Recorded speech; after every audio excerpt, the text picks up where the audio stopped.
Check, check.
Committee will come to order without objection. The chair is authorized to declare a recess at any time pursuant to Committee Rule 2, House Rule 11, Clause 2. The chairman may postpone further proceedings today on the question of approving any measure or matter or adopting an amendment for which a recorded vote is ordered. The chair now recognizes the gentlewoman from Wyoming to lead us in the pledge.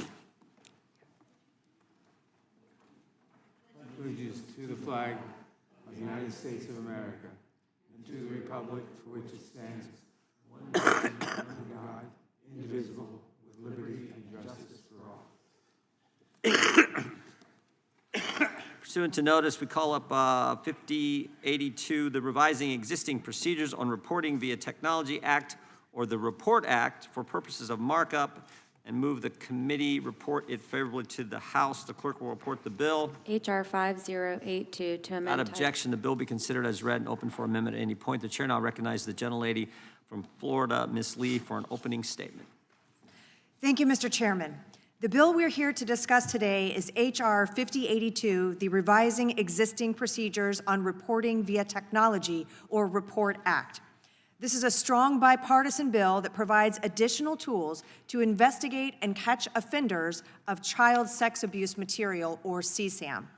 The exploitation of children through CSAM remains a serious problem, both within the United States and abroad. We have heard about these issues extensively in our two victims-focused hearings in the Crime Subcommittee, one in September and one earlier this month.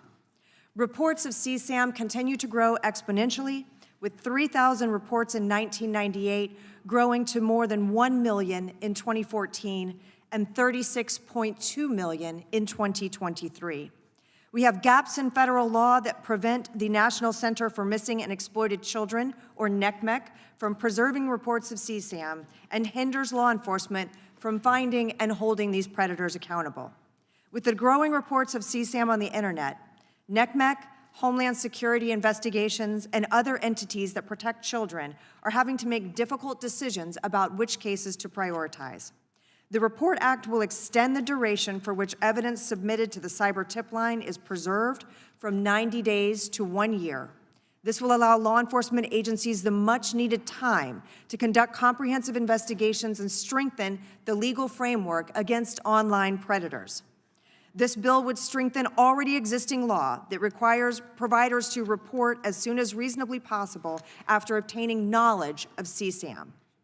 Currently, many providers maintain a sufficient reporting system. The Report Act will ensure that companies who fail to meet these standards will be penalized for failure to repeatedly report exploitative content.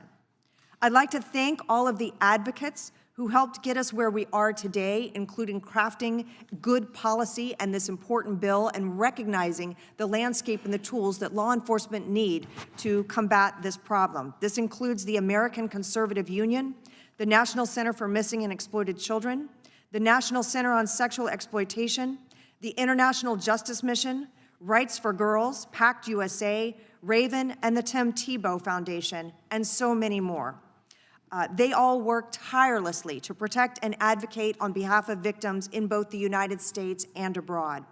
I'd also like to thank my numerous Republican colleagues who joined me in support of this bill, and my colleagues across the aisle for their support of this bill, including Representative Madeline Dean, Representative Lucy McBath, Representative Glenn Ivey, and others. Finally, the law enforcement officers who tirelessly work to protect children, including Homeland Security investigations and the Internet Crimes Against Children, or ICAC, task forces across the country. Congress should aid and support them in their important work, and this act, the Report Act, does just that. It arms law enforcement with the tools they need so that all, not just some cases of child exploitation, can be prosecuted. This legislation is crucial. It is supported by law enforcement, advocacy groups, and tech companies alike. It is bipartisan, it is common sense, and it is needed. I urge my colleagues to pass the Report Act and take this important step to protect children. Thank you, Mr. Chairman, and I yield back. Gentlelady yields back. The chair recognizes the ranking member for an opening statement. Thank you, Mr. Chairman. Thank you, Mr. Chairman, for holding this important markup today, and thank you to our colleagues, Ms. Lee and Ms. Dean, for their tireless work on this legislation. The exploitation of children through the proliferation of child sex abuse material frequently referred to as CSAM, can only be stopped with cooperation across many different sectors of American society, from law enforcement and victims groups to local leaders and technology providers. With the markup and hopefully swift floor passage of the Report Act, we can strengthen the ongoing collaboration between law enforcement and technology with providers to combat the sexual exploitation of children. This legislation would also encourage much greater reporting to the cyber tip line operated by the National Center for Missing and Exploited Children, or NCMEC. The Report Act would modify how CSAM material is stored by providers, change reporting requirements for platforms, and give law enforcement more time to investigate CSAM cases. By making these changes to the law, the Report Act will help law enforcement evolve with the threat as consumption of CSAM moves into new technological spaces. Advancements in technology, from generative AI to social networking platforms, have had clear benefits to our society. For example, cutting-edge medical and therapeutic breakthroughs are increasingly frequent. We can keep in touch with loved ones from far away, and budding entrepreneurs and artists are able to take advantage of available technologies to get up and running without costly barriers to entry, to name just a few. Excuse me. But there is also a darker side. Law enforcement experts and victims advocates agree. Advancements in technology have also led to an explosion of CSAM available and distributed online. Horrific photographs and videos depicting depraved acts against children are now increasingly readily available through virtually every internet-based technology, including social networking platforms, file-sharing sites, gaming devices, and mobile apps. And demand for new and more egregious images and videos drives the market for this material, resulting in the continued abuse and exploitation of children. Through their comprehensive efforts, the Internet Crimes Against Children, or ISAC task forces, which represent over 5,400 local, state, and federal law enforcement and prosecutorial agencies, are making significant strides in identifying and rescuing victims of child sex abuse material. But the growth of the problem continues to outpace the resources available to identify and locate victims, especially since law enforcement prosecutors, the tech industry, and other organizations must continually contend with the emergence of new technologies like artificial intelligence, which further complicates their efforts. Under the process for reporting CSAM today, electronic service providers or companies that offer a technology platform through which users can communicate are required to report instances of child sexual abuse material to the cyber tip line. After a tip is reported, the company works with NCMEC to share relevant information during the provider's data retention window, which is generally quite limited. NCMEC reviews incoming reports and then refers them out to the appropriate law enforcement agency, typically a regional ICAC task force. To date, NCMEC reports that the cyber tip line has received more than 92 million reports, the majority of them from electronic communication service providers. Its Child Victim Identification Program has reviewed over 331 million images and videos, reviewing more than 25 million images annually. While most of the children reflected in the images remain unknown, over 19,300 victims have been identified. We should certainly commend the successes of NCMEC and other law enforcement agencies in identifying and rescuing victims, but we cannot be satisfied while so many CSAM victims remain unidentified. That is why the Report Act is an important first step to increasing the effectiveness of CSAM reporting and protecting victims from future abuse. The Report Act increases the amount of time a communications provider can retain suspected CSAM content and corresponding data. In doing so, it will give law enforcement more time to investigate cases and thereby to request follow-up information after the data retention window would normally have closed. I'm also pleased that the bill adds child trafficking to the list of required disclosures to the cyber tip line and makes changes to protect the victims who report their own cases of abuse. While I expect that this bill will garner broad bipartisan support, I am disappointed that we did not hold a hearing on the legislation itself with the opportunity to talk with NCMEC to ensure that we are making all of the changes needed to help protect victims of child abuse. A hearing can also help establish a strong record and pave the way for other bills that build upon this legislation. Finally, I would be remiss if I failed to mention the importance of congressional funding to those agencies and organizations charged with identifying, locating, and rescuing these children. The collaborative efforts of federal, local, and state law enforcement agencies, along with private institutions and nonprofits, supported by federal funding and grant programs, are instrumental in identifying and rescuing victims of child sexual abuse material, as well as bringing offenders to justice and providing essential support to victims of sexual exploitation. The Senate has already passed a version of this legislation with the support of law enforcement groups, the National Center for Missing and Exploited Children, or NCMEC, and technology providers. I hope that we will follow suit in short order and send the bill to the President. I urge members to support the bill, and I yield back the balance of my time. Without objection, all other opening statements will be included in the record. The chair now recognizes the gentlelady from Florida for the purpose of offering an amendment in the nature of a substitute. Mr. Chairman, I have an amendment at the desk. Clerk will report the amendment. Amendment in the nature of a substitute to Without HR. objection, the amendment in the nature of a substitute will be considered as read and shall be considered base text for the purpose of the amendment. The chair recognizes the gentlelady from Florida to explain the amendment. Thank you, Mr. Chairman. This amendment makes changes to prevent any data security threats when the reports are stored in the cloud by the National Center for Missing and Exploited Children, NCMEC, then transferred electronically to law enforcement. The goal is to make sure we are adequately protecting the data. The changes in this amendment, 1, secure the data in accordance with industry and government standards for cybersecurity. 2, requires NCMEC to undergo an annual independent cybersecurity audit to look for any gaps in their data security protections. And 3, assures that NCMEC properly addresses all issues the audit identifies. NCMEC agrees to all of these changes. This addition was heavily negotiated and ultimately supported by both Democrats and Republicans and the Democrat-controlled Senate. In our last subcommittee hearing on child sex abuse material, Chairman Biggs emphasized that he wanted to pass the Report Act in as close to perfect form as possible, and this amendment accomplishes that goal. I yield back. Gentlelady yields back. Who seeks recognition? We'll start here, and I think we'll come there. So the gentleman from Arizona is recognized, and we'll go to Ms. Dean. Thank you, Mr. Chairman. I appreciate the sponsors of the bill working hard to give us a bill that's as close to perfect condition as possible right now, and I support the ANS and the underlying bill, as does NCMEC. And I would just remind everybody that actually we had 2 hearings on this topic. Actually, the ranking member was at it just about a week or so ago and was able to attend. I support the bill and encourage everyone to do the same. Vote yes. Yield back. Gentleman yields back. Before recognizing the gentlelady from Pennsylvania, where the chair is pleased to recognize the former chairman of the committee, the good friend and gentleman from the great state of Texas, Mr. Smith, who chaired this committee a few years ago. Welcome. I know you care about all the bills, but one in particular. The gentlelady from Pennsylvania, co-sponsored the legislation, a prime co-sponsor, is recognized. I move to strike the last word. Gentlelady is recognized.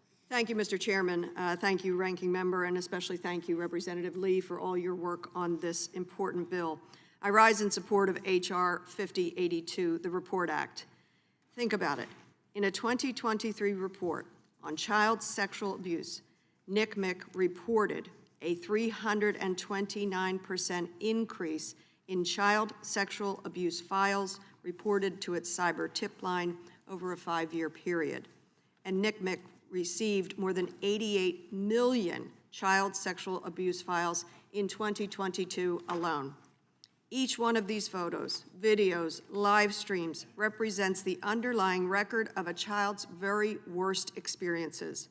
With this terrible content on the rise, we must act swiftly to protect children.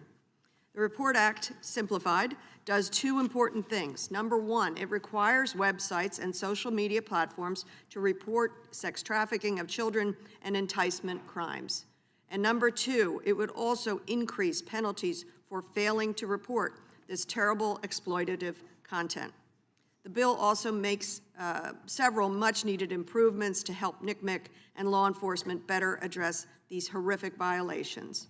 As the ranking member said, and as we heard in hearings here, we must also, in addition to strengthening through the Report Act, we must put the resources toward protecting children, identifying more of the victims, and protecting children. And with that, I am pleased to be a co-sponsor of Report, and I thank Representative Lee, all the bipartisan support that we have from the Republicans, And the Democrats, for those who say Democrats and Republicans can't get anything done together, I'm so proud that we are recognizing the need to protect our children. Thank you, Representative Lee, for your leadership on this bipartisan issue. I yield back. Gentlelady yields back. The gentlelady from Texas is recognized. Mr. Chairman, good morning. Let me thank the Chairman and Ranking Member of the full committee, and Ms. Lee for her leadership, my counterpart on the Crime Subcommittee, and Ms. Dean for her commitment and leadership on this issue. H.R. 5082, the Report Act, would amend federal law governing the reporting of suspected child sexual exploitation and abuse offenses online. More specifically, the bill would make several improvements to the cyber tip line operated by the National Center for Missing and Exploited Children, an organization that many of us have worked with for many, many years, such as adding child sex trafficking and coercion and enticement of children to the list of crimes websites and social media platforms might report, increasing penalties for failure to report content, and increasing the time evidence must be preserved by websites and social media platforms after it has been submitted to the cyber tip line. These changes are necessary to address the exponential growth of crimes committed against children online. Children are among our society's most precious and most vulnerable. While much progress has been made in preventing and investigating crimes against children, as well as prosecuting the offenders, there is still much more to be done. As a society, we continue to struggle with the existence of child exploitation, particularly online. The internet and digital services have become some of the most useful tools for child predators. In 2013, the National Center for Missing and Exploited Children, also known as NCMEC, received less than 1,400 cyber tips each day. In a span of only 10 years, the number of tips received each day has risen to 100,000. Under existing federal law, the electronic service providers are required to report apparent violations of certain child sexual exploitation laws found on their platforms. Currently, violations of 6 specific child sexual exploitation laws, including child sexual abuse material, also known as CSAM, are subject to the reporting requirement. Reports are made to the cyber tip line, a hotline run by NCMEC, which then transmits these reports to the appropriate law enforcement. Pursuant to this clearinghouse function, NCMEC is generally immune from liability for the possession and transmission of CSAM that would otherwise be illegal. After making a cyber tip line report, providers must preserve the reported content for 90 days before deleting it. And due to rapid change in technology, online child exploitation offenses are increasing in scale. And so this amendment and addition to this legislation takes this a long way. Although reporting from law enforcement, child advocates, and child protection organizations show that child sex trafficking and online coercion and enticement are on the rise. These crimes are currently not subject to federal reporting requirements. The Report Act would add these reprehensible crimes to the reporting obligations of service providers. To ensure providers take this responsibility seriously, the bill would increase the penalties for the knowing and willful range to report from a range of $150,000 to $300,000 to a range from $600,000 to $1 million, depending on the size of the provider and whether the provider is a repeat offender. This is clearly an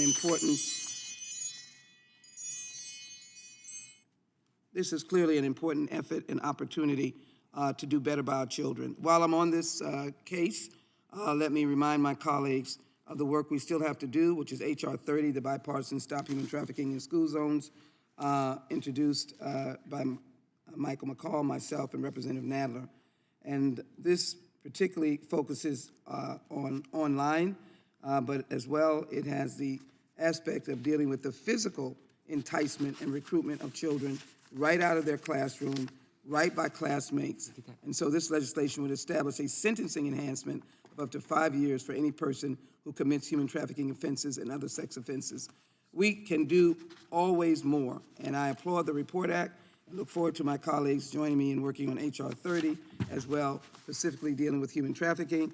And with that, Mr. Chairman, I yield back, and I too would like to acknowledge, and he may have gone, but my former chairman and fellow Texan, Chairman Smith. It's good to see you. Thank you. Thank you, Chairman. I yield back. Gentlelady yields back. Who seeks recognition? Gentleman from Maryland is recognized. Oh, I'm sorry.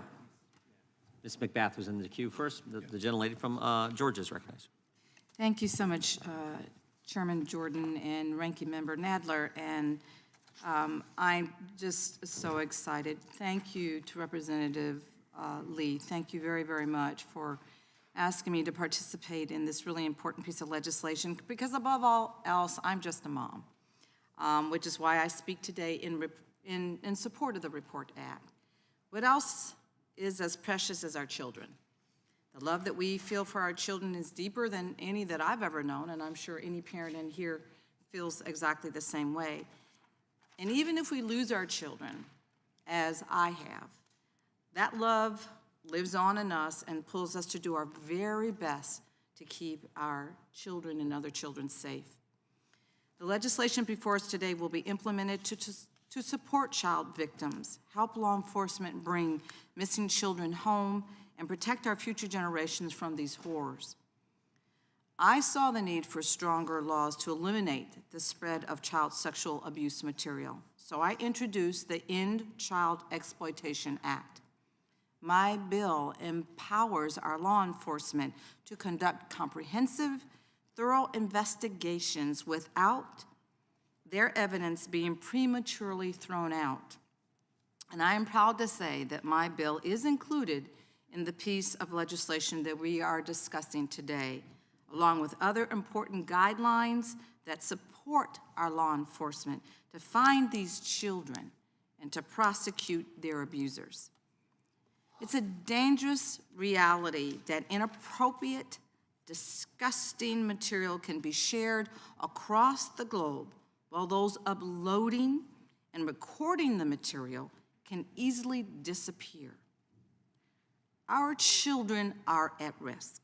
Just last week, a story published in the Washington Post explained the turmoil of a young 14-year-old girl and what she experienced after she was coerced and exploited by an online group of predators into sending and live streaming explicit material. Sadly, this is all too common and happening every single day on our social media applications and websites that are readily made available to our children.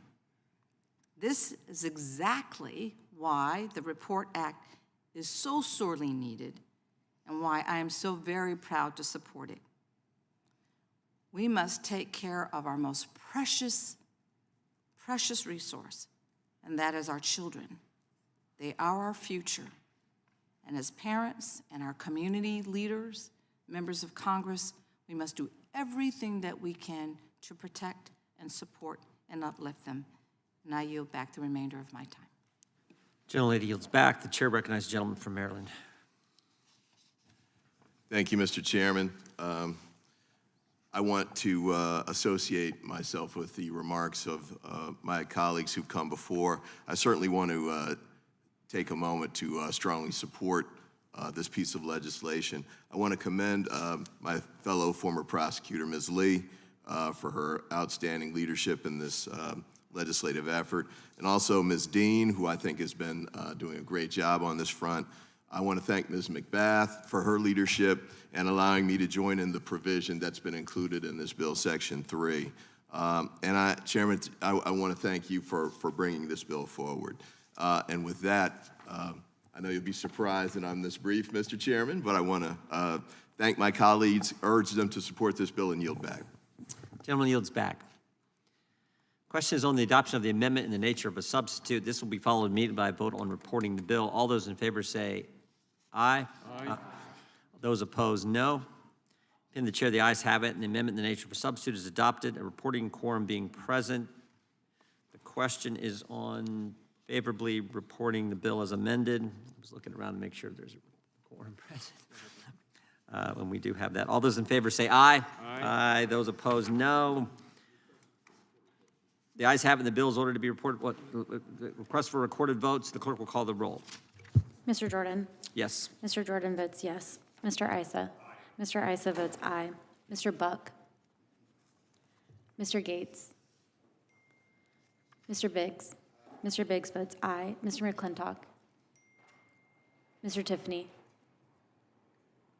Mr. Massey? Mr. Massey votes aye. Mr. Roy? Mr. Bishop? Ms. Sparts? Mr. Fitzgerald? Mr. Fitzgerald votes aye. Mr. Bentz? Mr. Klein? Mr. Armstrong? Mr. Armstrong votes yes. Mr. Gooden? Mr. Van Drew? Mr. Nels? Mr. Moore? Mr. Moore votes yes. Mr. Kiley? Ms. Hageman? Yes. Ms. Hageman votes yes. Mr. Moran? Ms. Lee? Ms. Lee votes aye. Mr. Hunt? Mr. Fry? Mr. Nadler? Aye. Mr. Nadler votes aye. Ms. Lofgren? Ms. Lofgren votes aye. Ms. Jackson Lee? Ms. Jackson Lee votes aye. Mr. Cohen? Mr. Johnson? Mr. Schiff? Mr. Swalwell? Mr. Liu? Ms. Jayapal? Ms. Jayapal votes aye. Mr. Correa? Mr. Correa votes aye. Ms. Scanlon? Ms. Scanlon votes aye. Mr. Neguse? Ms. McBath? Ms. McBath votes aye. Ms. Dean? Ms. Dean votes aye. Ms. Escobar? Ms. Ross? Ms. Ross votes aye. Ms. Bush? Mr. Ivy? Aye. Mr. Ivy votes aye. Ms. Ballant? Ms. Ballant votes aye.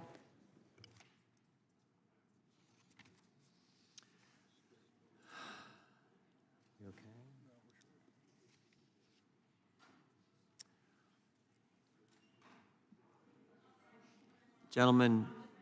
Gentleman from Florida. Mr. Gates? Mr. Gates votes aye.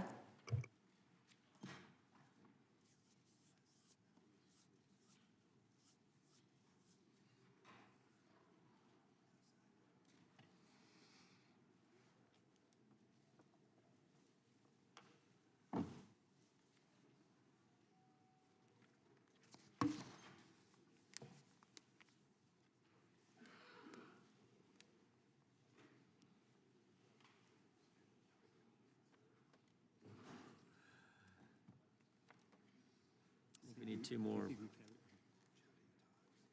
we need two more. Did Ms. Ballant vote? Has she voted? She voted, okay.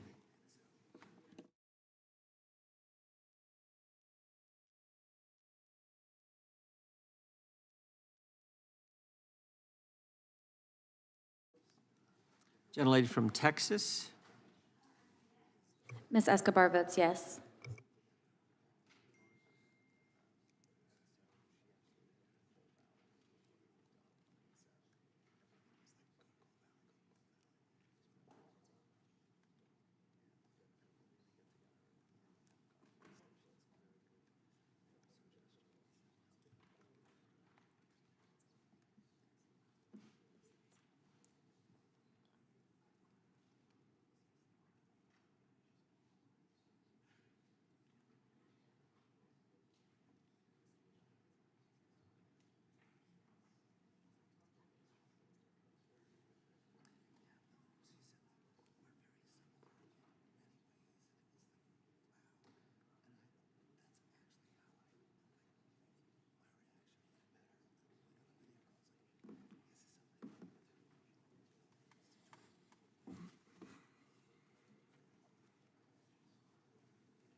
Mr. Klein?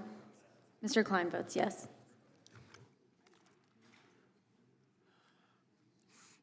Clerk will report. Mr. Chairman, there are 23 ayes and 0 noes. The ayes have it, and the bill is ordered to be reported favorably to the House. Members will have 2 days to submit views without objection. The bill will be reported as a single amendment in the nature of a substitute incorporating all adopted amendments, and staff is authorized to make technical and conforming changes. Pursuant to notice, I call up H.R. 7187, the Protection of Women in Olympic and Amateur Sports Act, for purposes of a markup, and move the committee reported favorably to the House. The clerk will report the bill. H.R. 7187. Without objection, the bill be considered as read and open for amendment at any point. The chair now recognizes the gentlelady from Wyoming, Ms. Hageman, for an opening statement. Thank you, Mr. Chairman. The bill we are here to discuss today is H.R. 7187, the Protection of Women in Olympic and Amateur Sports Act. The purpose of this legislation is simple. It modifies eligibility requirements for amateur sports governing organizations. Specifically, this bill adds clear definitions of men and women in the Ted Stevens Olympic and Amateur Sports Act. It further states that biological men cannot participate in competitions designated for biological women and girls. Ensuring equal rights for women has been a long and hard-fought battle. However, every day we are seeing egregious examples of men increasingly intruding into protected spaces for women.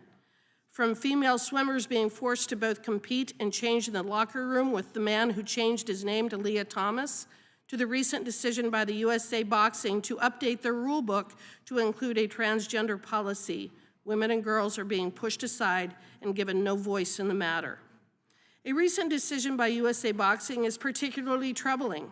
In a sport where the purpose of the competition is to strike your opponent, USA Boxing is permitting men to punch women. Not only will women be forced out of titles and championships in boxing, but they will risk serious injury. Look no further than the tragic story of Peyton McNabb. In 2022, Peyton, now an Independent Women's Voice ambassador, was a volleyball player competing at her high school in North Carolina. A man playing on the opposite girl's team spiked the ball into her face and head. And I would urge all of my colleagues on the other side of the aisle to watch the video to see what they are advocating for. Peyton was knocked unconscious and is still dealing with long-lasting injuries from this incident, including impaired vision and partial paralysis on her right side. To those who deny the existence of this issue, it is very real, and women and girls are getting hurt. The left will stop at nothing until women and girls sports are erased and eradicated. Let me be clear. Congress must act to protect these rights and opportunities that women fought so long for. Let's take this common sense approach to protect women and girls. Thank you, and I yield back. Gentlelady yields back. The chair now recognizes the gentleman from the ranking member for an opening statement. Thank you, Mr. Chairman. Mr. Chairman, H.R. 7187, the so-called Protection of Women in Olympic and Amateur Sports Act, is a cynical and dangerous measure. This bill would force the national governing bodies, or NGBs, of various amateur sports to adopt exclusionary transgender policies or face losing their status as an NGB in their respective sport. This legislation is yet another ugly attempt by Republicans to bully an already vulnerable minority of trans youth athletes for political gain. To begin, this legislation is a solution in search of a problem. The International Olympics Committee has permitted transgender athletes to compete since 2003. Yet only a handful of trans athletes have ever been qualified for an Olympic event, and the U.S. has only ever sent one transgender woman to the Olympics as an alternate who ultimately did not compete. Under the current system, NGBs determine their own inclusion policies, which vary from sport to sport and which continue to evolve. For example, boxers are not subject to the same transgender inclusion policies as equestrians. Indeed, USA Boxing recently announced that trans women are eligible to compete in women's events, but they are subject to the most stringent requirements of any sport with a documented policy. NGBs and the people closest on the ground, to the ground on this issue should be left to develop fair and inclusive policies. They do not need Congress to interfere, especially a Republican majority more interested in fear-mongering and demagoguing than actually protecting women. This bill would have us replace transgender inclusion policies that are currently determined on a sport-by-sport basis with a one-size-fits-all ban. MAGA Republicans may crow that they have excluded a handful of trans athletes from amateur athletic competitions, but they will not have improved the lives of any of the competitors. This blanket ban may appeal to the Republican MAGA base, but it has no basis in fact, performance outcomes, or basic human decency. In fact, a blanket ban on transgender women athletes will harm all women and girls who participate in amateur athletic competitions. This bill would likely lead to invasive screening procedures to verify an athlete's gender. This is particularly concerning considering the various sexual abuse scandals affecting sports, like that involving Larry Nassar, a doctor for the U.S. Women's National Gymnastics team who pled guilty to offenses relating to the sexual abuse of minors, and whose case is considered one of the worst sexual abuse scandals in sports history. The invasive screening invited by this bill would potentially create opportunities ripe for abusers. Spare me the Republican crocodile tears about protecting women and girls in sports. If Republicans were truly interested in protecting women and girls or ensuring equal opportunity, they would address the real barriers to women's equality in sports rather than targeting trans women and girls to further their political agenda. A recent report by the Women's Sports Foundation found actual verifiable barriers to women's and girls' sports equality, including a lack of financial resources, gender role stereotypes, vulnerability to abuse, and workplace bias and wage gaps. Notably missing from the list, the inclusion of transgender women. This legislation's effects on women's and girls' amateur sports alone isn't reason enough to oppose it. Yet the negative impact of this bill is not limited to a subset of elite athletes and amateur athletic competitions. It would also cause additional harm to the small, vulnerable community of trans youth athletes that have already been bullied out of scholastic sports by the MAGA Republicans in control of red state legislatures. If passed, this bill would lead to a trickle-down effect throughout an NGB's network of amateur associations and sponsored competitions. Because nearly half of all states already categorically ban trans women and girls from scholastic sports, trans youth will be denied the last avenue to organize athletic participation available to them, along with all the social, academic, and health benefits organized sports provide. For example, in Chairman Jordan's home state of Ohio, the state legislature recently enacted a ban on transgender women and girls participating in scholastic sports competitions that match their gender identity, over the veto of Republican Governor Mike DeWine. This spiteful measure has the dubious honor of affecting virtually nobody in the state and being appallingly cruel to the few people it does affect. In 2023, there were only 6, count them, 6, transgender girls participating in sports programs for grades 7 through 12 out of 400,000 student athletes in Ohio at the time, a minuscule percentage of the population. And we know from reporting that none of those children posed a threat to the chairman and his allies. They just wanted to play in a team with their friends. We hear additional ugly stories from other Republican-run states. And unfortunately, my Republican colleagues here want to export that needless cruelty to every state in the nation. In short, this legislation is an unnecessary, bigoted, and frankly petty exercise of congressional power. I urge all members to oppose it, and I yield back the balance of my time. Gentleman, excuse me, the gentleman yields back. The chair now recognizes the gentlelady from Wyoming for the purpose of offering an amendment in the nature of a substitute. Thank you, Mr. Chairman. I have an amendment at the desk. Clerk will report the amendment. Amendment in the nature of a substitute to H.R. 7187, offered by Ms. Hageman of Wyoming. Strike all after the... Without objection, the amendment in the nature of a substitute will be considered as read and shall be considered as base text for the purposes of amendment. The chair recognizes the gentlelady from Wyoming to explain the amendment. Thank you, Mr. Chairman. Again, this amendment makes a small change to the short title and does nothing to alter the substance of the bill. I urge my colleagues to support it, and I yield back. Gentlelady yields back. Who seeks recognition? Mr. Chairman, Gentlelady from Washington is recognized. I have an amendment at the desk. Gentlelady, the clerk will report. Gentleman from Florida reserves a point, or Arizona reserves a point of order. Amendment to the amendment in the nature of a substitute to H.R. 7187, offered by Ms. Jayapal. Page 2. Without objection, the amendment will be considered as read. The gentlelady is recognized to explain her amendment. Mr. Chairman, I'm deeply disappointed. I'm not surprised, but I'm deeply disappointed that my Republican colleagues have brought this harmful bill to a markup to attack the transgender community one more time. The way this bill targets trans people in the name of gender equality is simply insulting. Don't believe for a second that this is about protecting women and girls. My amendment would require a report on the impacts of this bill on all female athletes, since categorical bans on trans women harm all women. That is why women's organizations across the country, including the Women's Sports Foundation, have denounced categorical bans on trans athletes for promoting fear, dangerous stereotypes, unfair scrutiny on high-performing female athletes, and sex discrimination based on misinformation. And just think about this for a second. How are you going to enforce this ban? How do you verify a girl or a woman's, quote, reproductive anatomy? We have already seen horrific sexual abuse against girls and women in sports. If a woman or a young girl, if your daughter doesn't look feminine enough, is she subject to an examination? This is absurd and insulting.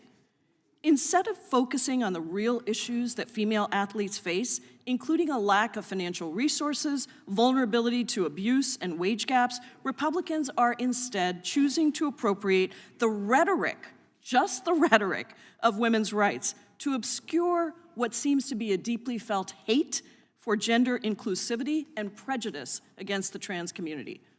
Time and time again, Republicans have refused to work with Democrats to work on legislation that would meaningfully protect and support women and girls. Let's just take a quick look at the track record. Last Congress, House Democrats passed the Paycheck Fairness Act to combat gender-based wage discrimination, and one Republican voted for it. We passed the Women's Health Protection Act to protect abortion access twice, and each time not a single Republican voted for it. And now many Republicans won't even stand up to attacks on IVF. Instead of protecting women, Republicans are focused on limiting women's rights and autonomy. They have supported nationwide abortion bans, and now they're trying to ban trans athletes against the guidance of international athletic institutions that have long recognized categorical bans are unnecessary to achieve fairness. Now, I want to be clear, the International Olympic Committee has allowed transgender women to compete in the Olympics since 2003. And since then, only one transgender woman has ever gone to the Olympics. That's right, one. And by the way, she was an alternate. One of the things I want to point out here is that of the estimated 332 million people in the United States that identify as transgender, 1.3 million adults and youth 13 to 17 who identify as transgender, this is a tiny, tiny portion of the population. In fact, it's 0.5% of adults and youth between the ages of 13 and 17, and 1.4% of the entire population. That's what we're spending all this time on with these trans bans. The IOC's own framework on fairness and inclusion states, and this is a quote, "No athlete should be excluded from competition on the exclusive ground of an unverified, alleged, or perceived unfair competitive advantage due to their transgender status." That is why the IOC defers to the governing body of each sport to determine eligibility requirements. And in line with the IOC recommendations, national governing boards have developed policies that allow for the inclusion of trans athletes, recognizing the fact that categorical bans aren't needed to preserve fairness, as no one factor determines an athlete's abilities. All this conversation does is stoke prejudice and embolden people to discriminate.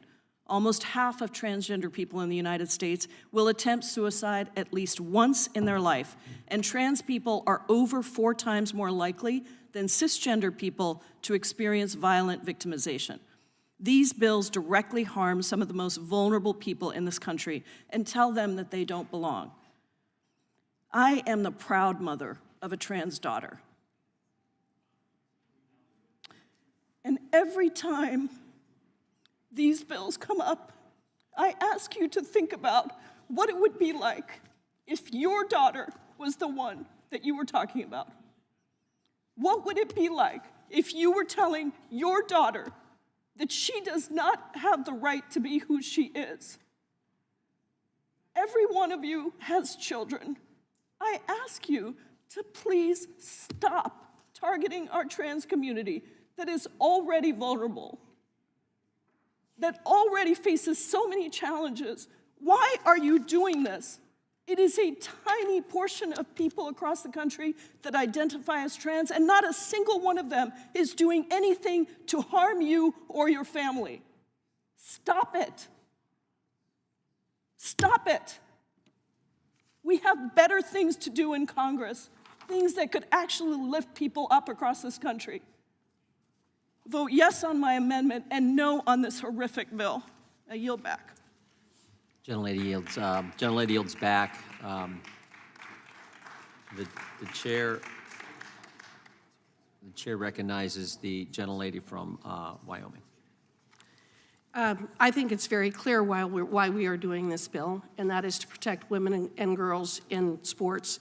I do not believe that this amendment is germane to the underlying bill. The very purpose of the bill is to state that these organizations cannot allow men to participate in girls' athletics. If the author of this amendment would like to bring her own standalone bill, I think that that is a more appropriate way to address this, but I do not believe that this amendment is germane to the underlying bill or the purpose of what we're doing. Mr. Chairman. Gentlelady yields back. The ranking member is recognized. Thank you, Mr. Chairman. First of all, this amendment certainly is germane. It goes to the heart of the evil bill that we are considering, and I strongly support it. The gentlelady from Wyoming talked about men competing in women's sports. Men do not compete in women's sports. Transgender women may compete in women's sports. It does no service to the truth or to human biology or understanding of human biology to maintain that there's no such thing as transgender women, or for that matter, transgender men. There most certainly are. We know that. We see that. People did not ask to be born transgender any more than any of us asked to be born male or female. They just were born that way. And now we have this bill that wants to punish them for it. I strongly oppose the bill. I support the amendment. The amendment would require NGBs to commit to submitting annual reports to the U.S. Olympic and Paralympic Committee describing the impact of prohibiting transgender women and girls from participation in an amateur athletic competition on the participation of women and girls in those amateur athletic competitions. As I mentioned in my opening statement, I oppose this legislation in part because its blanket ban will harm all women and girls, in addition to all transgender women and girls. This blanket ban will likely subject all women and girls to unfair scrutiny of their gender identity, to physical inspections, if not lead to outright subjecting them to invasive screening procedures. It also would likely lead to increased harassment of any other person perceived by anyone as not conforming to harmful and discriminatory stereotypes based on some people's expectations of femininity. I have no doubt that this increased scrutiny and harassment will have a negative impact on all women and girls' participation in amateur athletic competitions. I think it important that the U.S. Olympic and Paralympic Committee and the public be made aware of the costs imposed on all women and girls when transgender women and girls are targeted for discrimination, should such an immoral, awful bill ever become law. While I still would not support the underlying legislation if adopted, I would urge members to support this amendment. It slightly improves an awful, evil piece of legislation. I urge the adoption of the amendment and the defeat of the bill. The gentleman yields back. The question occurs. Oh, Ms. Jackson-Lee, I'm sorry. Point of order is withdrawn. Ms. Jackson-Lee is recognized. Well, I thought that Chairman Biggs was going to offer his support for the legislation. I was going to yield to him. He supports the legislation. He probably doesn't support the amendment. Well, in particular, this amendment. Let me, I don't even want to get into the weeds of the details of a very fine amendment. What I think is the crux of the wrongness of our presence here today in the underlying bill is the very attack on humanity. And it has been my understanding, being in the judiciary in this room and being on this committee for 2 decades plus, that our basic infrastructure is to improve and enhance the conditions of humanity. We use the Constitution in some instances, very proud document that we utilize as members of the Subcommittee on Constitutional Law that deal with the basic life of Americans.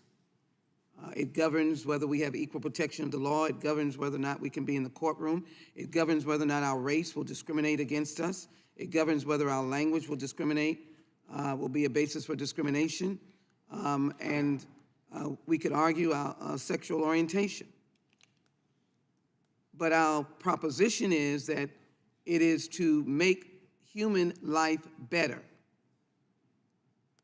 This bill attacks humanity, attacks the very dignity of acts or conditions that one cannot change.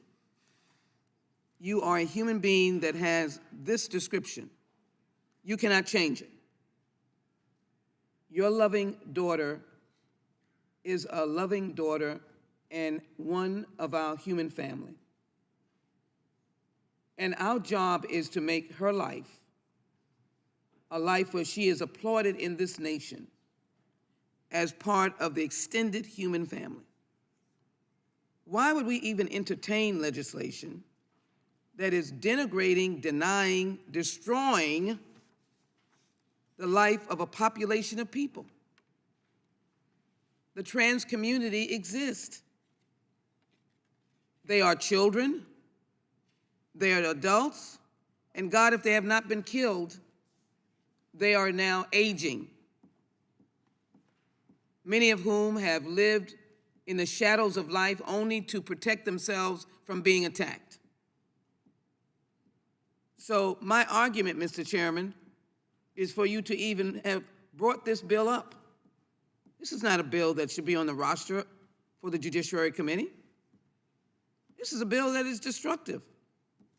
And if there are particular cases that need to be addressed so that there is fairness, I wrote the legislation, the anti-doping legislation, proud to have that signed, dealing with the Olympics, to stop doping in the Olympics, signed by President Trump, to enhance the quality of performance, and when I say performance, the level of equality in the Olympics. Someone would not have drugs in their system, enhancing drugs. But this does nothing. And if there is a case, as I think my colleague from Washington State said, if there's a case, these have either been handled or they should be handled. So frankly, I'm appalled. Underlying, I am hurt. Because in this instance, I can place myself in the categories of the 20th century and now the 21st, when race denigrated me. I'm still in that category, but when it was severely used to denigrate me. I could not vote. I could not sit on a bus in the front. I could not ride a train as a little girl. I had to ride in the colored person's train, a caboose, whatever it was, as I traveled to visit my grandparents, with a brown bag of food because I could not eat where they served food. And traveled as a 9-year-old. As my parents put me on the train, they had to explain to make it fun that I was in this car versus another place of seating. My ticket didn't cost any less. And so I respectfully ask that this legislation be withdrawn from the roster. I ask unanimous consent because it has no place on this particular set of legislation. Gentleman from Kentucky. None. Gentleman, And with that, Mr. Chair, I ask unanimous consent that the bill be withdrawn. gentleman from Kentucky objects. Gentlelady's time I has yield. expired. The I yield. gentleman from Kentucky is recognized. Mr. Chairman, I move to strike the last word. Gentleman can proceed. And I like to yield time to Ms. Hageman from Wyoming. Thank you, Mr. Massey.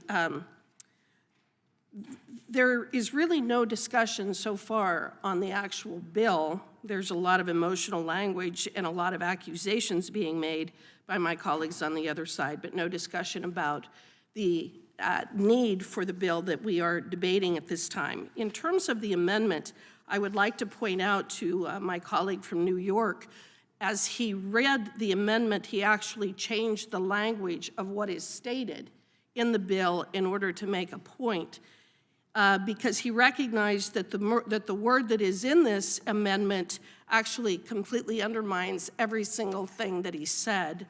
According to the amendment, it would insert the line, commits to submitting annual reports to the corporation that include for each calendar year a report describing the impact of prohibiting a person whose sex is male from participating in an amateur athletic competition that is designated for females, women, or girls on the participation of females, women, or girls in that amateur athletic competition. So the very purpose of this amendment is to do a report on the impact of allowing men to compete against women and have a requirement for that annual report. I think that I can tell you what that annual report would show, and that would be that every time that a man competes against a woman, or virtually every time, they're probably going to beat them. So I don't know that we need that report. I oppose this amendment for that reason alone, but I would ask that in the future, when you are reading the amendment, you actually read what is stated rather than what you wish was stated and then arguing against that. It's a classic straw man argument. On the other side, there have been discussion about invasive screening procedures, and that if we adopt our bill, that there would have to be invasive screening procedures. In other words, this accusation that for any woman who was competing in athletics, they would have to be subjected to a physical examination. First of all, it's a red herring. It's stupid as all get out, and it's just absolutely not what has happened historically. But I would point to the policy by the U.S. Boxing Association, which actually requires that very kind of screening. It must state that the boxer who transitions from male to female is eligible to compete in the female category under the following conditions. The athlete has declared that her gender identity is female and has completed gender reassignment surgery. I would assume that the only way they're going to be able to determine that is if they actually physically examine these people to determine whether in fact they have been castrated, which I find to be an absolutely absurd position to be taking by the Boxing Association. I would also say I do not need to be lectured by a man on the issue of protecting women and girls in sports or what a woman actually is. I know that. I know what a woman is. I do not need to be lectured that somehow by saying that men cannot compete against women, we are hurting women and girls. That is an insult to women and girls. It is an insult to me personally, that you believe that I am not capable of understanding the difference between women and girls and men and boys. I also believe that the entire argument is focusing not on the issue at hand, again, whether men and boys should be able to compete against women and girls in the Olympics, which is all that this bill does. I would ask unanimous consent to submit for the record the instances of men hijacking women's sports and the various examples that we have demonstrating not only the injuries that have been suffered by women as men have participated in girls' sports, but also the girls and women who have been affected by this, including Riley Gaines when Will Thomas decided to join the women's swimming team in Pennsylvania. Again, this bill Without is objection. I object to concluding these mistruths in the record. There's an objection. Okay. I think that speaks volumes as well. if you do not want in the record the information about the impact that men are having on women's athletes. I would also ask for unanimous consent to submit to the record 3 articles: USA Boxing Slam for new transgender policy that allows biological men to compete against women. Objection. Boxing champs Olympic gold medalist rip USA Boxing over transgender policy. Girls need to stick together.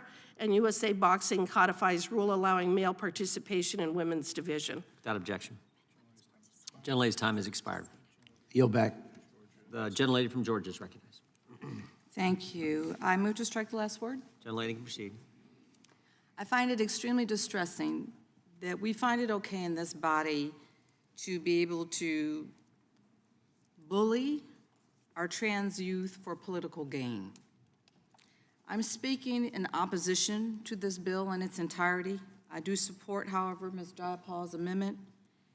Like most amateur athletes, generally most trans athletes do not compete on elite levels.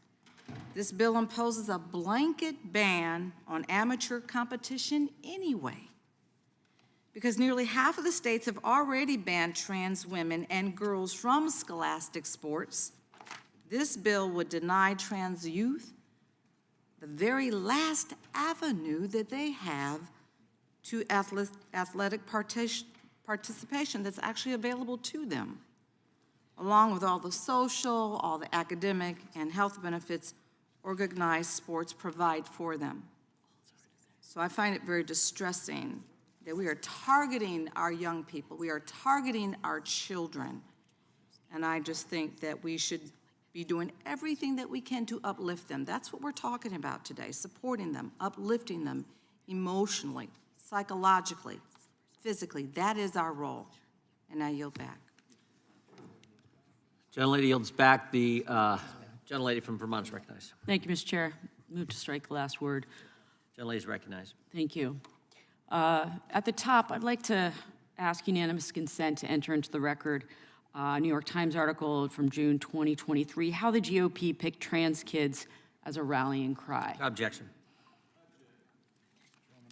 Gentleman objects.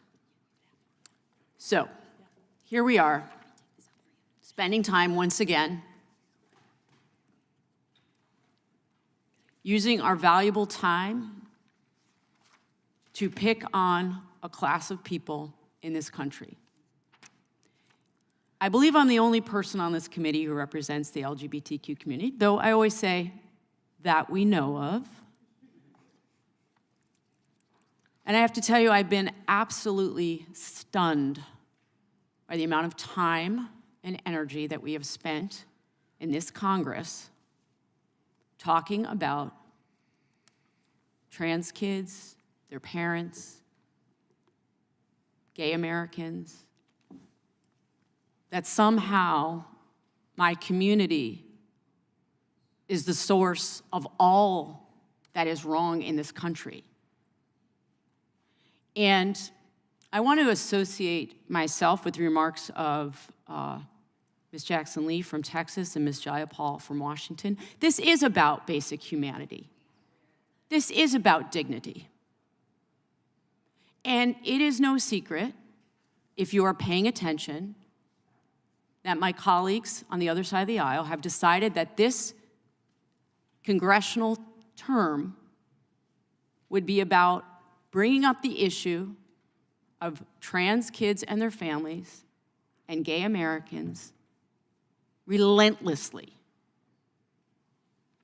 Amendments and bills and riders constantly, as if we have nothing better to do than to demonize our fellow citizens, because that's what we're talking about here. It's about constantly trying to get Americans to hate one another. It is about dehumanizing children.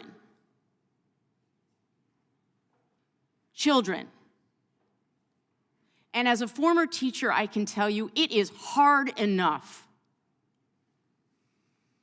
to be an adolescent without getting all of these messages from our elected officials that somehow they are not worthy, they are not loved. And some of the rhetoric that I hear right now in this body is about making them less than human. And all they want to do is live their lives, attend school, have friends, participate in sports. Know that their government is not using every opportunity to fan the flames of fear and hatred. Now, I understand that there are some people in this room and in this body as a whole that may actually believe the rhetoric, may actually believe that you are doing good.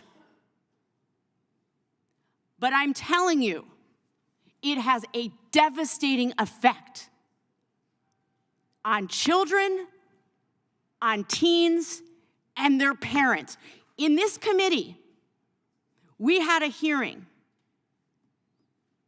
on trans kids generally and the danger, essentially, they were to the American way of life. And right there in that seat, we had a conservative Republican woman who came to talk about her experience trying to raise her trans kid and what it felt like for her to sit in this body and have members of her own party try to treat her as if she were somehow doing damage to her child by simply trying to hold her for all that she was. I don't believe that you think you're doing real damage, but I'm telling you, you are. This is not how we should be spending our time. We should be spending our time uplifting Americans, alleviating suffering, letting Americans know that we believe in them and we support them. And not this fear-mongering, this constant fear-mongering in this Congress.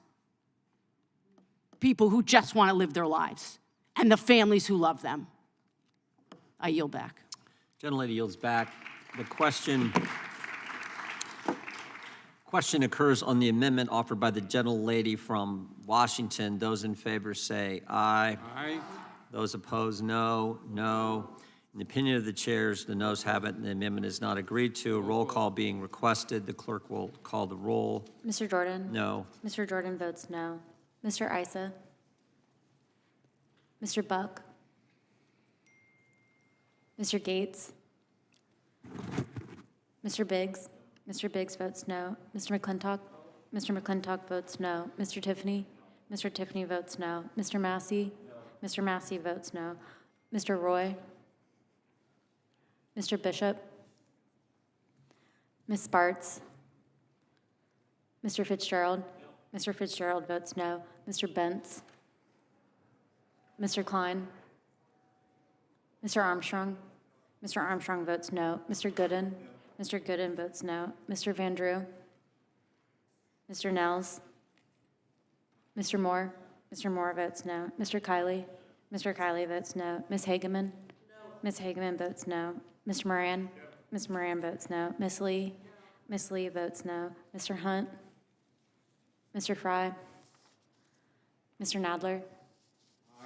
Mr. Nadler votes aye. Ms. Lofgren? Aye. Ms. Lofgren votes aye. Ms. Jackson Lee? Aye. Ms. Jackson Lee votes aye. Mr. Cohen?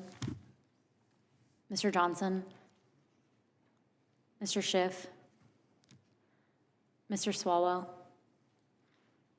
Mr. Liu? Ms. Jayapal? Ms. Jayapal votes aye. Mr. Correa? Ms. Scanlon? Ms. Scanlon votes aye. Mr. Neguse? Ms. McBath?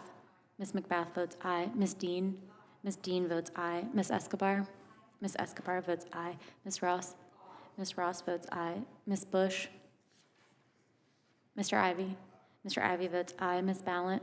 Ms. Ballant votes aye.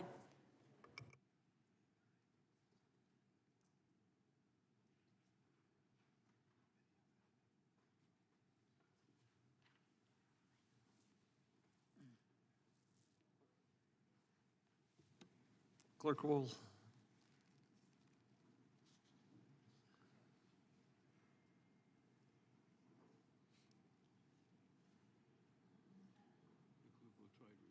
I think I had 10 or, sound like we had 10 or 11. Clerk will report. Mr. Chairman, there are 11 ayes and 13 noes. The amendment is not adopted. I have an amendment at the desk. Gentlelady from Texas will, clerk will report. Gentleman from Arizona reserves point of order.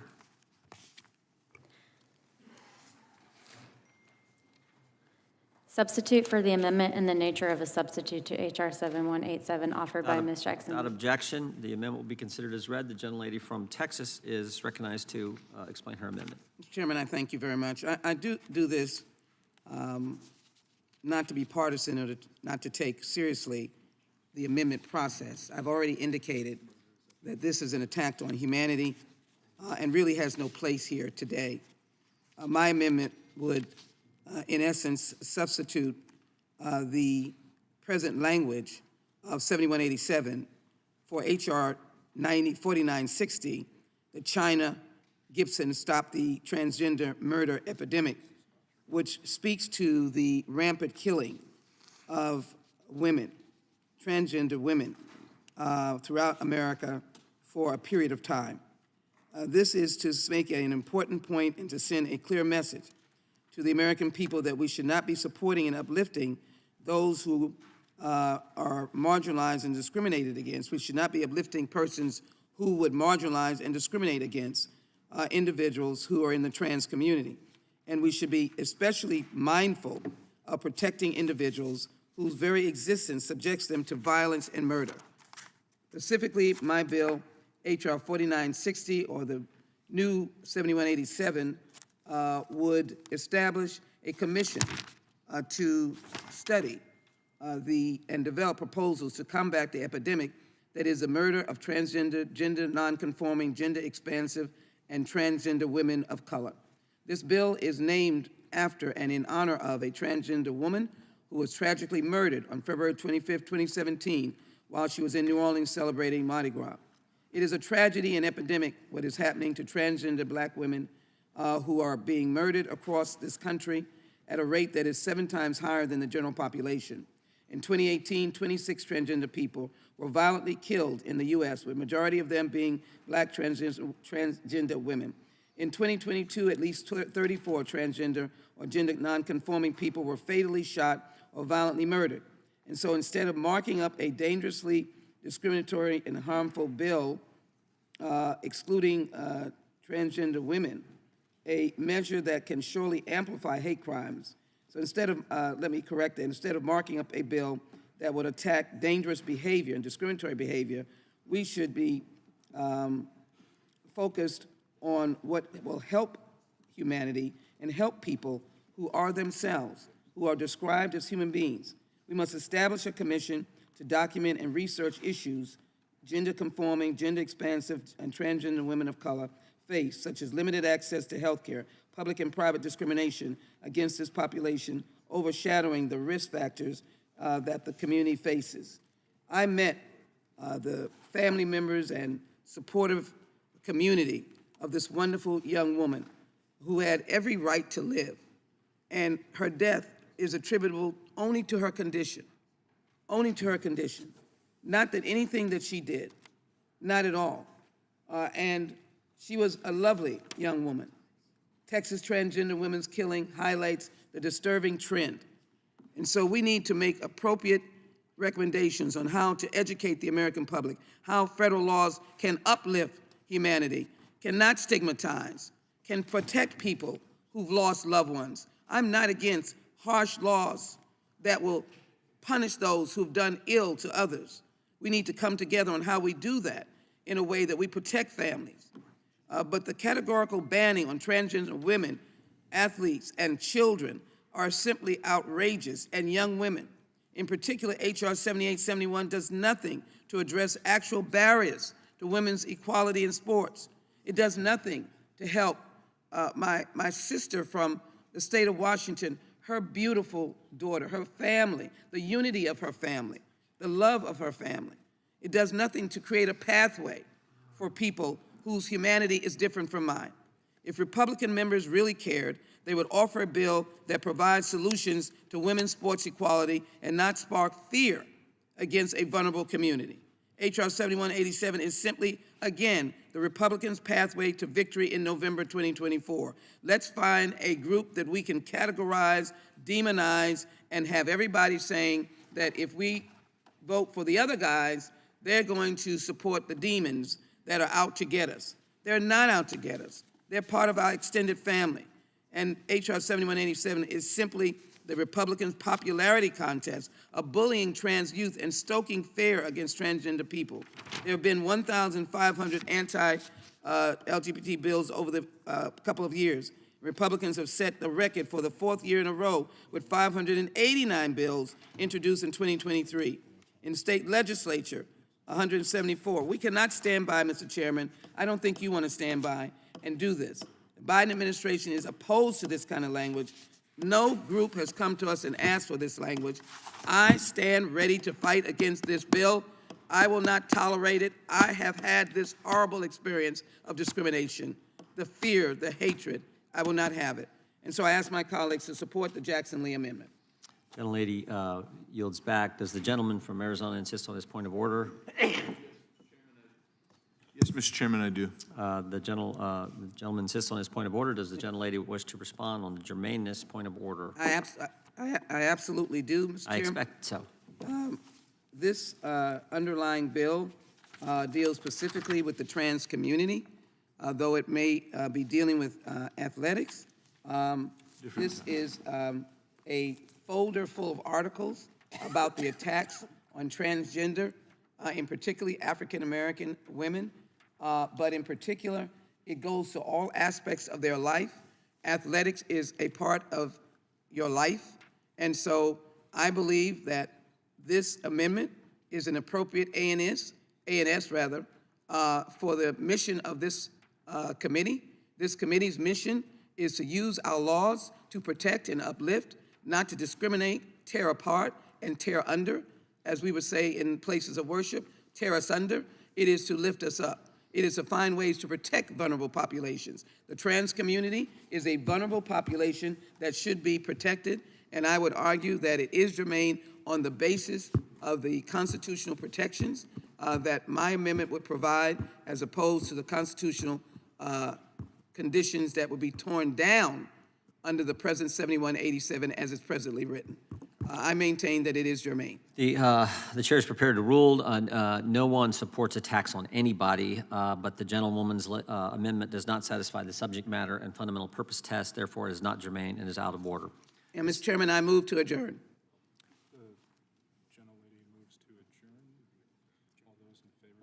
Mr. Chairman, I move to adjourn. The gentlelady has a motion to adjourn. All those in favor say aye. Aye. Those opposed, no. No. Roll call. In the opinion of the chair, the noes have it. A roll call being requested. The clerk will call the roll on the motion to adjourn. Mr. Jordan? No. Mr. Jordan votes no. Mr. Issa? Mr. Buck? Mr. Buck votes no. Mr. Gates? Mr. Biggs? Mr. Biggs votes no. Mr. McClintock? Mr. McClintock votes no. Mr. Tiffany? Mr. Tiffany votes no. Mr. Massey? Mr. Massey votes no. Mr. Roy? Mr. Bishop? Ms. Sparts? Ms. Sparts votes no. Mr. Fitzgerald? Mr. Bentz? Mr. Bentz votes no. Mr. Klein? Mr. Armstrong? Mr. Armstrong votes no. Mr. Gooden? Mr. Gooden votes no. Mr. Van Drew? Mr. Nels?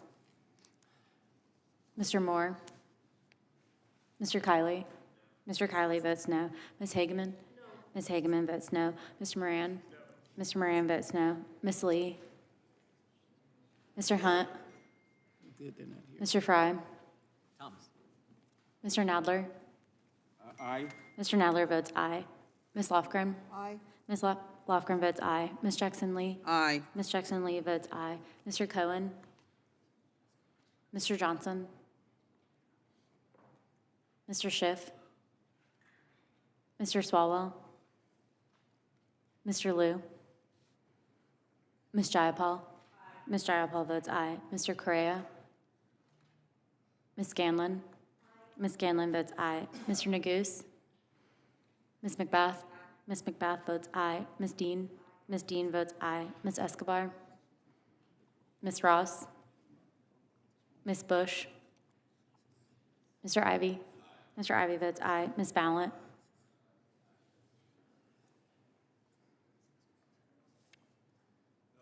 Mr. Moore votes no.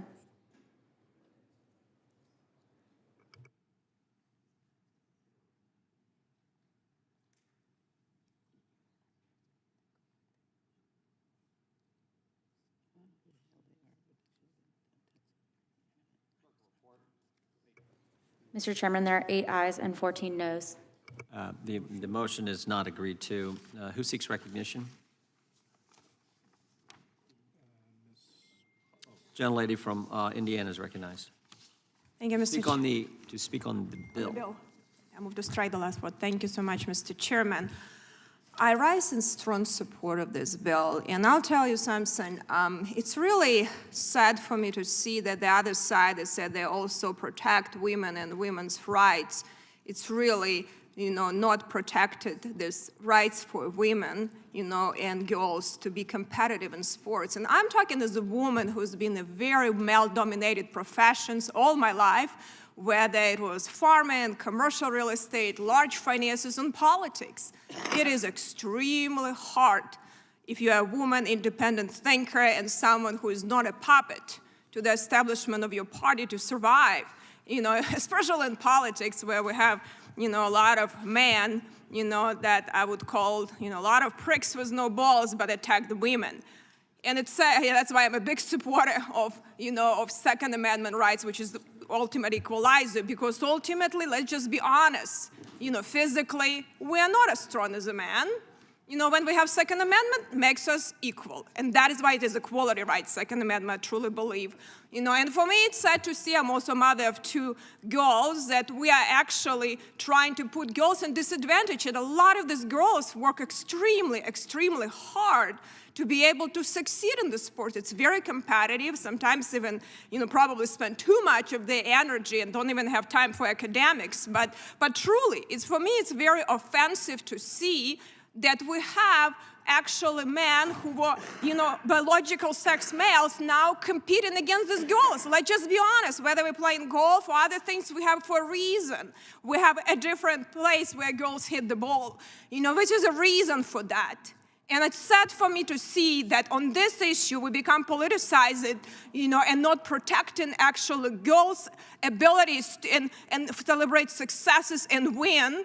And now we even have biological male going into sports, where they're already tough on any other industry. It's good old boys clubs everywhere.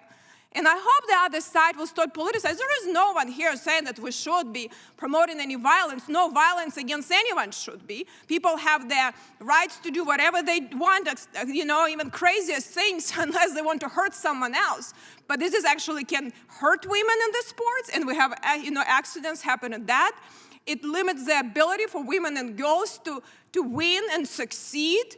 And it also really undermines us as women, which we really should be promoting women, because it brings so much diversity, brings so much different opinions, and we as a mother should be part of all of these successes. So I think this is really disgraceful for me that we have attack on the women. We now have biologically born males now in sports. So I strongly urge my colleagues to support this bill for all of the women that is very tough. If you really care about us mothers and women, I hope you will support it. And I hope people on the other side stop politicizing this issue, because this is really an issue of equality for women. And if we will talk about equality of rights and opportunities in these countries, this is actually the bill that brings opportunities for some of these girls that work extremely hard to succeed And it's not easy to be a woman. I tell you, conservative woman is even harder, which makes us stronger. We have a lot of good, strong women, and I think we need to really cherish and support that, not to try to really attack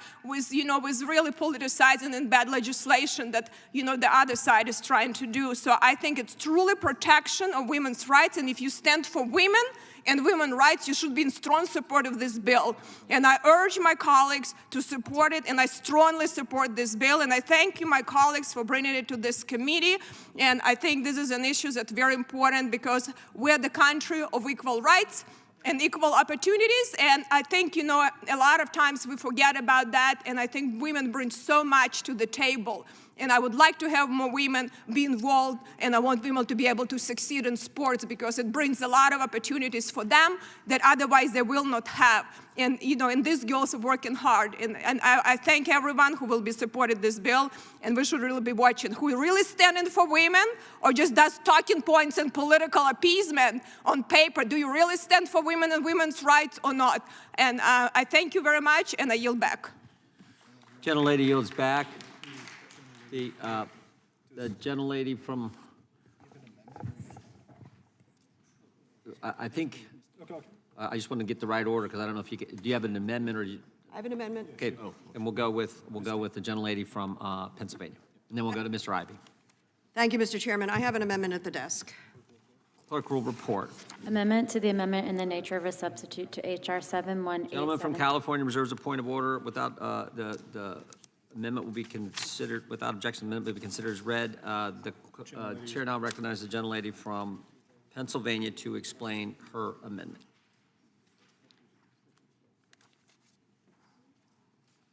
You want me to go before it's distributed?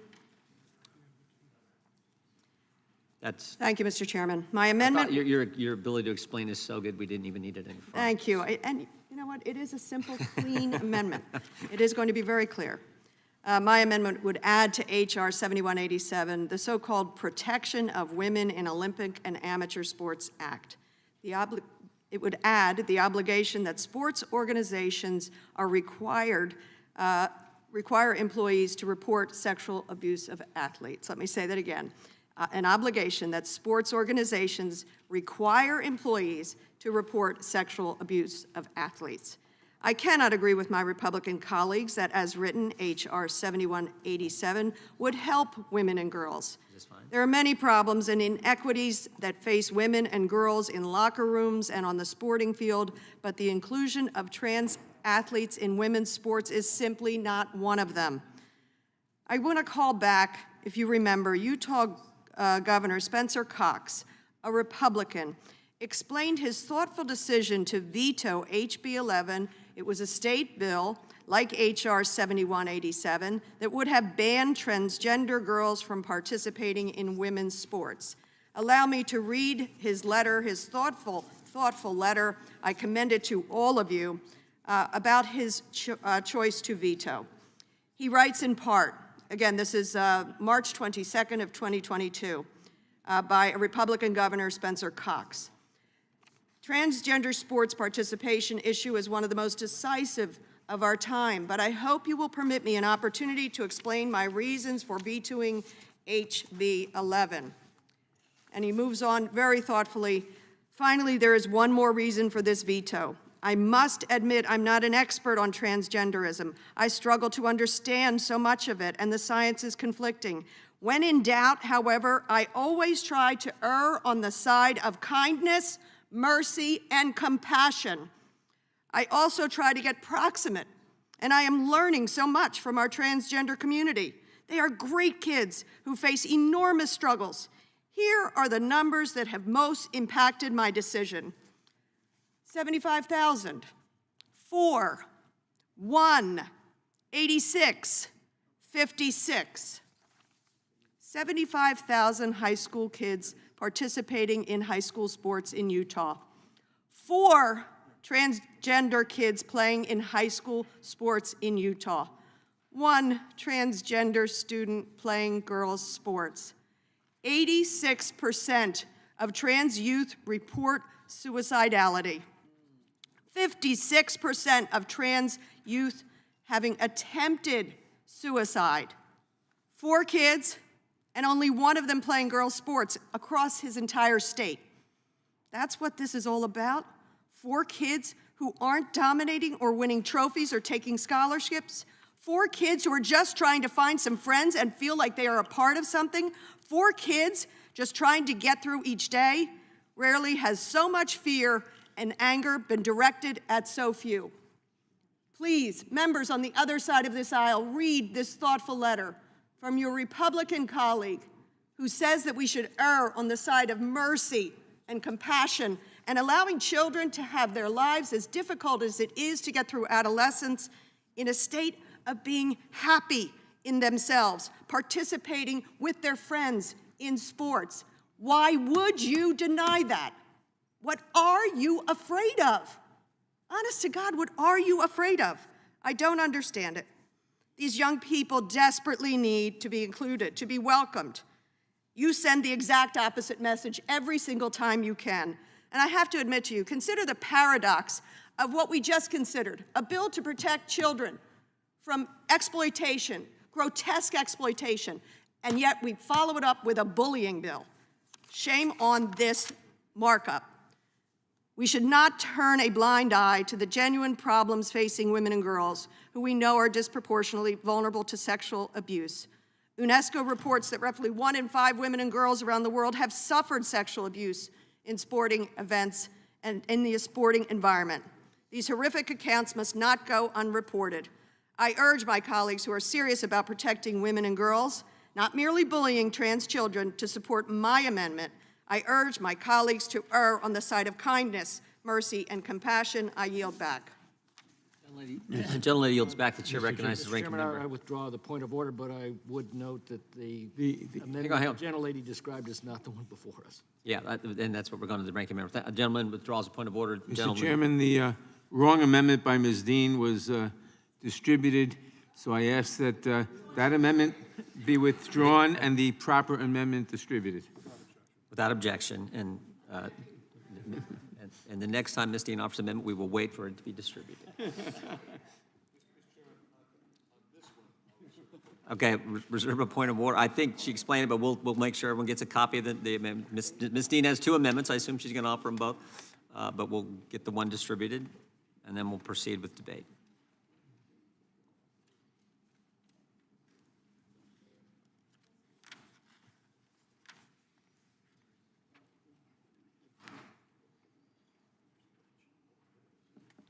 Isn't this already?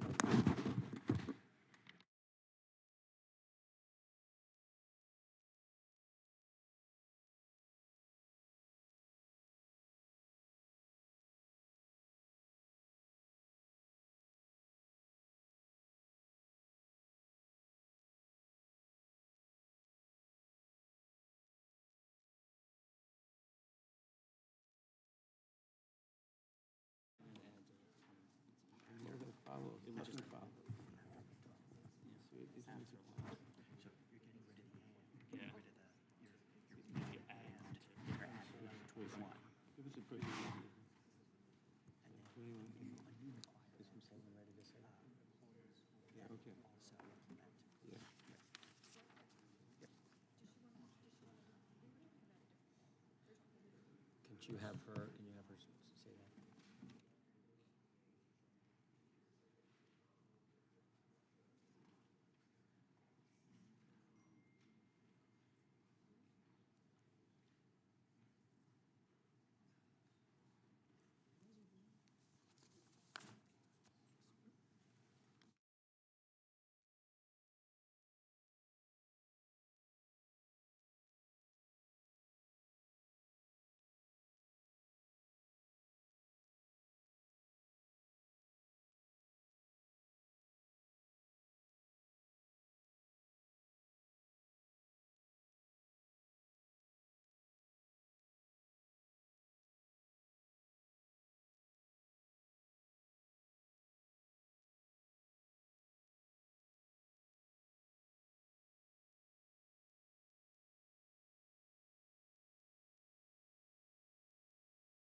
Gentlelady. Gentleman from Arizona withdraws his point of order. The gentlelady from Wyoming is recognized. It is my understanding that this reporting requirement is already required, so I believe that this is redundant. But there's just a few points. I'm not opposed to this amendment because we already have a requirement of reporting sexual abuse perpetrated against any athlete to the appropriate local, state, or federal authorities. But there's a couple of points that I would make in response to the statements made by the proponent of this amendment. When you talk about sexual abuse against women, one of the things that we have repeatedly heard about is women athletes being forced to undress in front of men who are in their locker room. We have heard about this mantra of please be kind and compassionate.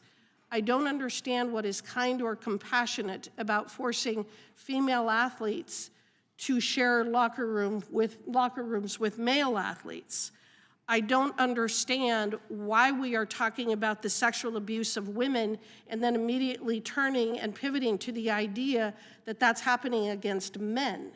It is happening against women. We're all opposed to the sexual abuse of women. But one of the things that is being reported with men participating in female athletes is the sexual abuse aspect of this. I do not believe that it is kind or compassionate to erase biological women and girls and pretend that they are the same thing as a man who claims to be a girl. I do not believe that that is kind and compassionate. I do not believe that it is kind or compassionate to allow men and boys to dominate women's athletics. I do not believe that it is kind or compassionate to deny a girl a college scholarship because a boy was faster and stronger. I do not believe that if you read the bill that is at issue here, all we have done is to not define female and male and simply state that this bill, it would prohibit a person whose sex is male from participating in an amateur athletic competition that is designated for females, women, and girls. That is the only thing that this bill does. This is not a bill about transgenderism. This is not a bill that attacks the transgender community. It is about protecting women and girls in women and girls athletics. That is all. There are biological differences between girls and boys, regardless of what someone may claim that they are. All this bill does is make sure that we are being kind and compassionate to our female athletes. But if you believe that there is a need to include this amendment, I'm not opposed to it, but we need to stop attacking us, stop attacking Republicans simply because we're trying to protect women and girls. We are very sincere in our belief that it is critically important that women and girls are able to access and participate in athletics. We believe that it is incredibly important that 13-year-old girls are able to play volleyball and basketball without the risk of being injured by a man or a boy. We are entirely sincere in protecting our families of girls and women who do not believe that their girls and women should have to compete against boys and men.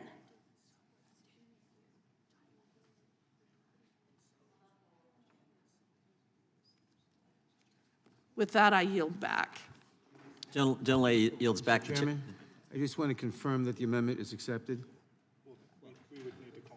Yeah, I got to call the question, which I think we should adopt the amendment too. I think that's generally understood. All those in Move to strike the last word. Gentleman from California is recognized.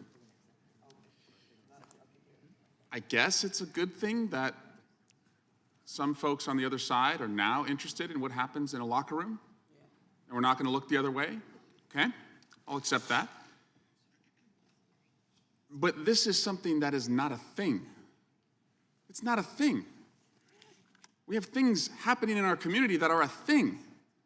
kids getting mowed down by assault rifles at their school. That's a thing. Young women in their community having IVF treatments banned. That's a thing. Women being forced into government-mandated pregnancies. That's a thing. And those are all things that we can address in this committee. But okay, I'll play out this exercise with y'all. How are you going to enforce this? I know I'm yielding to somebody over there. Tell me, how are you going to enforce this? This is an on-demand gender check that you want to be a part of now. So who's enforcing it? Is Mr. Jordan enforcing it? Mr. Gates enforcing it? Mr. Biggs? Who is enforcing this on-demand gender check? You didn't put that into the bill. Seems a little creepy that we don't know who's going to be determining genders here. Ms. Hageman, I'm deferring to you. You're the only one that wants to speak on this. It's interesting, you're the only one who wants to speak on this. No one else will even touch this because it's kind of creepy that you're setting up on-demand gender checks. Kind of obvious. Order? Are you calling me creepy? I'm saying it's creepy that you're setting up an on-demand gender check and you won't tell us how you're going to enforce it. May I respond to that? Will you engage in it colloquially? Tell me how you're going to enforce it, yes. Well, according to the U.S. boxing transgender policy, they're the ones that plan on doing the inspection. The athlete has declared that her gender identity is female and has completed gender reassignment surgery. So how not do they inspect protecting it? girls and women. How do they inspect it? Protects us. That I guess you're going to have to ask the boxing association. Shouldn't you know? This is your they're bill. the ones that have adopted the policy. I reclaim my time. They don't know. They don't know. They see a small issue that's happening in a few communities, and they want to extrapolate that across America, and they want you to think it's a thing. It's not a thing. There are things. Gun violence, fertility bans, government-mandated pregnancies, those are things. This is not a thing.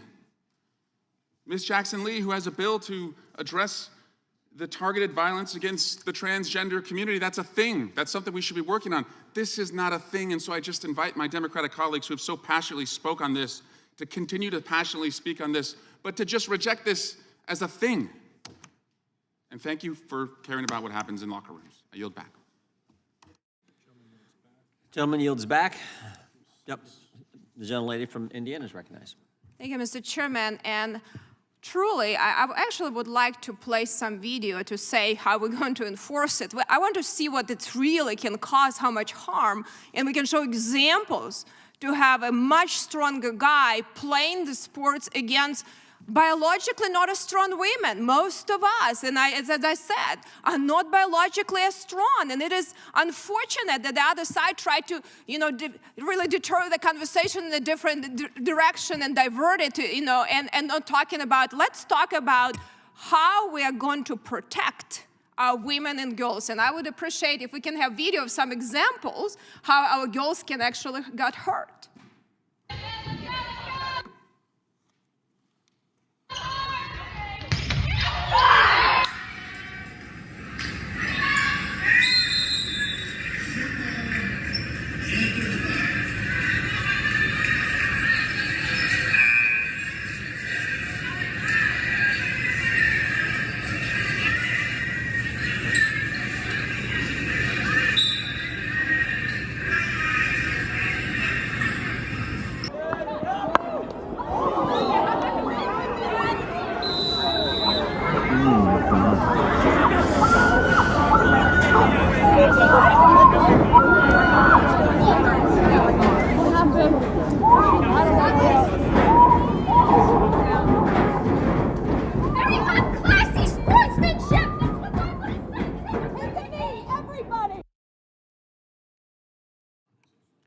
So I want us not to be enforcing, but preventing the situation like that where girls actually get hurt by males, biological males playing sports. I mean, it is really unbelievable for me that this is an issue that we cannot stand with women and girls on because it is so hard. As I said, it makes us much tougher, maybe mentally, and a lot of us are for that reason. But let's just be honest.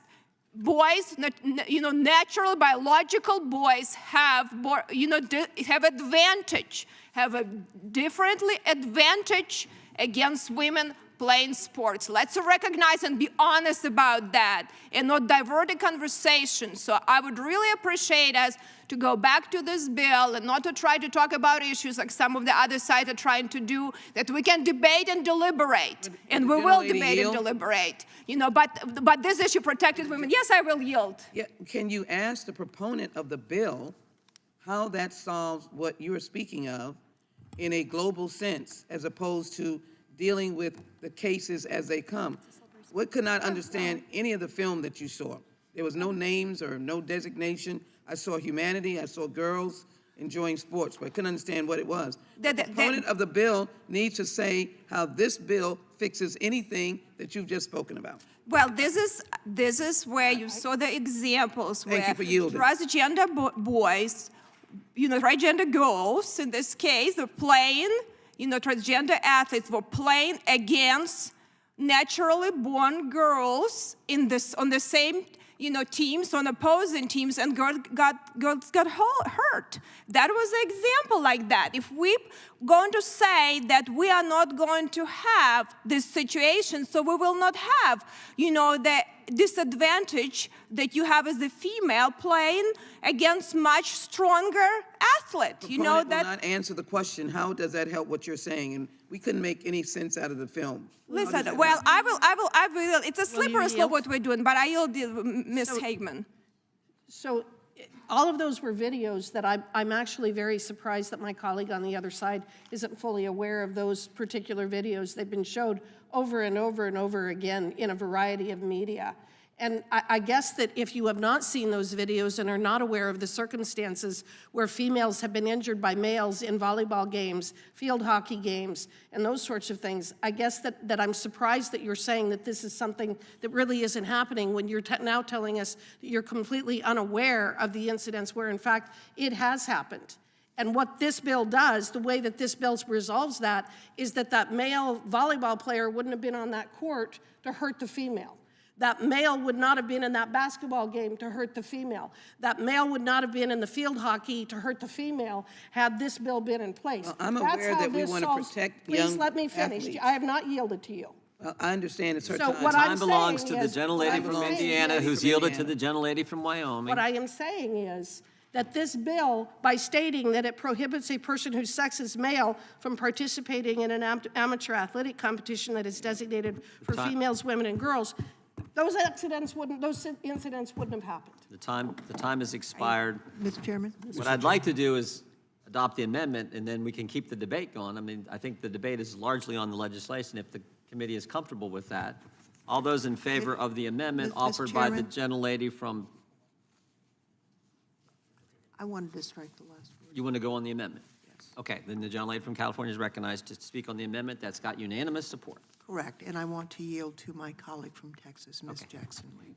Very kind. That's fine. I'm not sure of the unanimous support of the amendment, but I do want to clarify that members on this side of the aisle, not speaking for each and every one of them, clearly have as one of their operatives is to protect our children, to protect whether they are athletes or not athletes.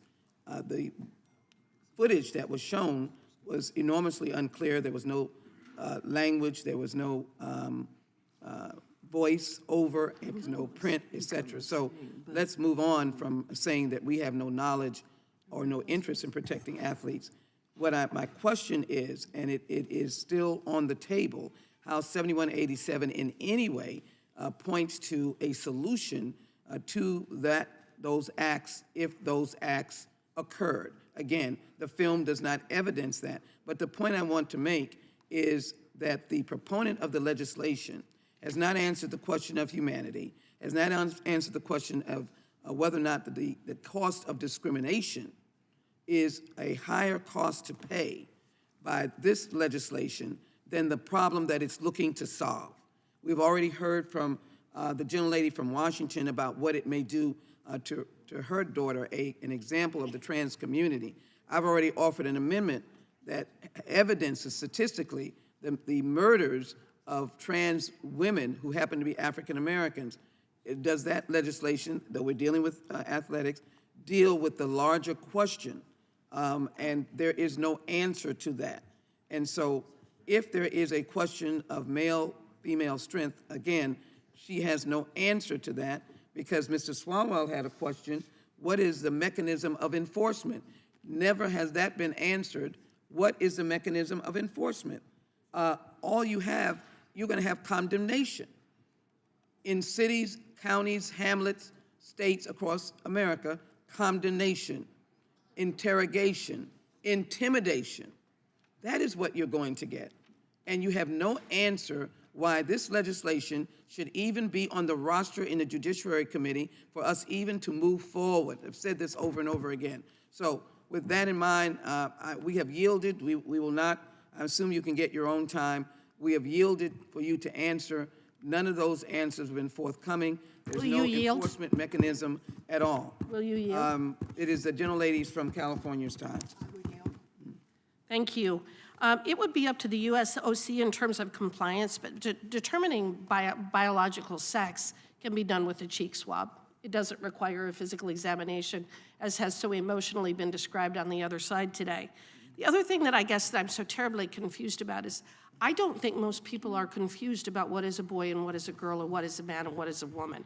I don't think that this is some kind of a mystery that we're incapable of figuring out. Lady yield to me. No, I will not.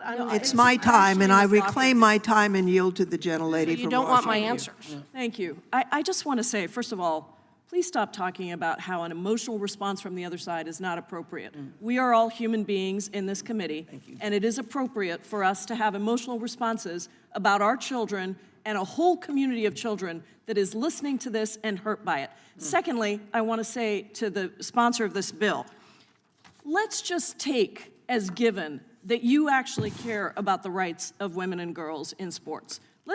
I'm just going to give that to you and say, all right, maybe that's true. Maybe that's true. Wouldn't you want to listen to what the Women's Sports Foundation says, what the National Women's Law Center says, what the United States Olympic and Paralympic Committee says, what the International Olympic Committee says? I ask unanimous consent to enter into the record this letter from the Women's Sports Foundation and the National Women's Law Center. Without objection. Let me just be clear. Contrary to its title, this bill does not protect girls and women's sports. Instead, it is a misguided and harmful measure that amounts to no more than a discriminatory attempt to target and exclude an already marginalized group of girls and women who are transgender, rather than addressing equity issues that girls and women face in sports. It goes on to say that the policies that ban girls and women who are transgender actually perpetuate harmful and dangerous stereotypes that lead to the policing and harassment of cisgender girls and women. Do you know what cisgender girls and women are? That is what you define as girls and women. And it is saying here, right here in this letter, that it is harmful. What you are doing is harmful to those girls and women that you claim to want to protect. Now, in addition, Principle 4 of the Olympic Charter... My time has expired, so I need to reclaim it and yield back. Thank you, Mr. Chairman. Gentlelady yields back. Anybody who wants to claim time, I would love a little more. We understand, I'm sure we'll get it, but I would like to deal with the amendment, and then we're going to continue the debate. So the question occurs on the amendment from the gentlelady from Pennsylvania. Mr. Chairman... We just adopt the amendment, and then we'll come right back into the debate. It's not going to...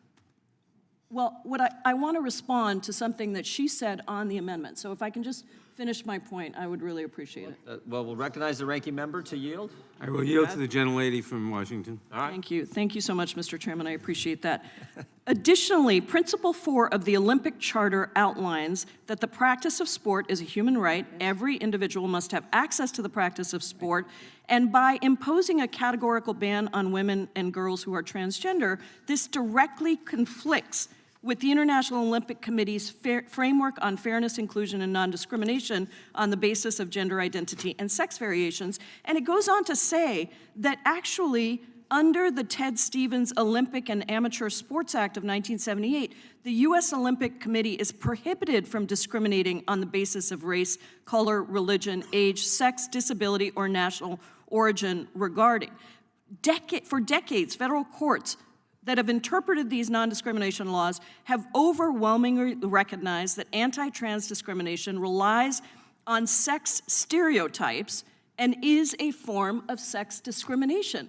So when the gentlelady who's the sponsor of this bill tries to say that this is actually something that is supportive of women and girls, and all of a sudden the other side has decided they want to be supportive of women and girls, I would ask you to look at what the organizations that actually represent women and girls in sports say. They do not say that this is helpful at all. And my colleague, Mr. Swalwell from California, is absolutely right. Will you yield?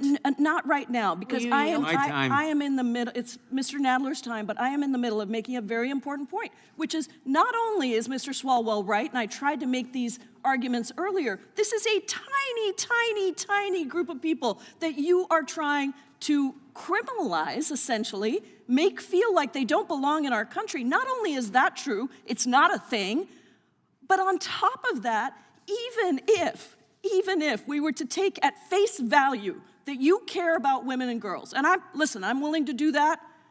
I'm willing to do that in my emotional state as a mother of a trans daughter. I'm willing to give you the right to say, all right, I care about this. Even then, why don't you listen to the National Sports Foundation that deals with sports for women and girls and what is good inclusive policy? That is what we should be doing here. And please stop talking about my emotional response to your bill. Yeah, it's emotional because you know what? There are Republican, independent, and Democratic parents out there of trans kids. I know because I did a roundtable, a bipartisan roundtable with our former colleague, Ileana Ros-Lehtinen, about this issue. People don't want this ridiculousness, and it is deeply hurtful and harmful to our kids. Now, maybe you don't have a trans kid. Maybe nobody on this committee has a trans kid. I don't know. I think I'm the only one. But why don't you start to think about what this feels like to kids and parents across the country when you use the kind of language that you do, that is not even based in any kind of science.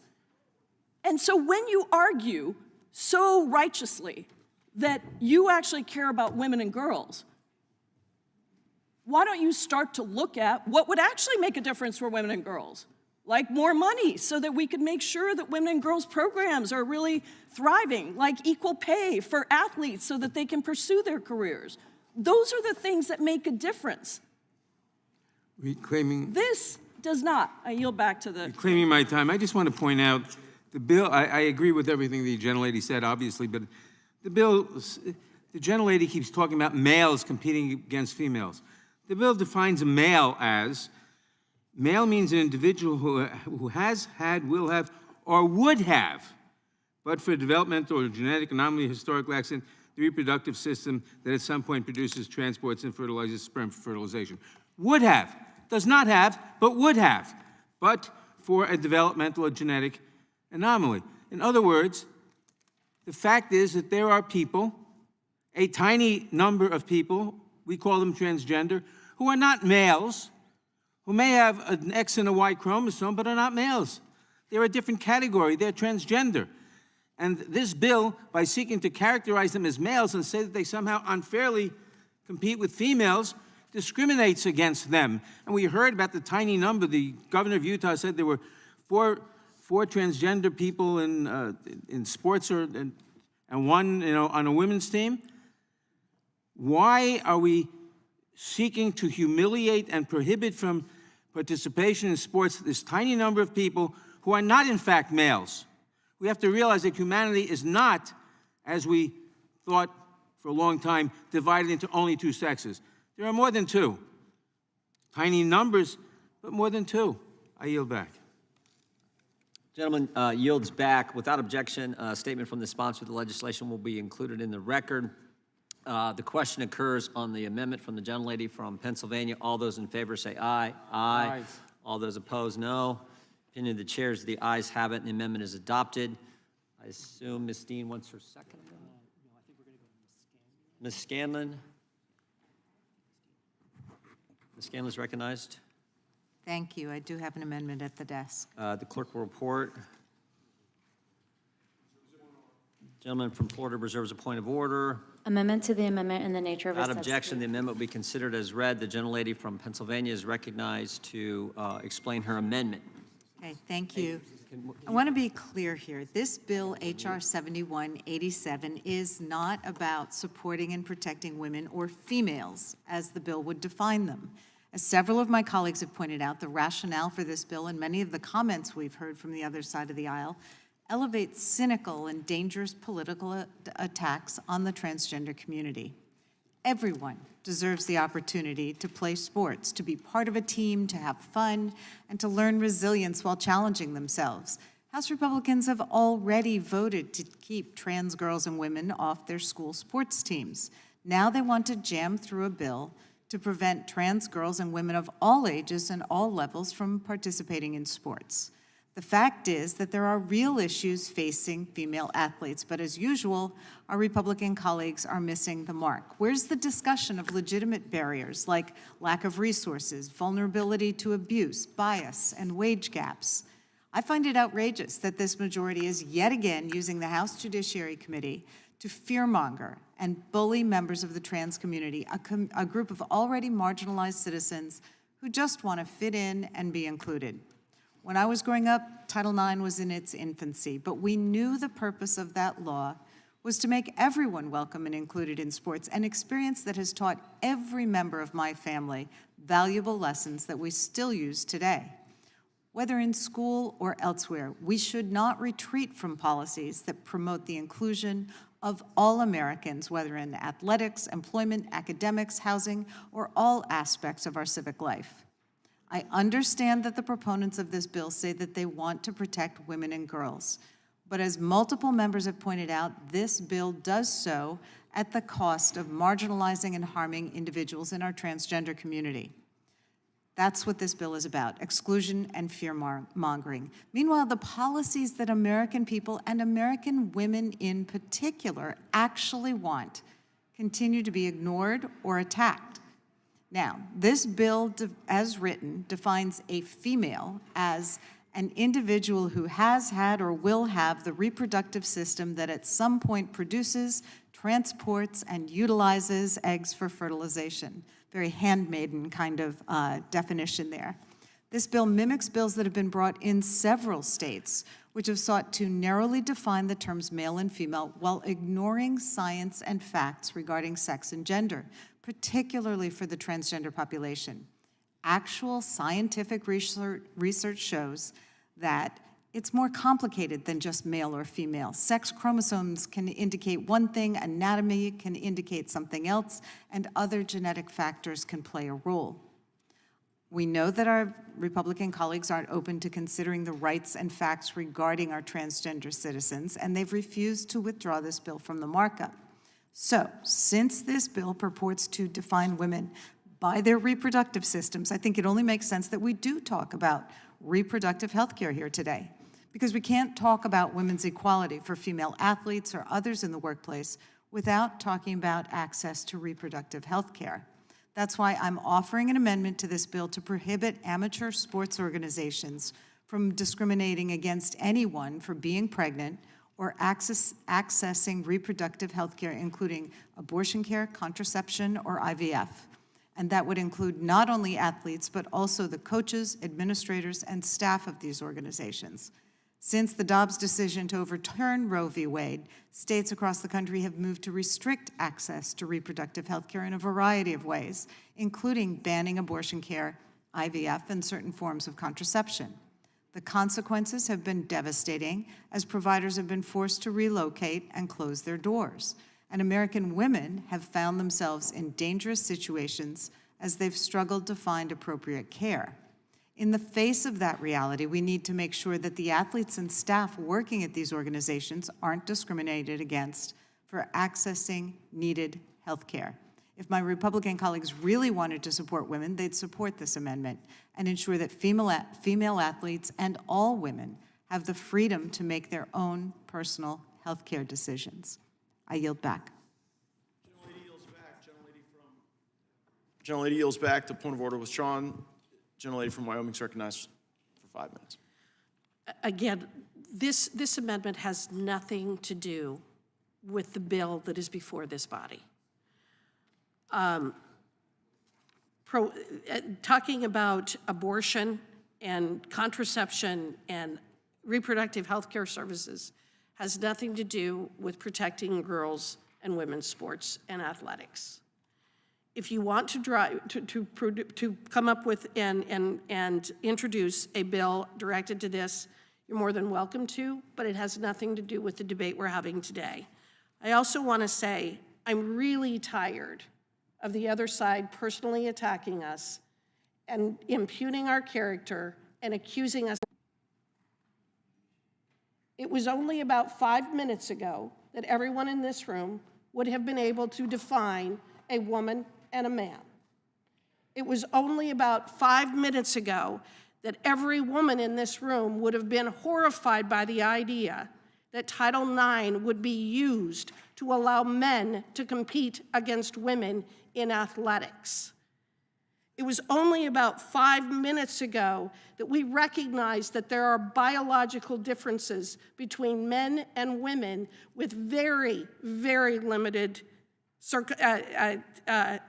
changes to that, very limited exceptions.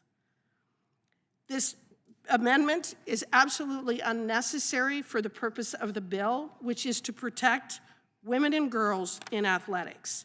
And in terms of the public sentiment on this, public sentiment is not on your side. The American people do not believe that boys and men should be competing against girls and women. The Washington Post survey from April 2023, 66% of Americans do not think that biological males should be allowed to compete in women's sports competitions at the high school level, and 65% of Americans do not believe that biological males should compete in women's sports at the college or professional level. A Gallup poll released in June 2023 found that 69% of Americans believe that athletes should only be allowed to play on sports teams that match their biological sex, which actually increased since 2021. Nobody is saying that someone who believes that they are transgender cannot compete in athletics. They simply have to compete with the same biological sex of who they are. If someone is transgender and is capable of making it to the Olympics, they are free to compete in the Olympics. But if they are a man, they should compete in the men's category, and if they are women, they should compete in the women's category. This bill doesn't do anything other than that. It just simply states that men should not be competing against women. That's all it does. And as a woman, I take great offense to anybody who believes that I do not sincerely want to protect women and girls in athletics, in the safety of their own homes, in their jobs, in employment, and in every other category. This amendment is unnecessary, and I would urge my colleagues to vote against it. Gentlelady yields back. Gentleman from Maryland, Mr. Ivey, is recognized for 5 minutes. Thank you, Mr. Chairman. To my colleague from Wyoming, I say I'm not questioning your sincerity. We just may disagree on some things here. I did want to comment on a few things, though. The video that you showed, I don't know field hockey, but I do know basketball. And you showed a video of I guess someone getting hurt in the competition on a rebound. I do want to point out to the gentlelady and to my colleagues that in women's basketball, especially at the collegiate level, and the University of Maryland's in my district, by the way, Go Terps, Final Four, on multiple occasions, national champions. They use men in practice all the time. I mean, it's a fairly routine practice for that to happen. And I think there are high school girls teams that do that too. One school that's also in my district, Bishop McNamara, perennial top 10 in the nation, girls basketball teams. In fact, they have kids from that team that are playing in the WNBA, just like the University of Maryland does too. So I don't think it's automatically dangerous that there's some sort of competition. I take your point that you're trying to protect women, but I gotta say this, the women athletes in my district, at least, aren't asking for your protection. In fact, I think generally speaking, they kind of resent it because they want to compete. If you look at someone like Caitlin Clark, it's a little ironic we're doing this debate on the eve of the start of the women's national tournament at the NCAA level. They always recoil when they're sort of segregated off with respect to comparison. She didn't want to say that she's only the highest scorer in the history of women's basketball. Will the gentleman yield? Not at this point, but I'll come back to you in a minute. But that she was the highest scorer of all time. She took great pleasure in beating out Pete Maravich for the national scoring champion of all time. So from my perspective, and I'm about 1 million people in my district. There's about 136,000 school kids. Many of them are playing sports at the high school level and the middle school level too. AAU competition and college, as I mentioned. I'm not aware of any transgender kids trying to compete in any of those sports. I reached out to my school system. They said they didn't know of any. So from my perspective, this is legislation in search of a problem. It's a problem that doesn't exist in my county. I haven't really seen it at our state level in Maryland. I'm not seeing it in the NCAA tournament that starts this week and has been going all year, and it's been a great year. By the way, if you stop somebody on the street and say, name the top college basketball player this year, I mean, I bet most of them have heard about Caitlin Clark, but would have trouble naming a comparable male basketball player. And I think that's as it should be. By the way, too, we've got scenarios where we've got girls at the high school level or middle school level going out for the football team and making it, girls competing in wrestling, going out for the team and making it. I think that's fine. I think we should leave that so that they can do it. But then the last point I want to make, too, is just a reference back to the veto message that was delivered by the Republican governor of Utah, Spencer Cox, in reaction to this, right before he vetoed similar kind of legislation in his state. And he said something kind of similar. He's got 75,000 high school kids participating in high school sports, 4 transgender kids playing high school sports in Utah, 1 transgender student playing girls sports, 86% of trans youth reporting suicidality, 56% of trans youth having attempted suicide. So even if you care about women's sports, and even if you're trying to protect women, I'm not questioning your honesty or your position on that, but I do think we should also consider the kids on the other side of this, the kids who are seeing, the transgender kids who are seeing this debate, and not just this one, but debates across the country at state level, on TV and the like. And to them, this is a message of rejection and exclusion. It's hurtful to them. I've got 6 kids, none of them are transgender. So I don't have any personal experience with this, but I do hope that we can try and be more considerate of their concerns and their needs as well. Try and balance this out. If you're worried about women's sports, I take it at your word, although I think women's sports is doing better now in the United States than it ever has been. I think it will continue to be so. And with that, I yield back. Gentleman's time has expired. Gentlelady from Indiana, Ms. Sparks, is recognized for 5 minutes. I moved to strike the last word. I actually wanted to, rebut a few points you mentioned, because I actually mother of 2 girls who play on the varsity team at high school, and they do practice with my husband playing golf, but it's very different when you practice or actually having a competitive game. And let's just be honest, you say people, there is, no organizations that, organization that's supporting this. I'll be honest with you, I've been in the legislative branch for some time here in the state Senate before, and I will tell you that most of the organizations have a pretty names, and they have a lot of presentations, but a lot of them don't even stand for the people on the ground with these issues. So I actually would take any endorsements of any pretty sounded organization with a grain of salt. I've seen that people that sit on the national farm boards never been on the combine and promote actually some of these policies that are bad for real farmers, small farmers on the ground, not for large monopolies they try to protect. So there are a lot of them, there is the money and power protected in DC. So I usually have I see who fund the organization, what they're about. But you're talking about girl and women. This is just a common sense and science. Biological sex does matter.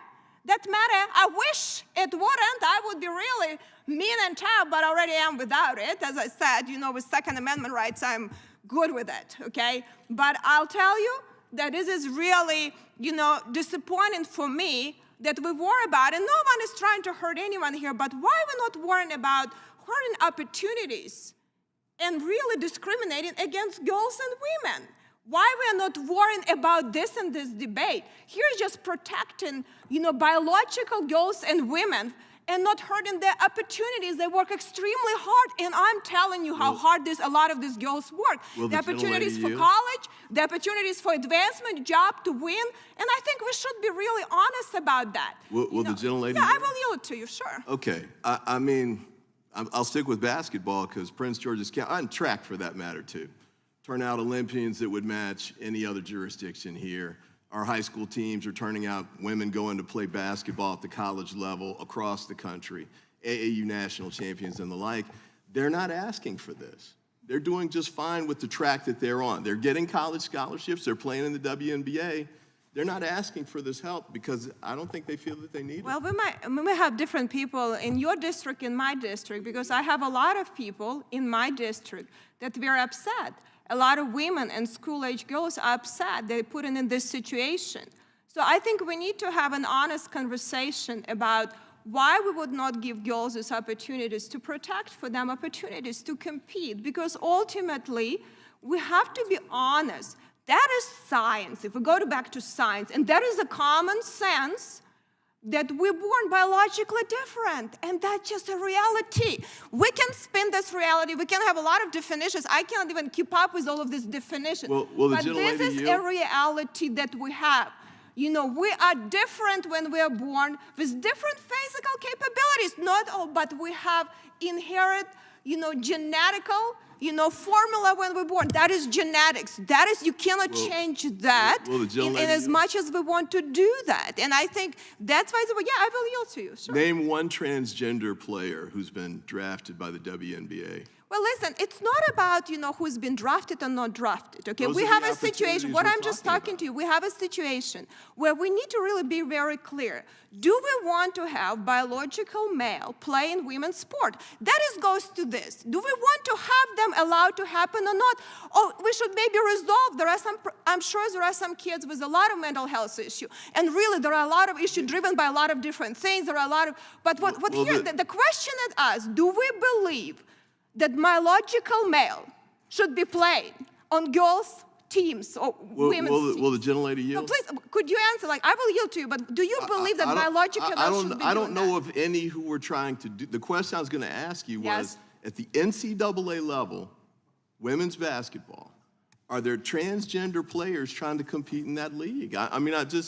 There may be, but I just haven't heard about it. And as far as I can tell, there are none in the tournament. Well, we have other ones, right? We have a swimming team and other ones, but it will be, right? So the question is, do we want to allow that or not? So because it will be more. So if we do not put this legislation, there will be more in a lot of different things. But do you believe we put girls at disadvantage? I'm just saying this legislation's not needed. My high school classmate won the gold medal on the 100-meter hurdles in the 1984 Olympics. But we'd have to define Nobody's trying to compete that I know of. But it I know will the one be. swimmer, but other than that. It will be, and that's why we need to be clear. My time is expired. The chair recognizes the gentleman from Colorado. I thank the chair, and I'd like to yield my time to the gentlewoman from Pennsylvania. Gentlelady's recognized. Thank you. I understand that this bill's proponent has offered it with the intent to protect women and girls who play sports. And I would argue that my amendment shares that purpose because it addresses an issue that women athletes are actually advocating for. This bill explicitly defines females in terms of their reproductive capacity, their ability to produce eggs and bring them to term. But in the wake of the Dobbs decision, female athletes across multiple sports have expressed concerns about restrictions on their freedom to access birth control, fertility treatments, abortion, and other reproductive health care. So this amendment would ensure that when you're going to define women and men in sports on the basis of their reproductive capacity, that those people would have the freedom to access health care related to their reproductive capacity. And I would just request unanimous consent to enter into the record an article entitled Women in Sport, Female Athletes Have Made Strides on Reproductive Freedom in the Workplace from NorthJersey.com, July 1st, 2022. Thank you. Does the gentleman yield back? Gentlelady yields to the gentleman from Colorado. The gentleman from Colorado yields back. Gentleman from Colorado yields back. I didn't want to assume anything there, Mr. Goose. Happy to confirm. Yeah.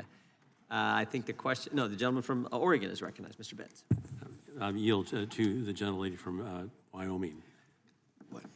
Just very quickly, but Mr. Ivey had left. The only question that I had for him about Caitlin Clark, as he's describing her athletic prowess, which I've seen her, and she's quite the athlete. But the question is, if they don't care about whether men and women are on the same team, why doesn't she just play on the man's team? And if she did, would she be nearly as successful? With that, I yield back. Gentlelady yields back to the gentleman from Oregon. Gentleman from Oregon yields back to the gentleman from California is recognized. Thank you, Mr. Chairman, and I also want to express my appreciation for our colleague from Wyoming for bringing this bill up, this legislation. It's a good place to debate this issue. We've had this debate in California for a number of years, and the central question is really, do you need this legislation? You talk about it, you have to think about it. Before you vote, you've got to really ponder, but I think you got to ponder the facts. And I've got to tell you, back home, just this last year, here in Congress, I honored a young lady who was a starting pitcher, the boys' baseball team, championship baseball team. They won. She competed with the men. Another high school in my district, the wrestling team.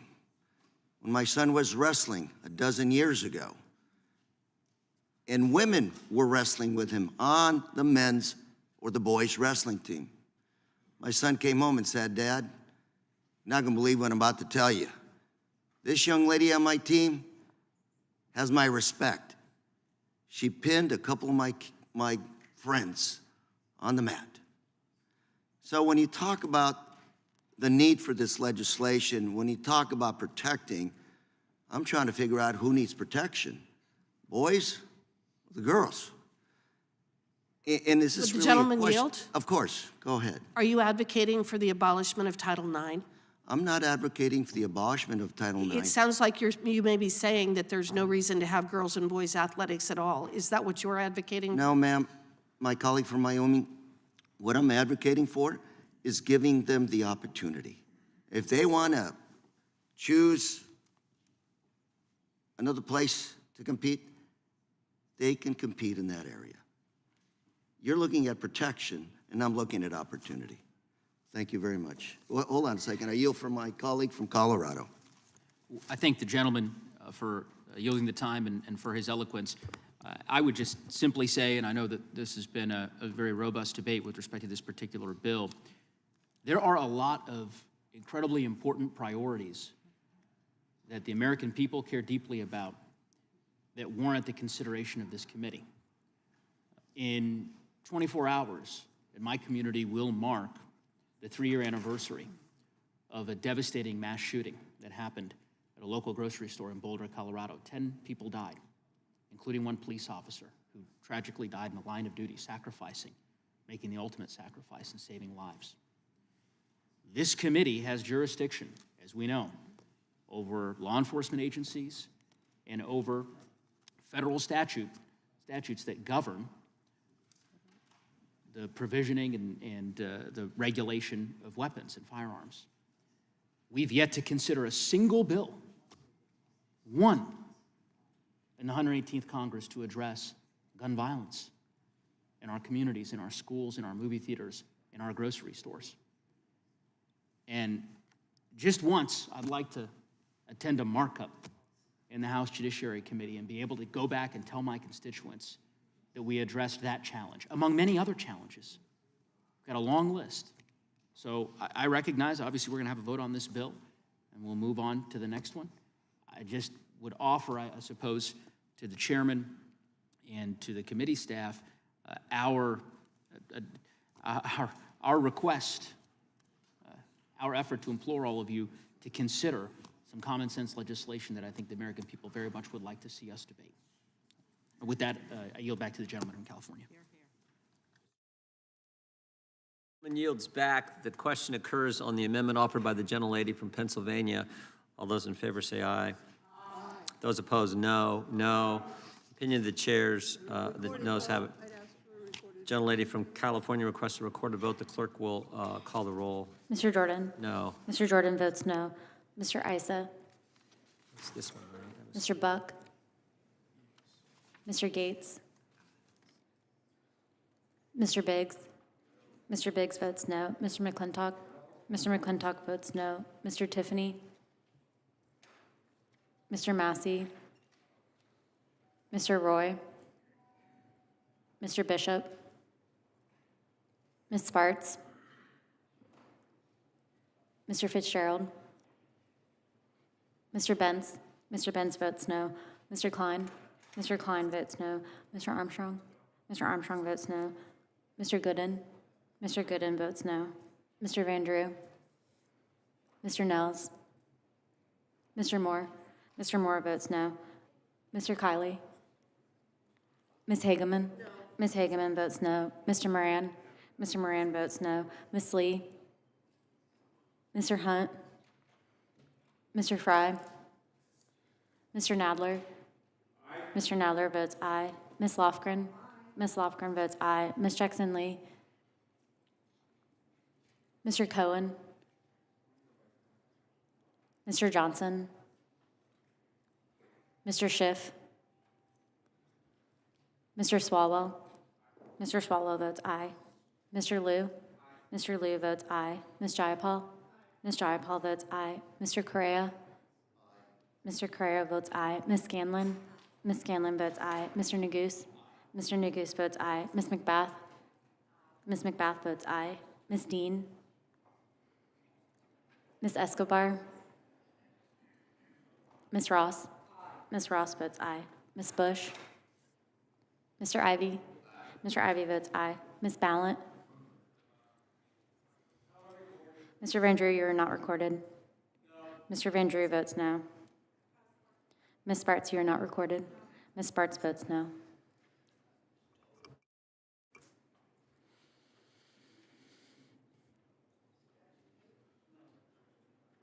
Ms. Jackson Lee? Ms. Jackson Lee, you are not recorded. Ms. Jackson Lee votes aye.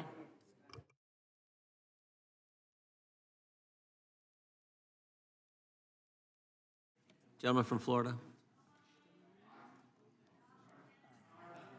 Mr. Gates, you are not recorded. Mr. Gates votes no.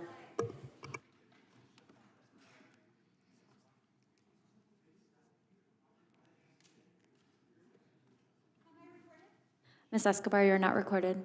Ms. Escobar votes aye.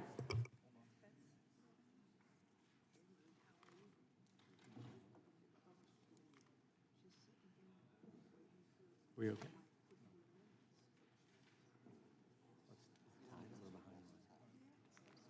We can win on the tie, right?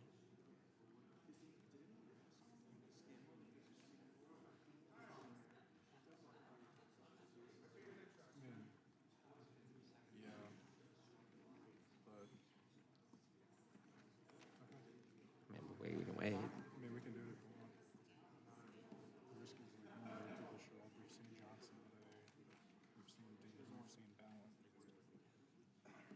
So we should just go. We should wait for members.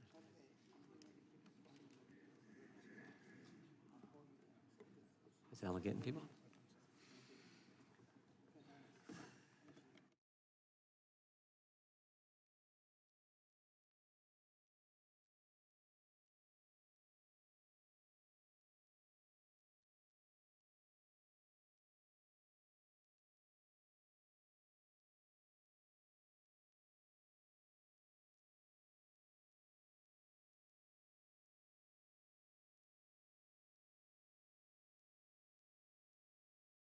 Wisconsin.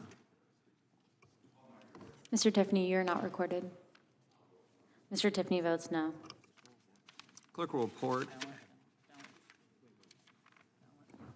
Mr. Chairman, there are 13 ayes and 14 noes. The amendment is not adopted. Who seeks recognition?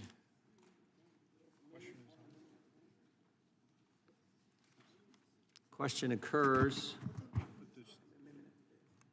You have an amendment, Sheila?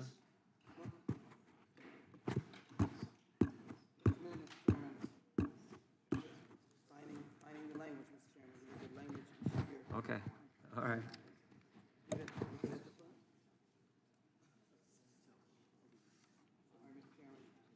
is not my modus operandi. I'm always prepared.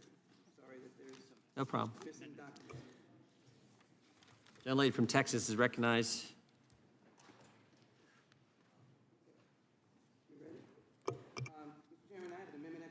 Clerk will report. Amendment to the amendment in the nature of a Without objection, the substitute. amendment will be considered as read. Gentleman from Florida reserves a point of order. The clerk will pass the clerk can pass the amendment out, and then we'll. Gentlelady is recognized to explain her amendment.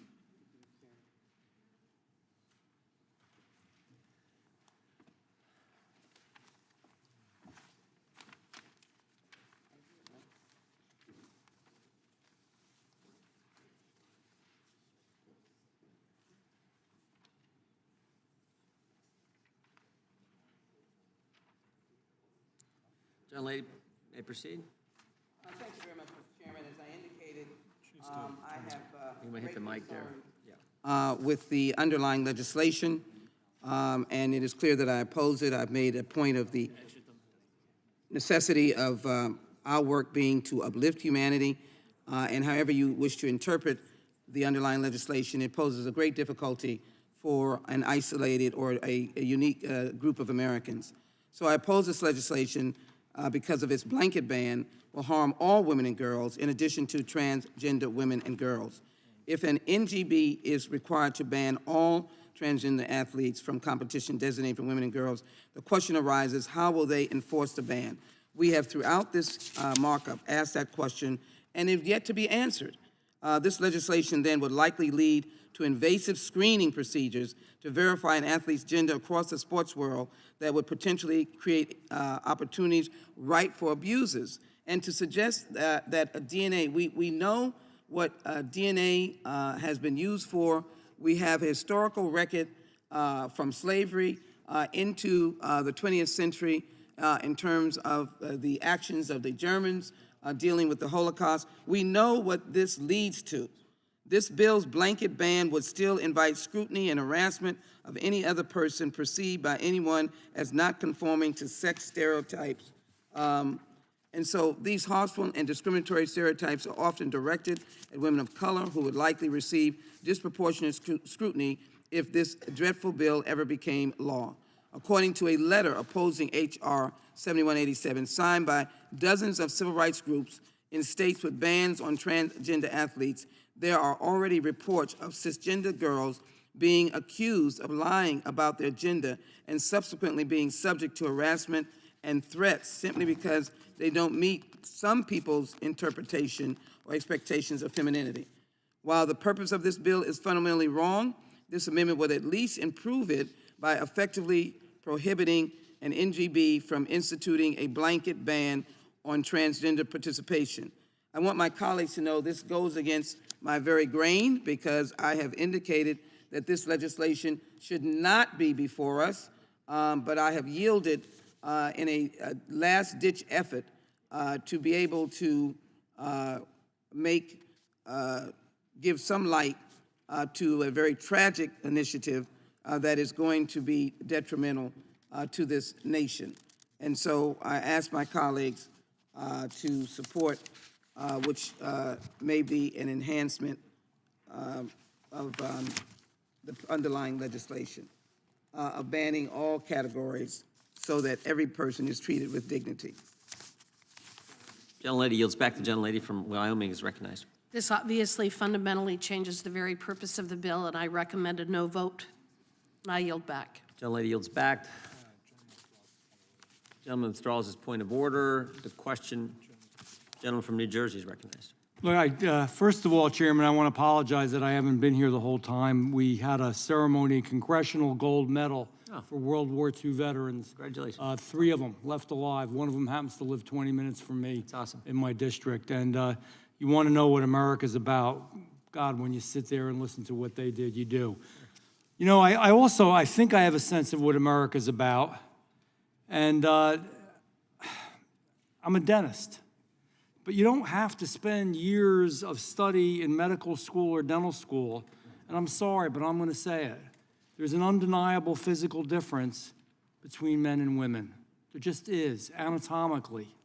I'm not mentally, I don't know what people think. I have a rule of thumb for myself and what I believe should be true. I don't care what people do in their bedroom, but I don't want it forced on my kids, and I don't want to have to pay for it. This agrees so much that a bill like this is actually necessary. Think about it. Think how hard so many of us fought that so my daughter and my granddaughter have a right to compete. Title IX, we know all this already. And to take individuals who anatomically, regardless of how they feel spiritually, mentally, whatever other way, and I can't speak to that, anatomically still have a different muscular structure, have a different bone structure, are just different. They're not women. They're not biological women. And to make our young women who need to have this opportunity to compete against them is just wrong.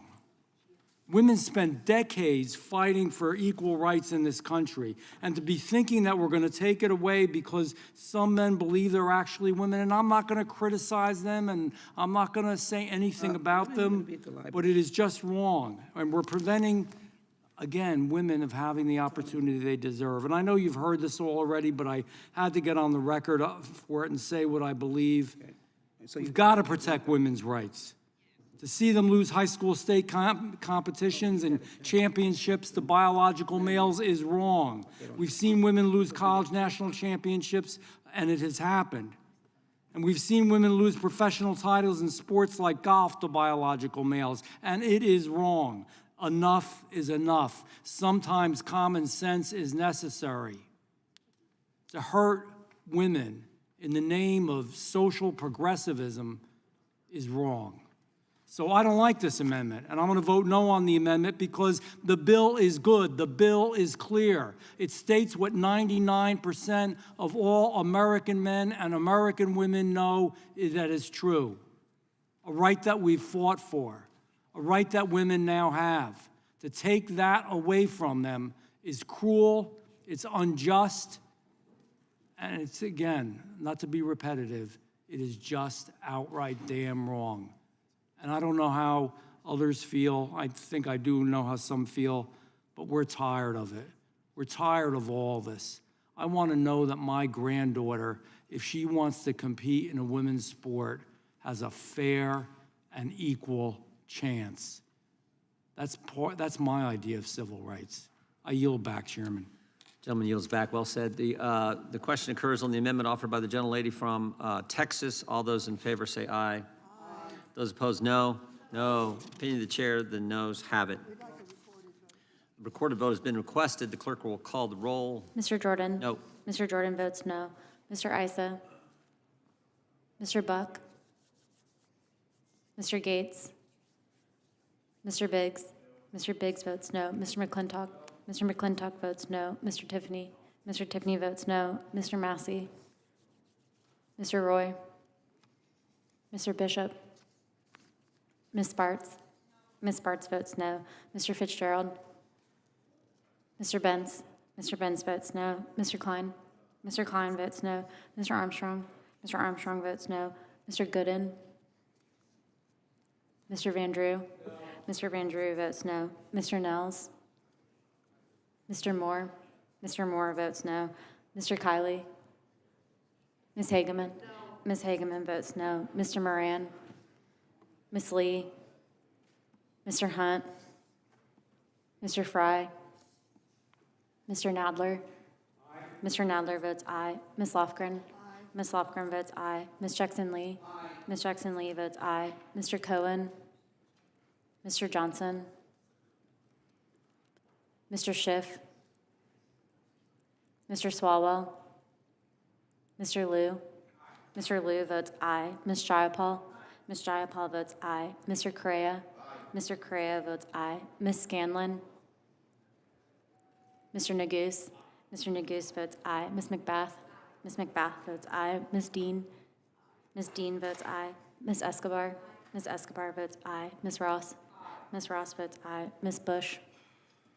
Mr. Ivy? Mr. Ivy votes aye. Ms. Ballant? Ms. Scanlon, you are not recorded. Ms. Scanlon votes aye. Mr. Gates votes no. Mr. Gooden votes no.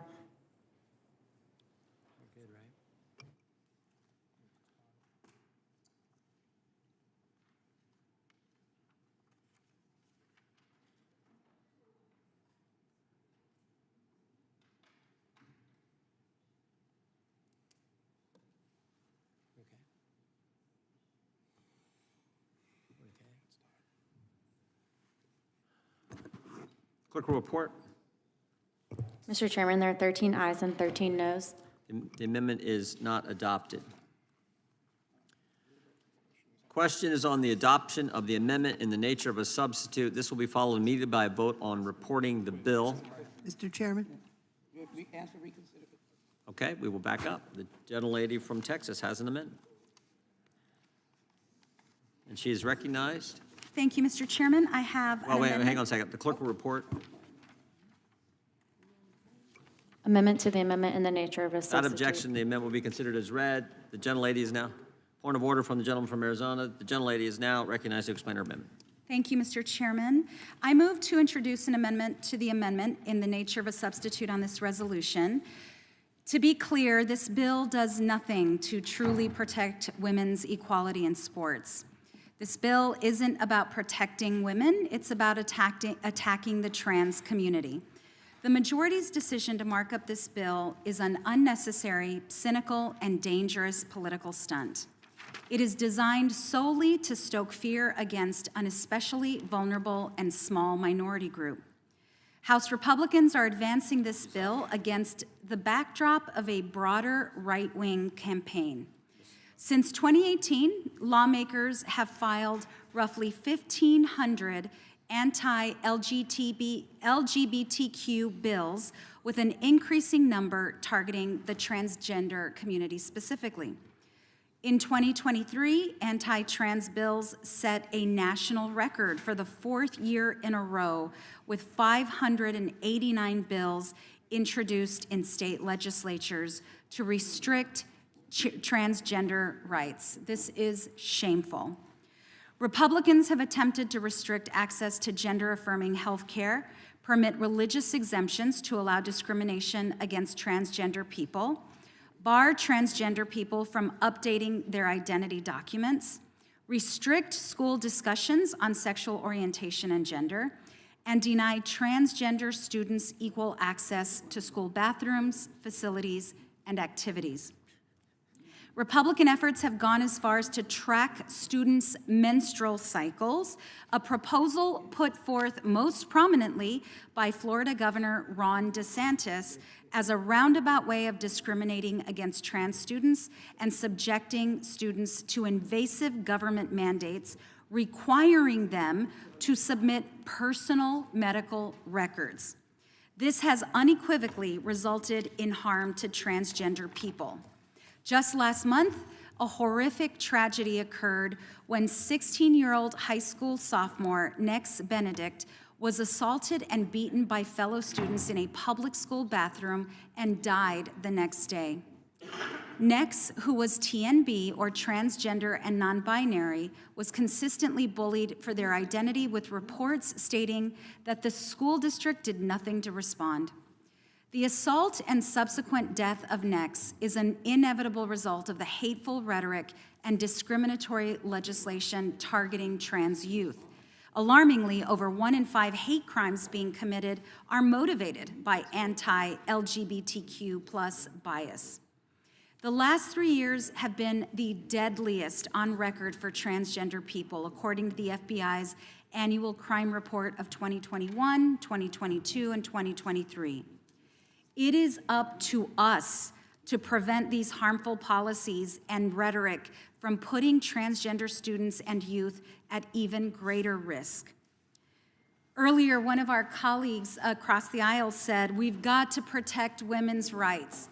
We know that that is quite the opposite of what the Republican Party is trying to do. The Republican Party doesn't care about women's rights, seeks to strip women of their hard-earned rights. This is about bullying. To that end, my amendment, which is based on Representative Schiff's Period Act, would prevent educational institutions from soliciting and requiring any student to provide reproductive or sexual health information, including information regarding the student's menstrual cycle, which has been used as a tool to overtly discriminate against trans students and subject all students to invasive government mandates of their private medical data. For everyone here who has a daughter, a school-aged daughter, I want you to think about how invasive it is to have the government force her to provide information about her period. I hope that you all are as outraged as we are. I urge you to support this amendment. I yield back. Gentlelady yields back. The gentlelady from Wyoming is recognized. Thank you. This amendment has absolutely nothing to do with the bill and is frankly very silly.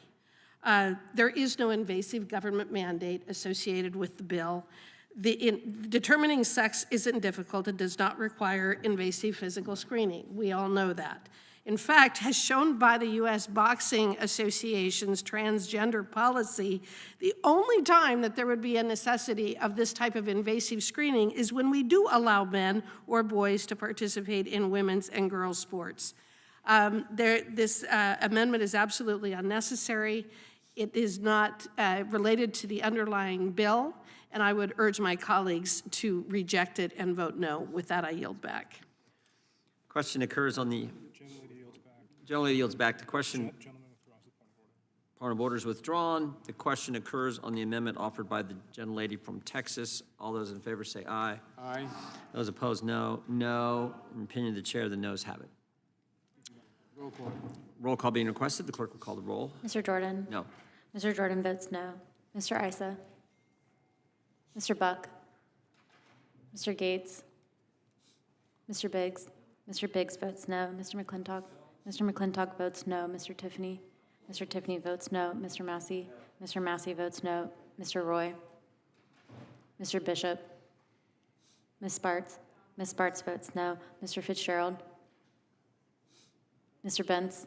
Mr. Benz votes no. Mr. Klein? Mr. Klein votes no. Mr. Armstrong? Mr. Armstrong votes no. Mr. Gooden? Mr. Gooden votes no. Mr. Van Drew? Mr. Van Drew votes no. Mr. Nels? Mr. Moore? Mr. Moore votes no. Mr. Kiley?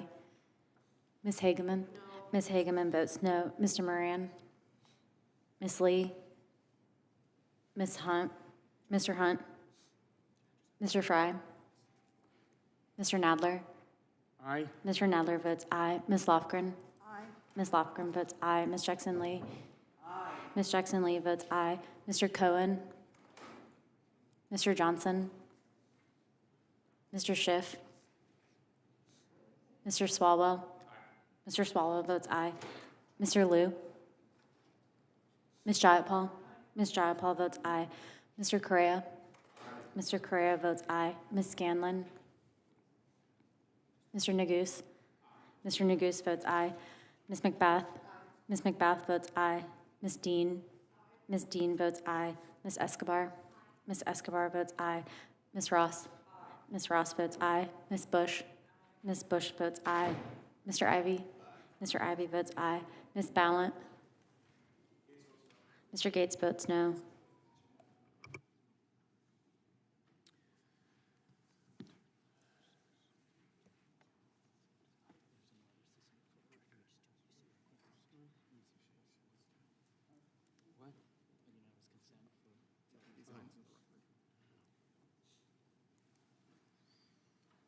Clerk will report.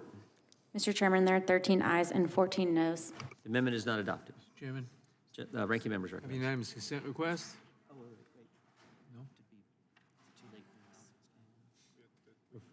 We've already closed. I apologize. We've already closed it. Do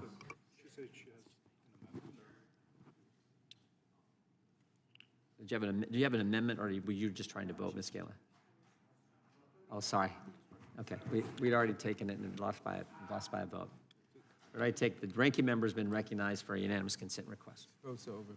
Mr. Chairman, I ask unanimous consent to include into the record a letter from the Women's Sports Foundation, National Women's Law Center, and 50 other women's rights, gender justice, sports governance organizations in opposition to H.R. 7187. A letter from LGBTQ, civil liberties and civil rights organizations, including the Human Rights Campaign, Lambda Legal, the National Center for Transgender Equality, the PFLAG National and Reproductive Freedom for All in opposition to H.R. 7187, a letter from the American Civil Liberties Union in opposition to H.R. 7187, and a letter from Interact Advocates for Intersex Youth in opposition to H.R. 7187. Without objection. Question now occurs on, I think, the amendment in the nature of a substitute. This will be followed by, Mr. Chairman, yep. could I offer an article? You sure can, Mr. Ivey. I apologize. The Men Who Practice Against Caitlin Clark Can't Stop Her Either by Brian Hamilton. Without objection. The question is on the adoption of the amendment in nature substitute. This will be followed immediately by a vote on reporting the bill. All those in favor say aye. Aye. Those opposed, no. No. Opinion of the chair, the ayes have it, and the amendment in the nature of a substitute is adopted, a reporting quorum being present. The question is on favorably reporting the bill as amended. All those in favor say aye. Aye. Those opposed, no. No. Opinion of the chair, the ayes have Roll it. call, please. Roll call having been requested, the clerk will call the roll. Mr. Jordan? Yes. Mr. Jordan votes yes. Mr. Isa? Mr. Buck? Mr. Gates? Mr. Gates votes aye. Mr. Biggs? Mr. Biggs votes aye. Mr. McClintock? Mr. McClintock votes aye. Mr. Tiffany? Mr. Tiffany votes aye. Mr. Massey? Mr. Massey votes aye. Mr. Roy? Mr. Bishop? Ms. Sparts? Ms. Sparts votes yes. Mr. Fitzgerald?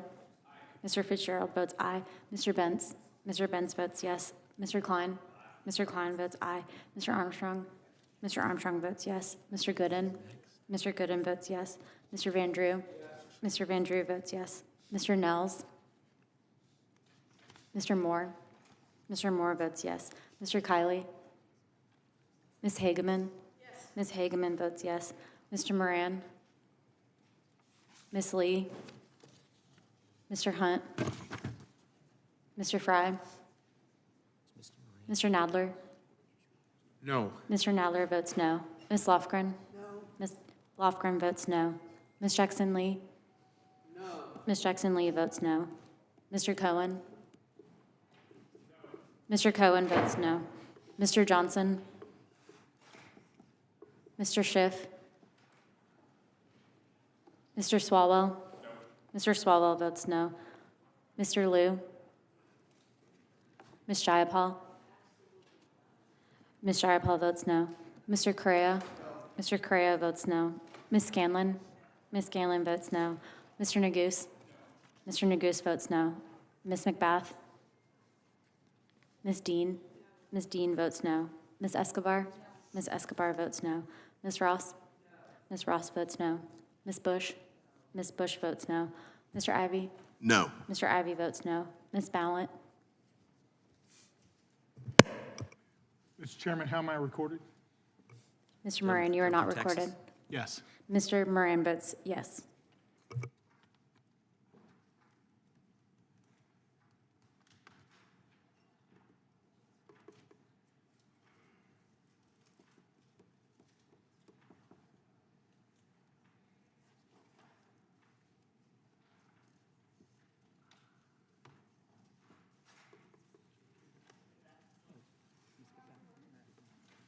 Ms. McBath, you are not recorded. Ms. McBath votes no. Clerk will report. Mr. Chairman, there are 16 ayes and 15 noes. The ayes have it, and the bill is ordered to be reported favorably to the House. Members will have 2 days to submit views. Without objection, the bill will be reported as a single amendment in the nature of a substitute, incorporating all adopted amendments, and the staff is authorized to make technical and conforming changes. Pursuant to notice, I call up H.R. 7198, the Prove It Act of 2024 for purposes of markup, and move the committee report it favorably to the House. The clerk will report the bill. H.R. 7198. Without objection, the bill be considered as read and open for amendment at any point. The chair now recognizes the gentleman from Texas, Mr. Moran, for an opening statement. Thank you, Mr. Chairman. H.R. 7198, the Prove It Act of 2024, is an important bipartisan piece of legislation which would amend the Regulatory Flexibility Act of 1980. The bill is intended to ensure that agencies comply with existing law and better account for how their regulations may affect small businesses. It's no secret that small businesses bear a heavy burden when complying with federal regulations. This is especially true when agencies enact poorly designed, one-size-fits-all rules. Small businesses, though, often lack the resources to employ the lawyers and compliance professionals that larger businesses routinely keep on staff. This means that small business owners are often their own compliance professionals. When small businesses must comply with such rules, it just doesn't hurt their bottom line. It also means that American people pay higher prices. Rather than deal with regulation and unnecessary compliance costs, some would-be entrepreneurs will never pursue their goals in the first place. Put simply, poorly designed regulations deter innovation and competition, and they are barriers to entry. Regulators should seek to avoid these outcomes because we want to encourage small business growth. In 1980, Congress passed the Regulatory Flexibility Act of 1980, known as the RFA, which required agencies to take small businesses into account when writing rules. All too often, though, agencies failed to comply with the RFA. One report found that in 75% of rulemakings, the agencies either, quote, ignored costs on small businesses or underestimated the regulation's cost, end quote. That is unacceptable. Regardless of whether someone believes the United States economy would be better with more or less regulation, we should have broad support for well-crafted, narrowly tailored regulation and transparency about its impact on small businesses. H.R. 7198, the Prove It Act of 2024, would help ensure agencies more carefully craft their regulations as the law requires. This bill allows small businesses to petition the Small Business Administration to investigate whether an agency performed the analysis the RFA requires. It also creates a penalty for agencies that fail to comply. Congress passed the RFA over 40 years ago, yet federal agencies still fail to account for the effects of their regulations on small businesses. The Prove It Act of 2024 is necessary and it has bipartisan support, and I urge my colleagues to support this legislation, and I yield back. Gentleman yields back. The ranking member is recognized for an opening statement. Thank you, Mr. Chairman. Mr. Chairman, the Prove It Act is yet another example of Republicans pretending to care about small businesses while actually doing the bidding of big corporations and other special interests. This legislation represents the latest effort by Republicans to dismantle the regulatory process, giving the biggest companies a powerful new cudgel to wield against regulations and causing harm to the very small entities it purports to help. Our regulatory agencies are responsible for writing rules that protect our communities from harm. They make sure that our toys that our children play with are safe. They make sure that the vehicles we drive and the buildings we live in are up to code. They make sure that the legislation we pass in Congress, tackling issues like climate change and public health, are implemented as we intend. But the Prove It Act would grind all of this to a halt. If this legislation is enacted, every single rule, past, present, and future, would be funneled for review through a single individual official in a chronically underfunded office within the Small Business Administration. Any group that merely purports to represent small businesses could petition this one official to block a pending rule they don't like. There would be no limit to how many times they could do this. Rules that would ban toxic chemicals or take contaminated food out of the market would hang in limbo, while petitions mount before this single official to complete their reviews, if they can ever complete them at all. And who would be charged with this awesome responsibility over our regulatory system? It's unclear, since the SBA has not even filled this position since 2017. Beyond requiring this official to review petitions related to new rules, the bill also charges them with tracking agencies' completion of mandatory reviews of existing rules every 10 years. If they find that an agency failed to conduct the required review of a rule, they can simply suspend operation of the rule. This is a recipe for chaos and dysfunction, and that, of course, is the point.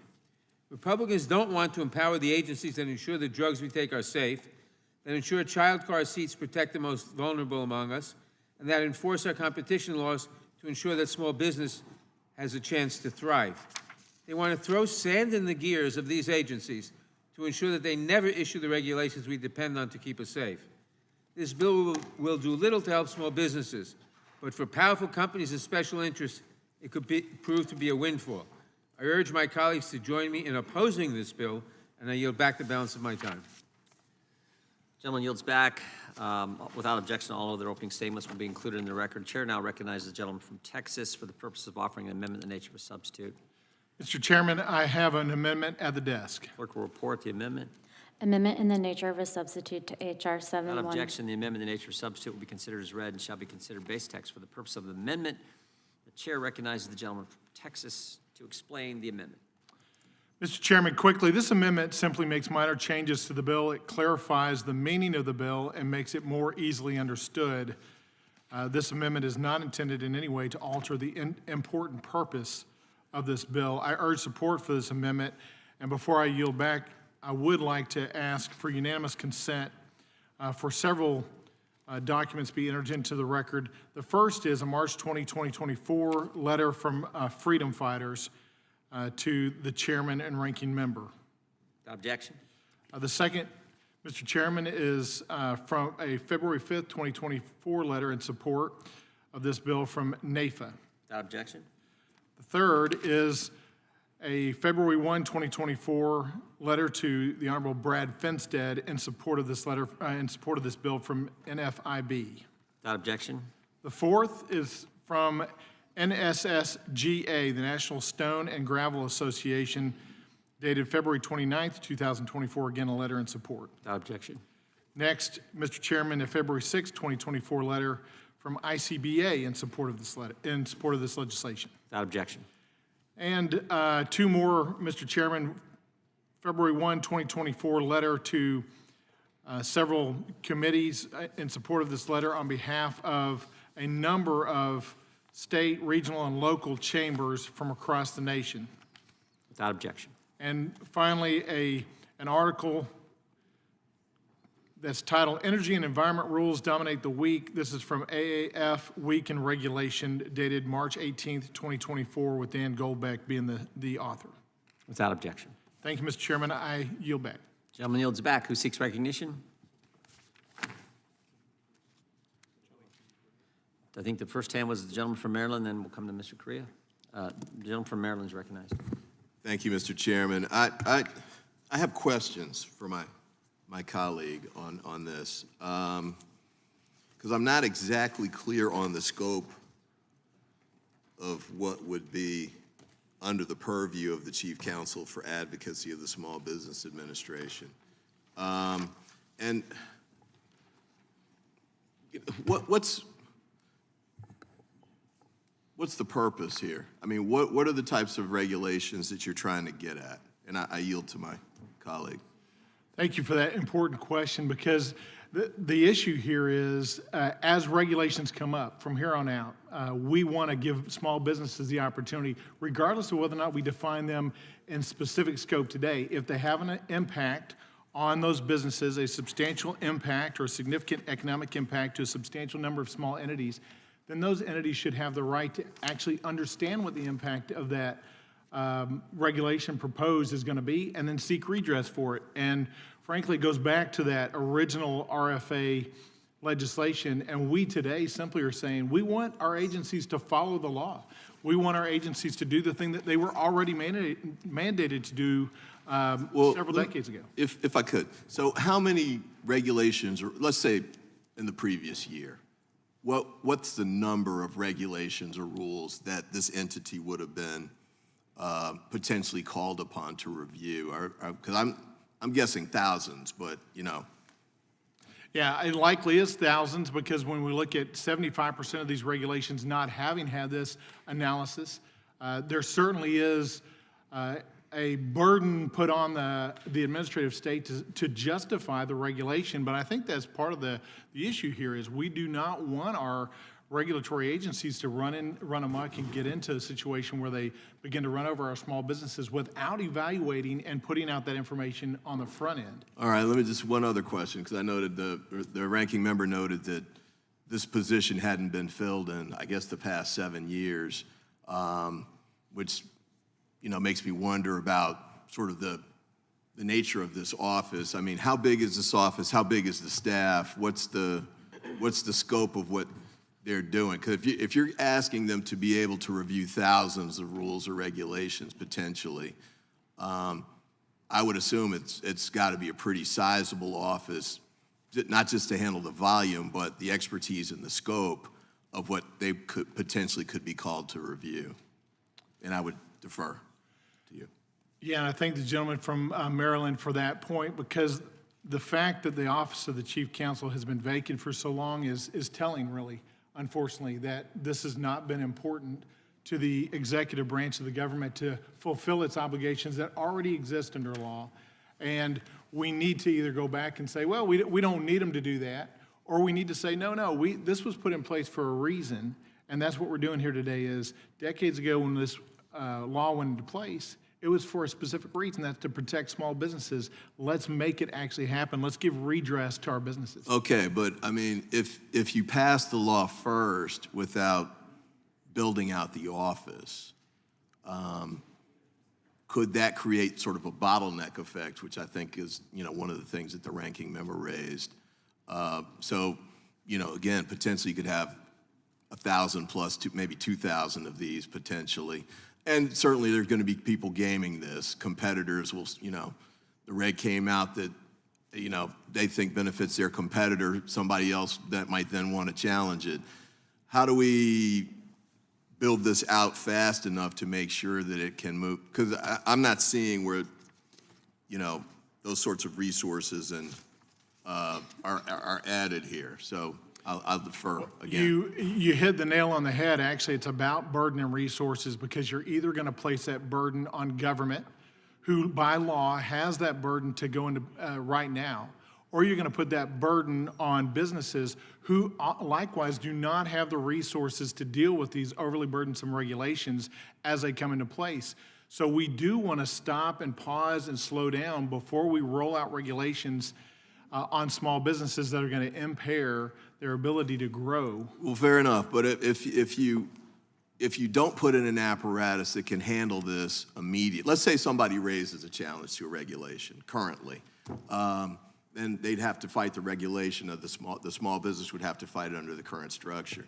But with this, you're adding a second layer of potential challenges where, if I'm reading the bill correctly, there's no infrastructure to handle it now.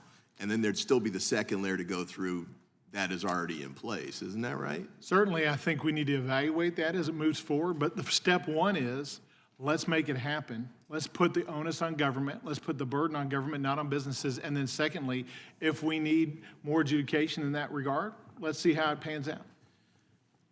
My time has expired. I yield back. Gentleman's time has expired. The gentlelady from Wyoming. Thank you, Mr. Chairman. I am very much in support of the Prove It Act and am proud to be a co-sponsor of this bill. The Regulatory Flexibility Act, or RFA, seeks to reduce the economic impact of agency regulation on small businesses. When proposed rules are found to have a significant impact on small businesses, the agency promulgating the rule must conduct an initial and final regulatory flexibility analysis. Unfortunately, this requirement is largely ignored on only half completed by the agencies. For example, a report from the National Federation of Independent Businesses found that in 75% of rulemakings, the SBA determined that federal agencies either ignored costs on small business or underestimated the regulations cost. Let me provide an ongoing example of this issue and how the Prove It Act would remedy the situation. Currently, we are opposing an Animal and Plant Health Inspection Service, or APHIS, proposed rule which would mandate the electronic surveillance of our nation's herds of cattle and bison. APHIS completed a brief 2-page initial RFA analysis, which found that using the Small Business Administration's guidelines, that the majority of cattle operations in the United States are considered small. So in fact, this regulation would fall directly on them. After acknowledging that the proposed rule would almost entirely impact small businesses, the agency then wrote off these concerns with outdated and incorrect data. This entire analysis spans just 2 pages, is from nearly 2 years ago, and relies on the undervalued cost estimate of the proposed rule created by APHIS, an estimate which APHIS has not publicly shown how it was calculated. Just to give you an example of how important this particular issue is to our cattle and bison producers, in 2013, APHIS estimated that an RFID requirement would cost between $1.2 and $1.9 billion, primarily against our small cattle producers. In 2019, they estimated that the cost would be $35 million, and they did so by ignoring the vast majority of costs associated with implementing an RFID mandate. And in 2024, they've reduced that number even further, down to $26 million, again by ignoring almost all of the costs associated with implementing an RFID mandate. This is what these agencies do. When they do their analysis, they do everything in their power to try to underestimate the costs that are actually going to be borne by the regulated community. If APHIS's rule was finalized, it appears that APHIS would be on track to try to get around the final analysis requirements that it is currently required to comply with, and impose one of the most costly regulations against our cattle and bison producers in the history of the United States, all while ignoring their responsibility to report these details and actually provide a valid economic analysis. It would also give a voice. Under the Prove It Act, the reasonably foreseeable indirect cost analysis would have forced the agency to consider the additional cost burdens it is currently ignoring under this rule, such as the cost of the wands. Right now, the $26 million is just strictly the button in the ear. It does not include all of the related computer equipment, all of the wands, the retrofitting for our livestock producers that would be necessary to implement this rule. That's how they come up with $26 million versus the $1.2 billion that they estimated 11 years ago. APHIS, if they had to comply with the Prove It Act, they would actually have to disclose the impact on the entire country through such mandate on our food producers. It would also give a voice to the ranchers and organizations which represent them to point out the obvious flaws in APHIS's proposal, flaws which myself and other ranching groups have been petitioning with OIRA.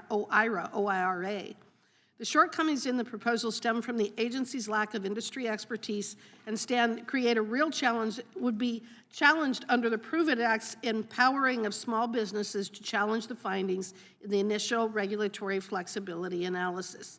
It should not have to be this way, and agencies must be held accountable for violating federal law to the detriment of America's small businesses. The Prove It Act merely updates and strengthens a law already on the books to the benefit of America's small businesses. I'm proud to co-sponsor this legislation. I think it's extremely important to be protecting our small businesses from regulatory and federal overreach. The question of how much extra work it would be for these agencies to have to comply, my response to that is then perhaps they would be a bit more judicious in their efforts to overregulate our small businesses and in fact, all of our businesses. Perhaps they would use their resources better in actually adopting regulations that were necessary rather than simply doing what they do now, which is overregulating every community, every business and industry in the country. So I encourage my colleagues to vote in favor of this incredibly important bill. Gentlelady yields back. The gentleman from California is recognized. Thank you, and I also thank my colleague from Texas for trying to do the right thing for small businesses. But if I can, I just wanted to ask you a couple of questions, if I may, sir. Office of Advocacy at the Small Business Administration. You would essentially put one person in charge of the operation. This agency is not just about small businesses. It could also be used by large businesses. Large businesses have lobbyists, have trade organizations that represent them. Small businesses like the ones on Main Street in your district as well as mine don't have major representation. They're just interested in essentially making payroll on a week-to-week basis. So I'm trying to figure out, under your legislation, are we going to have the same treatment of the small and large businesses, especially if the large businesses begin to challenge regulations that the small ones cannot? Well, Mr. Correa, great question, because presently, because of the nature and the difference of the size and the resources between big corporations and small, presently, you see already big corporations with lobbyists that line these halls that have the ability to get in front of regulations before they come into place. Small businesses do not have that ability. They do not have those resources, yet they have to bear the same or equal and frankly disproportionate burden as a result of those regulations when they come out. So this evens the playing field and gives small businesses the same voice at the table that large businesses already have in DC. Thank you, and support your intent. I'm just concerned that this actually does the opposite, because what you've got is, you already have, if you would say, level playing field when it comes to resources. The level playing field, of course, does not exist. This does nothing to change in terms of who's there to advocate for the small businesses and to the large corporations. And the fact that you're essentially bottling up a lot of the regulations and not giving the small businesses the ability to work in this area, yet the large guys will be able to work in this area, I think actually will create an even worse playing level field, so to speak, or uneven playing field. Your thoughts? I just simply disagree with the gentleman from California.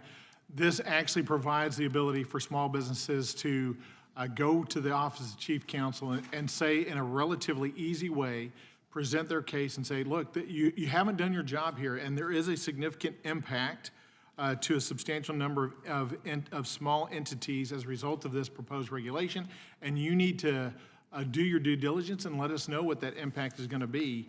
And I like that about your legislation. The problem is, you put a single person in charge of the Office of Advocacy, which means you've essentially created a bottleneck. So your right to go and petition is really meaningless, since you don't really have a way to petition. Well, they do, and there is a prima facie review. So if there's no basis for the petition, of course, the chief counsel can make pretty good and pretty quick disposition of that, and then simply move those that have a substantial basis for their petition and move on to a larger hearing. So it does provide access to our system. No, go ahead, finish. I'm sorry, go ahead, I'm done.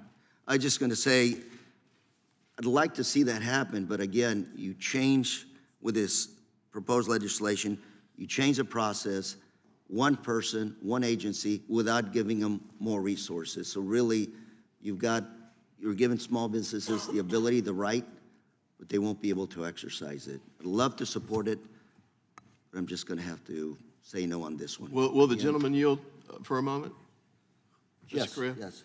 I did want to, just as a quick question, as I'm looking through here, regarding the focus on small businesses and entities. Is small defined here according to SBA, Department of Commerce? How is it defined?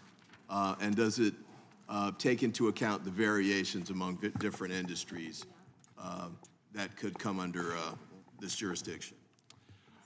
In answer to your question, I believe it's defined under the original act.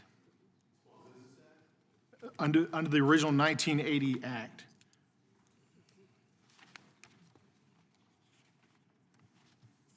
I'm sorry, where are you? Gentleman's time has expired. Gentleman yields back. Chair now recognizes himself for 5 minutes. And I want to engage in a colloquy with some of the proponents of the legislation. I think the goals are laudable to try to reduce the impact of agency and regulatory action on small businesses. But I am concerned because I envision a world in January of 2025 when Donald Trump is the president again and is issuing executive orders and proceeding for more wall construction on the southern border. And this bill, if it were law, could potentially bite those efforts like a border rattlesnake, I fear. And so maybe the proponents can dissuade my concerns, but is there a world in which the well-intentioned and good-meaning provisions of this bill could impair executive action on border security? I'll yield to Ms. Hageman.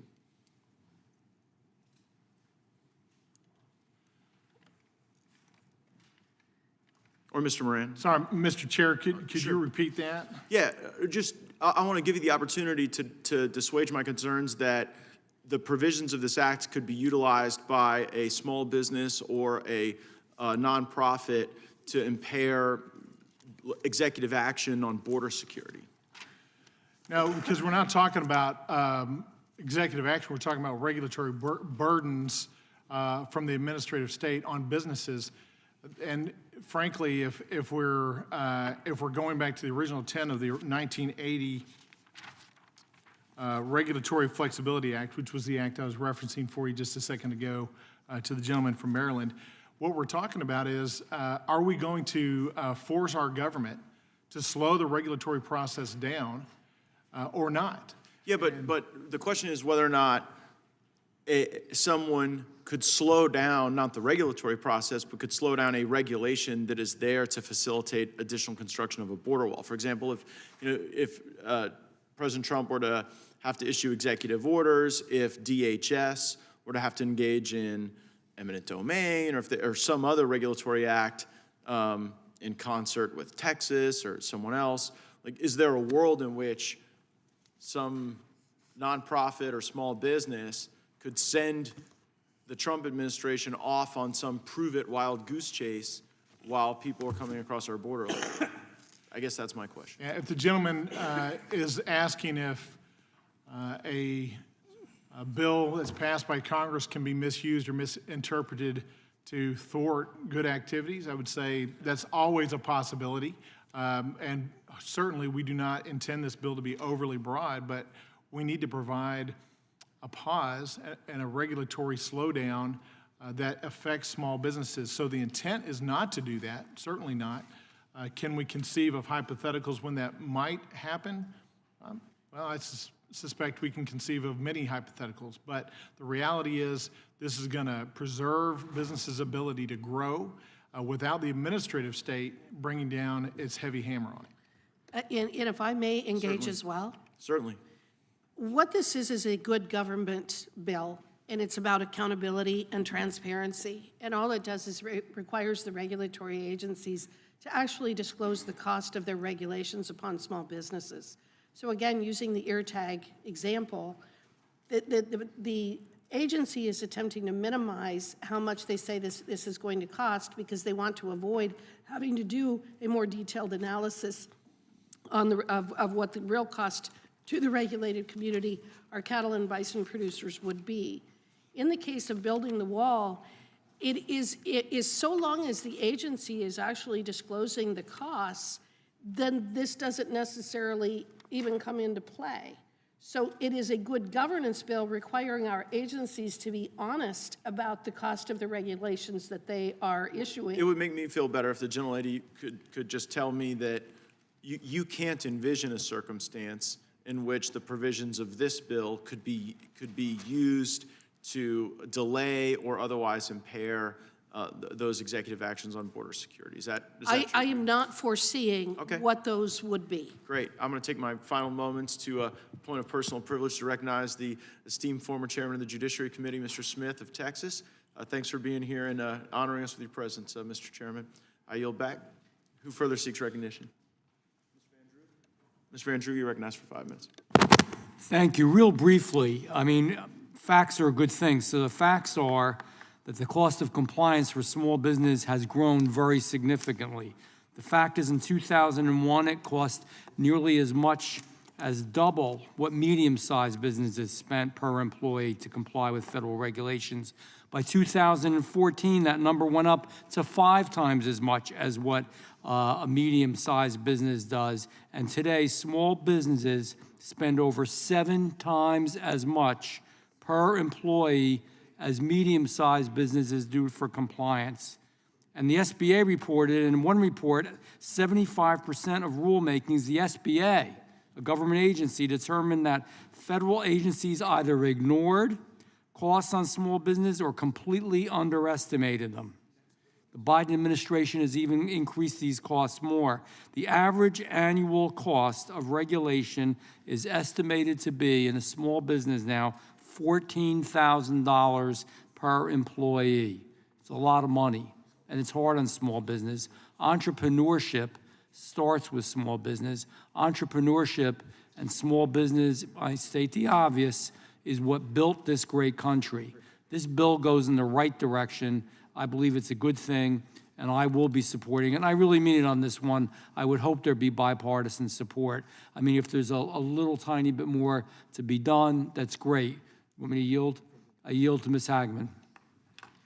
One other statistic that I think is important is that on average, agencies underestimate the cost of their regulations by 40%.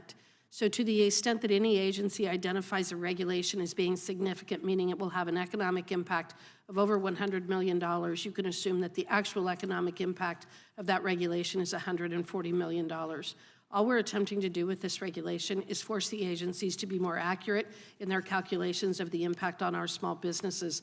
I also would hope that we would have bipartisan support for this. Again, it's a good governance and transparency bill that I think is in the best interest of our small businesses across this country. Thank you, and with that, I yield back. Gentlelady yields back. Gentleman yields back. For what purposes, the gentleman from New York seek recognition? I have an amendment at the desk. The clerk will report. Amendment to the amendment in the nature of a substitute to H.R. 7198. The gentleman from Arizona reserves point of order. Offered by Mr. Nadler of New York. Without objection, the amendment will be considered as read. The gentleman from New York is recognized for 5 minutes. Mr. Chairman, I won't take 5 minutes. It's very simple. My amendment would strike the provision requiring analysis of indirect costs as part of the periodic review required under this bill. As I noted in my opening statement, this legislation would stall the work of government by requiring the periodic review of rules that have long been law, to analyze any, quote, indirect costs that may have arisen in the past decade since the rule was promulgated. Indirect costs are extremely hard to measure and can be highly misleading. Moreover, agencies need far more resources to do their job if we are going to impose this extra burden on them. We should not be bogging down our already under-resourced agencies with nearly impossible tasks. And that's why my amendment would strike the provision requiring analysis of indirect costs as part of the periodic review. I ask my colleagues to support the amendment, and I yield back the balance of my time. Gentleman yields back. Does the gentleman from Arizona withdraw his point of order? Point of order is withdrawn. I'll recognize myself in opposition to the amendment to just suggest that it's the periodic review that is necessary to clean out a lot of the dead wood in the regulatory code. And while my concerns were with some of the proactive natures, going through some of the costs that small businesses have been burdened with for year after year, decade after decade, seem to be the most laudable provisions of the bill. And I'll yield to the gentlelady from Wyoming with any thoughts she may have in opposition. And in fact, in defining indirect costs is the way that defining costs as indirect is one of the ways in which the agencies hide what an actual cost of a regulation will be. And I will again use the example of the RFID requirement. The radio frequency identification is a button or an ear tag placed in the ear of either the cattle or the bison that are being herded. But all of that button or that ear tag is absolutely irrelevant and does nothing unless you have all of the related equipment to be able to read that ear tag. So you're going to have the wand, you're going to have the computer equipment, you're going to have the software, you're going to have to be able to be handling the cattle and bison to actually put the ear tag on. So all of those costs are identified as indirect costs because they're not the actual RFID, but they absolutely are a cost associated with that regulation. It is getting at the indirect cost that is so important, and it's why the Prove It Act, again, is a good governance bill based upon transparency and accountability, because it is forcing the agencies to actually disclose to the American public the real cost of their regulations on small businesses.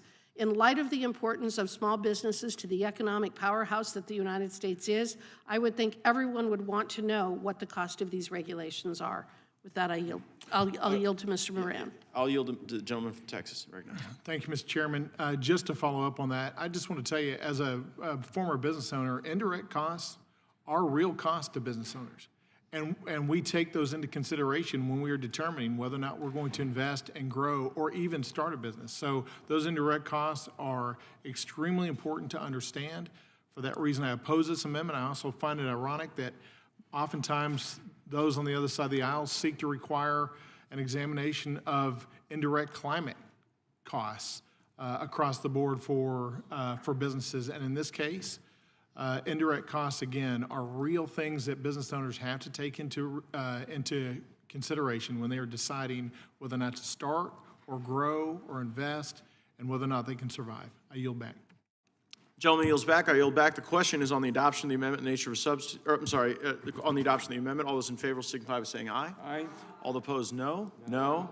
Speaking Chair, the noes have it. Gentleman from New York requests roll call. Clerk will call the roll. Mr. Jordan? Mr. Jordan votes no.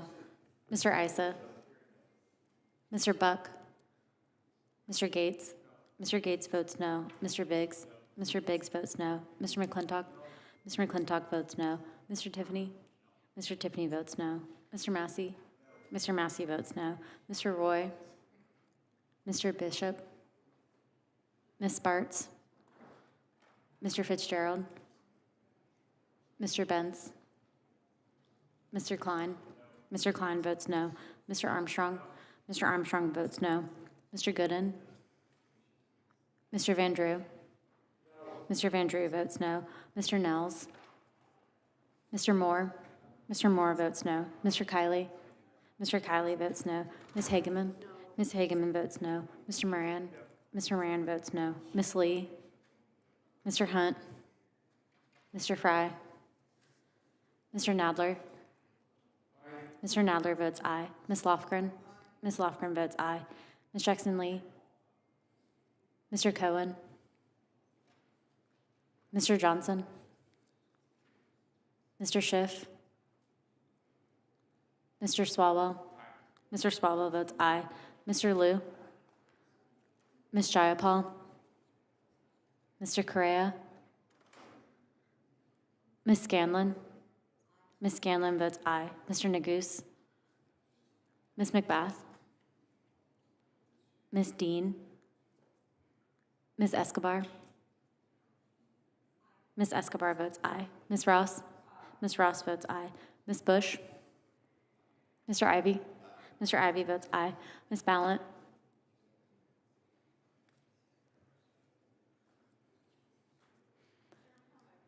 Gentleman from Pennsylvania. Ms. Dean, you are not recorded. Ms. Dean votes aye. Gentlelady from Texas.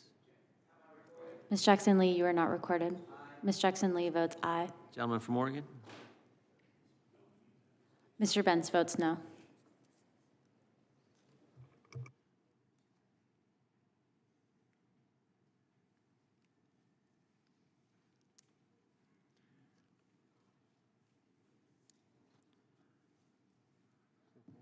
Clerk will report. Mr. Chairman, there are 9 ayes and 14 noes. The amendment is not adopted. The ranking member is recognized. Mr. Chairman, I have another amendment at the desk. Clerk will report the amendment. Point of order reserved by the gentleman from Florida. Amendment to the amendment in the nature of a Without substitute. objection, the amendment will be considered as read. The gentleman, the ranking member is recognized to explain his amendment. Mr. Chairman, my amendment would strike the provision in the bill that requires nullification of a rule if an agency does not complete a review of that rule under the strict requirements set forth in the bill. Each year, the federal government promulgates anywhere from 3,500 to 4,000 rules. Rules that do everything from ensuring that we have clean air and clean water, safe transportation, and life-saving medications that are safe and effective. The bill requires every agency to conduct a review of each rule after 10 years, or else the rule is nullified. This would not only overburden our agencies, but it would also lead to chaos and risks within the markets and sectors affected by that nullified rule. And it would require many more civil servants within the agencies to conduct the reviews. Further, this nullification requirement would require agencies to devote significant time to these review proceedings, leaving them with far fewer resources to respond to changing and emerging problems, which would leave us all less safe. I ask my colleagues to support the amendment, and I yield back the balance of my time. Gentleman yields back. The gentleman from Texas is recognized. Thank you, Mr. Speaker. I oppose this amendment, and I would just have to say to the ranking member that if it is important enough to institute or keep a regulation, it is important enough to understand the impact of such regulation on small businesses and to comply with the existing mandates of the 1980 Regulatory Flexibility Act. I know the ranking member and others will want to bring up life-saving regulations that may be impacted by this, and truly that's not the case, because again, if it is that important, if it is really life-saving in its nature, then the administrative agency will do its due diligence, will understand the impact on small businesses, and will follow through as the 1980 law currently requires. And there has to be some redress. There has to be some accountability for government. We know that if we do not put in place accountability for government to do what it's already required to do, then it is simply not going to do it. And we know that from the statistics I cited earlier. 75% either are not estimated at all or underestimated as to the impact of these regulations on small businesses. So we've got to hold government accountable. And that means we've got to put in place some redress. Again, if it's important enough for the regulation to stay in place, the government will do its job and will go through these steps and indicate what the impact will be on small businesses. I yield back. Gentleman yields back. Question occurs on the amendment offered by the gentleman from New York. All those in favor say aye. Aye. Those opposed, no. No. In the opinion of the chair, the noes have it. The gentleman requests a roll call vote. The clerk will call the roll. Mr. Jordan? No. Mr. Jordan votes no. Mr. Issa? Mr. Buck? Mr. Gates? Mr. Gates votes no. Mr. Biggs? Mr. Biggs votes no. Mr. McClintock? Mr. McClintock votes no. Mr. Tiffany? Mr. Tiffany votes no. Mr. Massey? Mr. Massey votes no. Mr. Roy? Mr. Bishop? Ms. Sparks? Mr. Fitzgerald? Mr. Bentz? Mr. Bentz votes no. Mr. Klein? Mr. Klein votes no. Mr. Armstrong? Mr. Armstrong votes no. Mr. Gooden? Mr. Van Drew? Mr. Van Drew votes no. Mr. Nels? Mr. Moore? Mr. Moore votes no. Mr. Kiley? Mr. Kiley votes no. Ms. Hageman? Ms. Hageman votes no. Mr. Moran? Ms. Moran votes no. Ms. Lee? Mr. Hunt? Mr. Fry? Mr. Nadler? Aye. Mr. Nadler votes aye. Ms. Lofgren? Ms. Lofgren votes aye. Ms. Jackson Lee? Mr. Cohen? Mr. Johnson? Mr. Schiff? Mr. Swalwell? Mr. Liu? Ms. Jayapal? Mr. Correa? Mr. Correa votes aye. Ms. Scanlon? Ms. Scanlon votes aye. Mr. Neguse? Ms. McBath? Ms. McBath? Ms. McBath votes aye.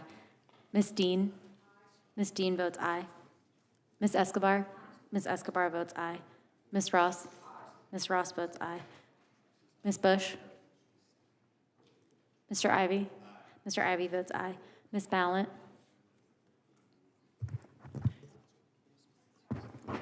Ms. Sparts? Ms. Sparts votes no.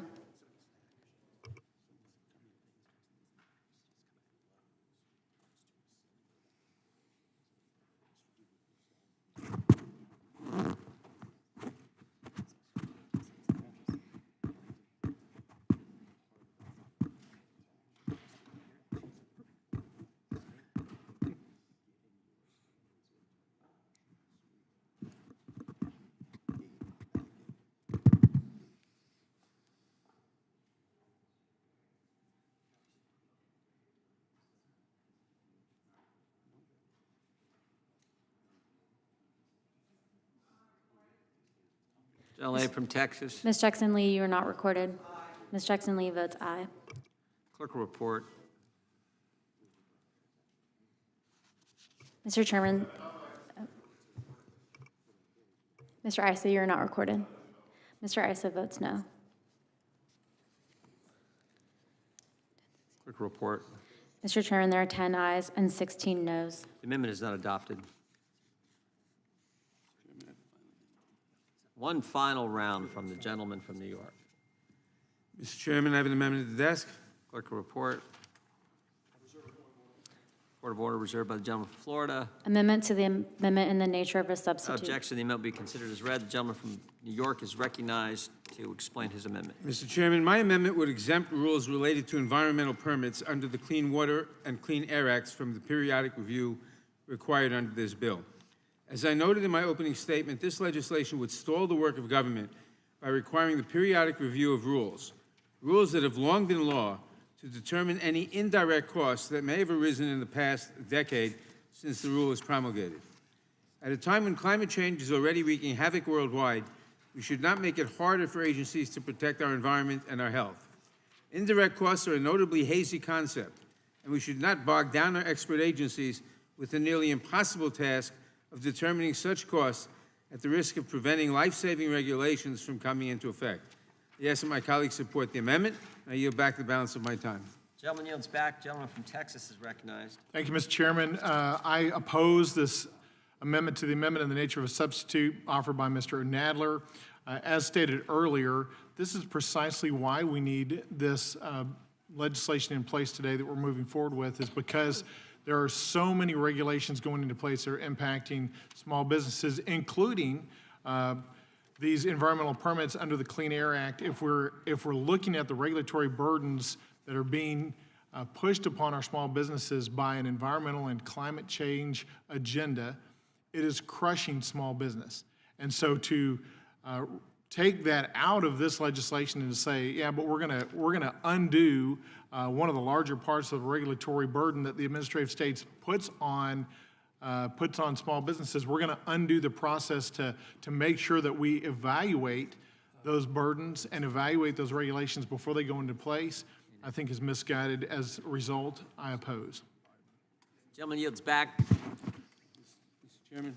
Gentleman from New York. I have an unanimous consent request.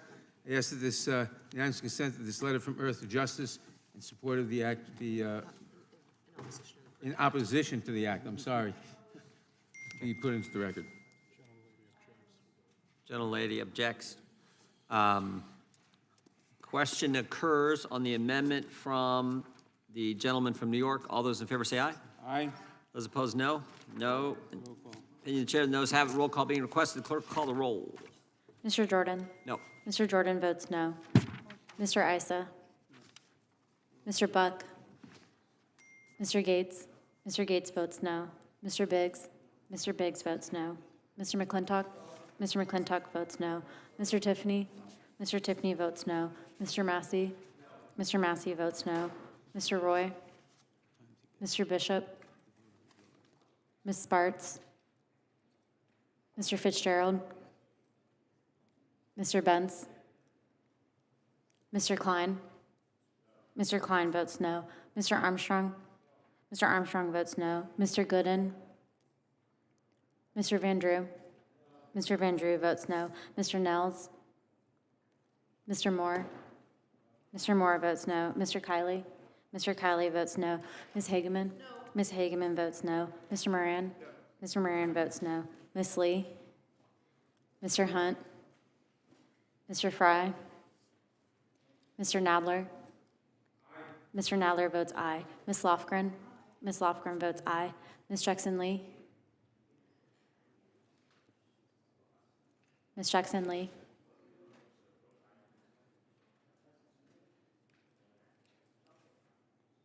Ms. Jackson-Lee votes aye.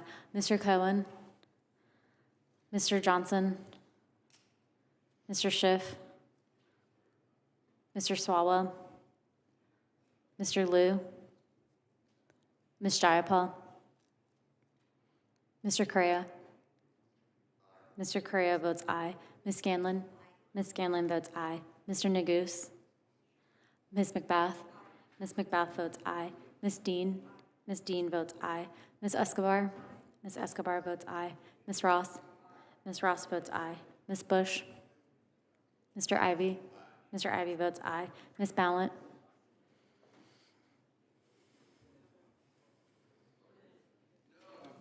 Gentleman from California? Mr. Isa votes no. Ms. Sparks votes no. Mr. Benz votes no. Clerk will report.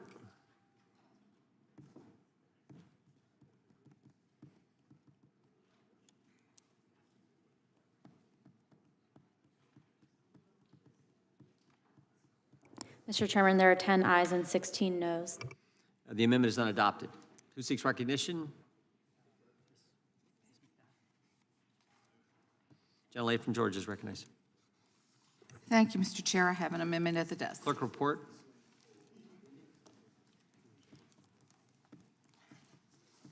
I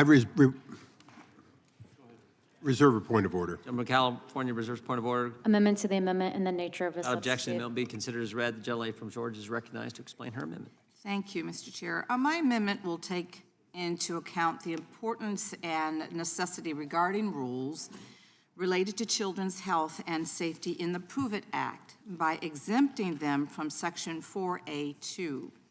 As I remarked in yesterday's hearing, we need the expertise of our regulatory agencies when reviewing rule challenges. Our agencies serve as protection for Americans in so many different ways. We cannot and we should not take away the authorities that allow them to do their job. As a mother and a nurturer, I take solace in knowing that there are experts that are reviewing and regulating rules pertaining to children's health and their safety across this country. And in Congress and across our government, we should really be putting people over profits. 350 people haven't voted yet. We should not overburden a single agency with agency rule challenges simply because big business would like to turn a larger profit.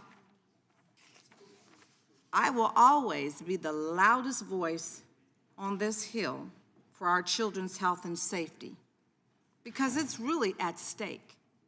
And as a mother, I would never, ever, ever put a check of any kind over the health, the welfare, and safety of my child. Children are a blessing, and they truly are a privilege. And why should we sit here and agree to risk the lives of our future? I'm proposing this amendment because I really care about our children, and I really care about their futures, because I no longer have my own to care for. And I believe, and I place a charge in everyone in this room to really focus on our children. Until you don't have your children anymore, you cannot even understand what it means. So I urge my colleagues to vote in favor of this very necessary exemption. Think about our children, and I yield back. Gentlelady yields back. Gentleman from Texas recognized. Thank you, Mr. Chairman. I oppose this amendment, Mr. Chairman, and I thank the gentlelady for her concern for our children and for this thoughtful amendment. However, I must oppose because we are not, in her words, taking away the authorities of these regulatory agencies. In fact, we are saying you are to do the job you were commanded to do in 1980 under the Regulatory Flexibility Act. I've got 4 children of my own, 19 down to 6, and I'm concerned about every aspect of their health and safety. But I also realize that long-term, as we weigh these decisions, we have to weigh them with the understanding of how they're going to impact our businesses and our economy, because the growth in economy helps all, and getting all out of poverty certainly helps the health and welfare and safety of our children long-term.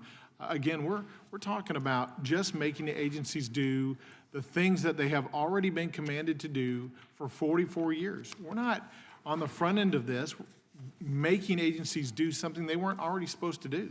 We're providing redress for small businesses that don't already have redress presently because they don't have the resources to come to D.C. and to weigh in on these matters before they happen like big businesses do. We're giving them a voice in Washington, D.C. I'm more concerned about overburdensome nature of regulatory action on businesses, in contrast to the term the gentlelady used, and that was she was concerned about overburdening our agencies. It's businesses, not agencies, that I'm most concerned with. I yield back. Gentleman yields back. Gentlelady from California. I move to strike the last. Gentlelady is recognized. I want to thank the gentlelady from Georgia for offering this amendment. I think all of us have small businesses in our district. We care about them. We want to help them. That's really not the issue. The issue is whether this is the most effective way to do that, number one. And number two, whether there are some things where you just want to go, you don't want the benefit of the doubt. And you think about some of the products that have threatened children just in recent times. I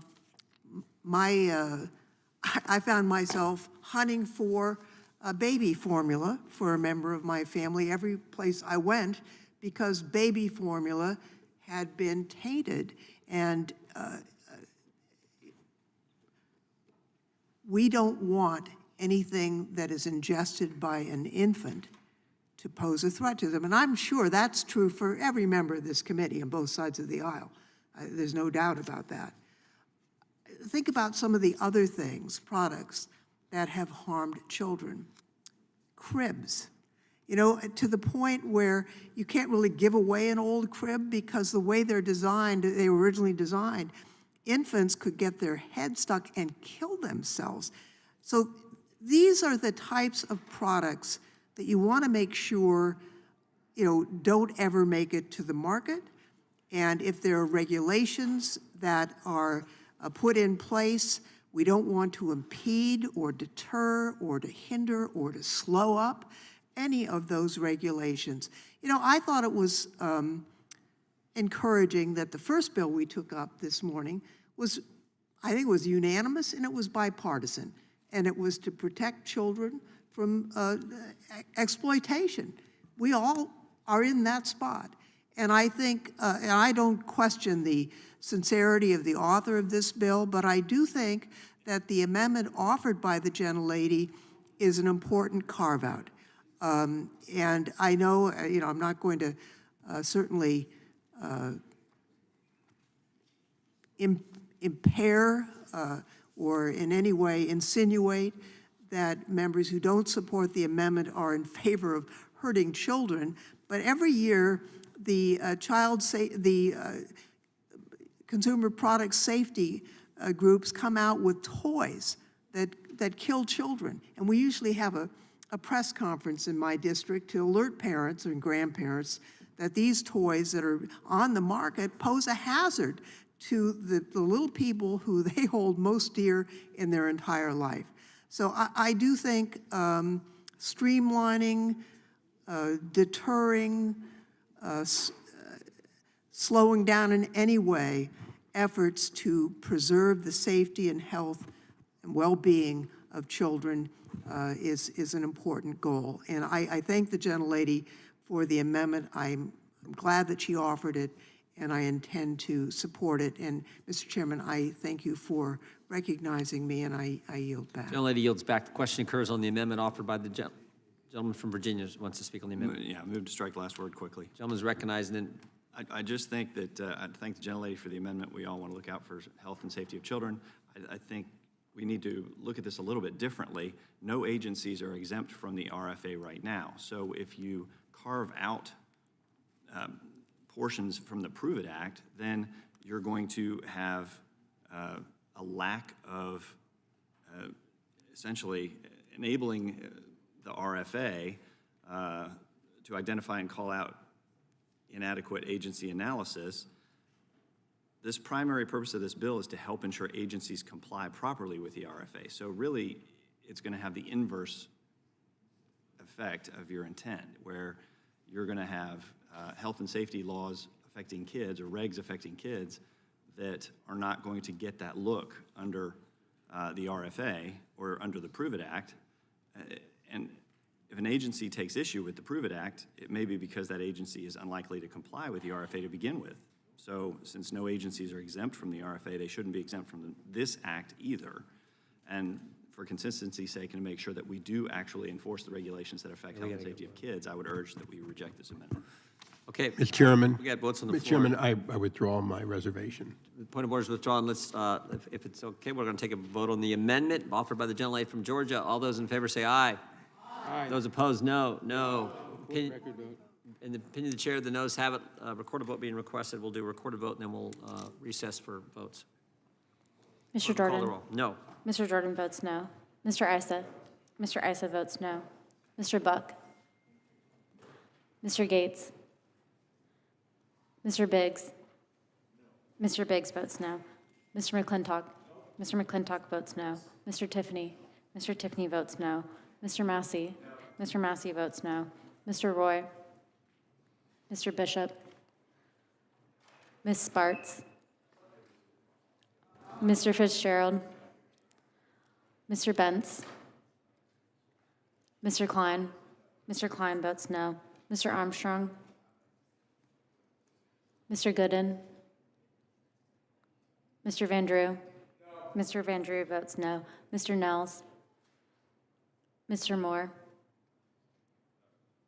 Mr. Moore votes no. Mr. Kiley? Mr. Kiley votes no. Ms. Hageman? Ms. Hageman votes no. Mr. Moran? Mr. Moran votes no. Ms. Lee? Mr. Hunt? Mr. Fry? Mr. Nadler? Mr. Nadler votes aye. Ms. Lofgren? Ms. Lofgren votes aye. Ms. Jackson Lee? Ms. Jackson Lee votes aye. Mr. Cohen? Mr. Johnson? Mr. Schiff? Mr. Swalwell? Mr. Liu? Ms. Jayapal? Mr. Correa? Ms. Scanlon? Ms. Scanlon votes aye. Mr. Neguse? Ms. McBath? Ms. McBath votes aye. Ms. Dean? Ms. Escobar? Ms. Escobar votes aye. Ms. Ross? Ms. Ross votes aye. Ms. Bush? Mr. Ivy? Mr. Ivy votes aye. Ms. Ballant? Gentleman from Oregon. Mr. Benz votes no. Clerk will report.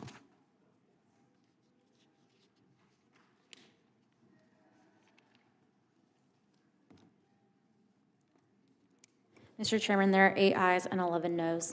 The amendment is not adopted. The committee will stand in recess until 10 minutes after the close of votes in this vote series.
Chair recognizes Ms. Ballot from Vermont.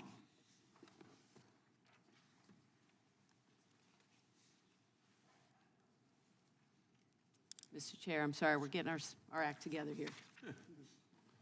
I'm going to start your clock any minute now. I have an amendment at the desk. Clerk will report the amendment.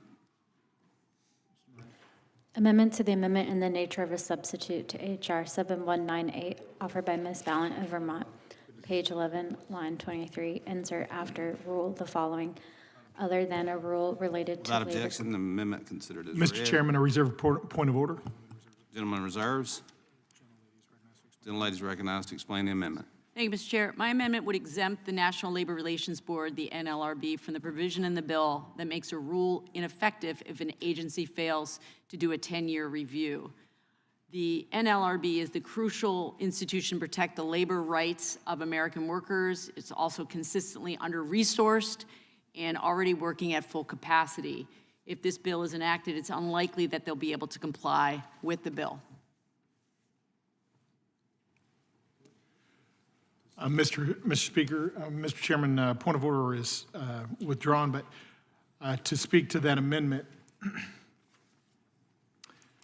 this is just like the prior amendments that were offered. What we're seeing here is an attempt by the other side of the argument here to exclude from the Regulatory Flexibility Act from 1980 things that are already demanded of our federal agencies, and that is to look at the impact on small businesses. And so when we start making these carve-outs in this proposed bill here today, what it does is it effectively creates a carve-out from that prior bill that was passed by Congress and signed into law in 1980 that requires the federal agencies to look at the impacts on small businesses of each regulation before they go into place, and to keep them in place under this particular rule if they are not, if those analyses are not done in an appropriate time. So it creates that sunset to say, look, if it's important, let's follow the procedure, and then it stays in place. If it's not important, then the agencies don't do what they're supposed to do, and then it rolls off the books. But back to my original point, the main point of today on these arguments is, if it is important enough to institute or keep the regulation, it is important enough to understand the impact of such regulation on small businesses and to comply with the existing 1980 law. With that, I yield back. Mr. Chairman. Gentleman yields back. Gentleman from New York. Thank you, Mr. Chairman. The 1980 bill is not at issue. What's at issue is the bill before us. The bill before us says that all of these regulations must be reviewed every 10 years by one person, the Office of Advocacy within the Office of General Counsel. One person who has to review tens of thousands of rules and regulations, which is impossible for him to do, obviously. Now, yes, so that's why we're opposed to the bill. And yes, we're trying to have some carve-outs for where it would be most egregious. The NLRB, the subject of this amendment, if the NLRB couldn't enforce its rules because that individual, the Office of Advocate, the advocate, could not get to it because he's reviewing tens of thousands of rules and he didn't get to the rules of the NLRB, the rules of the NLRB would expire under this bill. But the rules of the NLRB are what protect labor. Without the NLRB, there would be no labor union elections. There would be no collective bargaining. Well, there might be collective bargaining, but only if the employer wanted it. Because if he didn't want it, he could ignore it, and the NLRB wouldn't be there to enforce any regulations. So that's why Ms. Balin's amendment is well taken to exempt the NLRB from the necessity for this one individual to review it and all its regulations every 10 years. And remember, there are tens of thousands of regulations. This individual can't possibly review them all and all the agencies, and that's why it's a bad bill. But at least the NLRB lets exempt it from the bill, so we're not telling working people, you don't have the right to form unions, or you can't enforce the right to form unions, you can't enforce your rights to collective bargaining. You're at the mercy of your employer. We're back in 1890. I don't think we want to do that, and that's why we should adopt this amendment. Will the gentleman yield? Yes, I will. Thank you.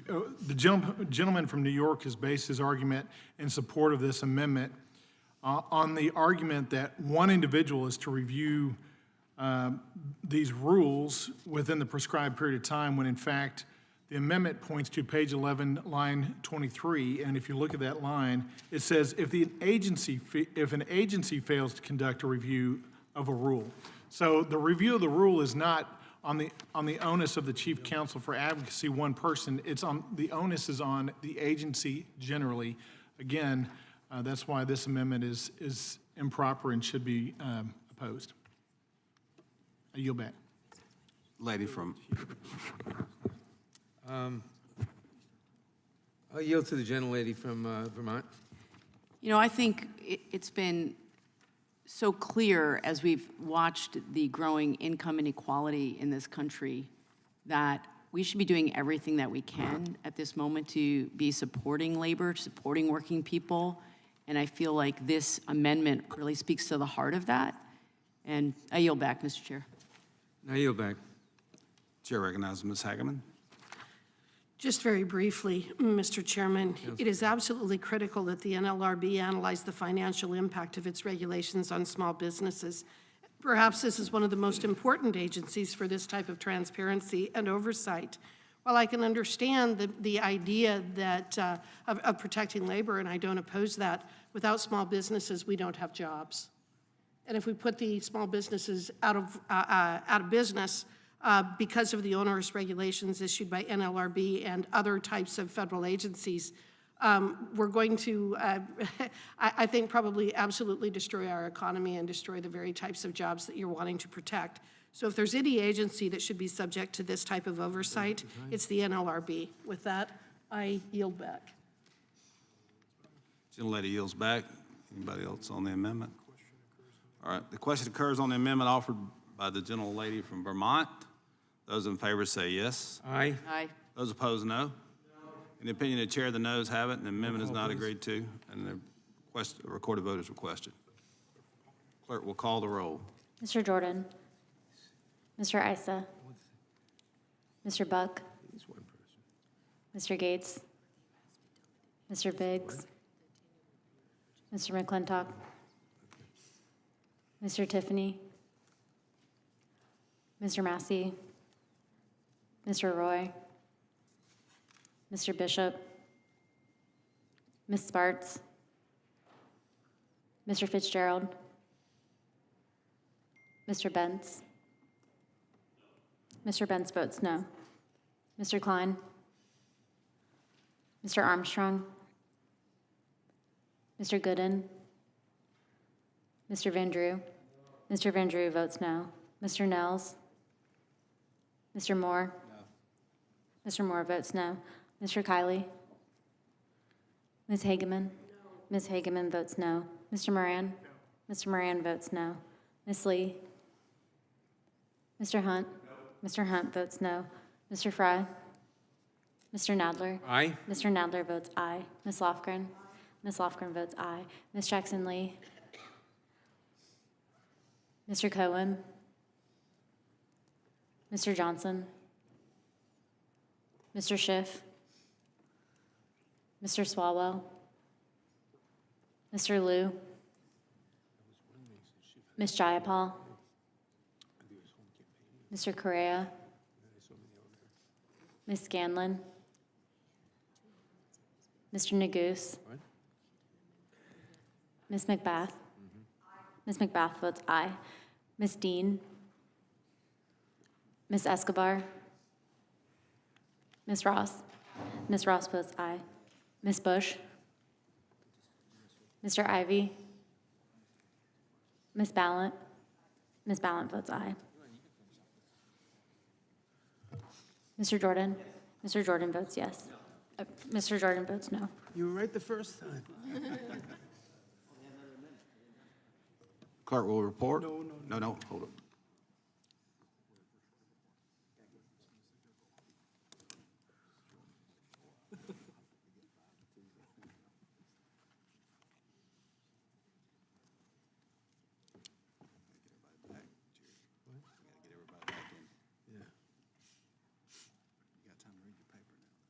Yep.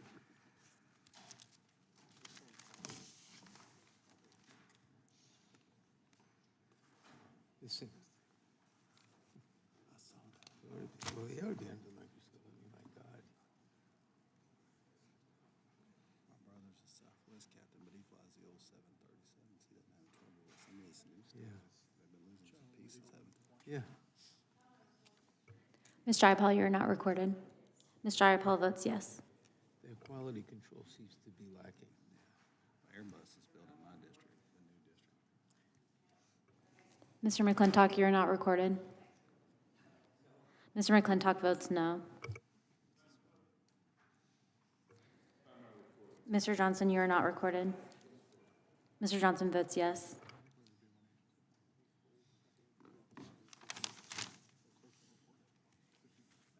Clerk will report. Mr. Chairman, there are 7 ayes and 8 noes. The amendment is not adopted. Who seeks recognition?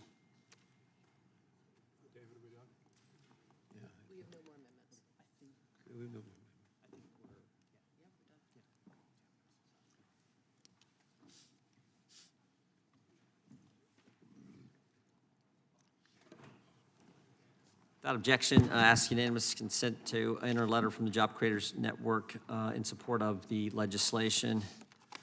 The question is on the adoption of the amendment in the nature of a substitute. This will be followed immediately by a vote on reporting the bill. All those in favor say aye. Aye. Those opposed, no. No. In the opinion of the chair, the ayes have it, and the amendment in the nature of a substitute is adopted. A reporting quorum being present, the question is on favorably reporting the bill as amended. All those in favor say aye. Aye. Those opposed, no. No. In the opinion of the chair, the ayes have it. Roll call, please. Ranking member requesting a roll call vote. The clerk will call the roll. Mr. Jordan? Yes. Mr. Jordan votes yes. Mr. Isa? Mr. Buck? Mr. Gates? Mr. Biggs? Mr. McClintock? Mr. McClintock votes aye. Mr. Tiffany? Mr. Massey? Mr. Roy? Mr. Bishop? Ms. Sparts? Mr. Fitzgerald? Mr. Benz? Mr. Benz votes yes. Mr. Klein? Mr. Armstrong? Mr. Gooden? Mr. Van Drew? Mr. Van Drew votes yes. Mr. Nels? Mr. Moore? Mr. Moore votes yes. Mr. Kiley? Mr. Kiley votes aye. Ms. Hageman? Ms. Hageman votes aye. Mr. Moran? Mr. Moran votes yes. Ms. Lee? Mr. Hunt? Mr. Fry? Mr. Nadler? No. Mr. Nadler votes no. Ms. Lofgren? Ms. Lofgren votes no. Ms. Jackson Lee? Mr. Cohen? Mr. Johnson? Mr. Johnson votes no. Mr. Schiff? Mr. Swalwell? Mr. Liu? Ms. Jayapal? Ms. Jayapal votes no. Mr. Correa? Ms. Scanlon? Mr. Neguse? Ms. McBath? Ms. McBath votes no. Ms. Dean? Ms. Escobar?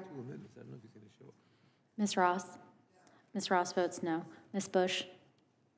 Mr. Ivy? Ms. Ballant? Ms. Ballant votes no. Mr. Klein votes aye.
Mr. Massey, you are not recorded.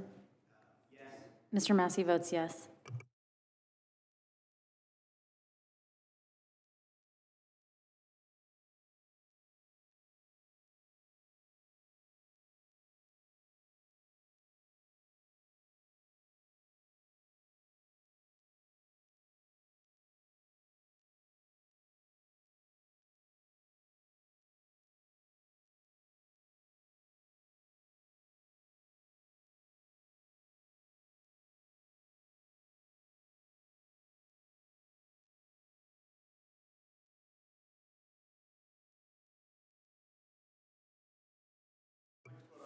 Mr. Gates votes aye.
Mr. Fitzgerald? Mr. Fitzgerald votes aye.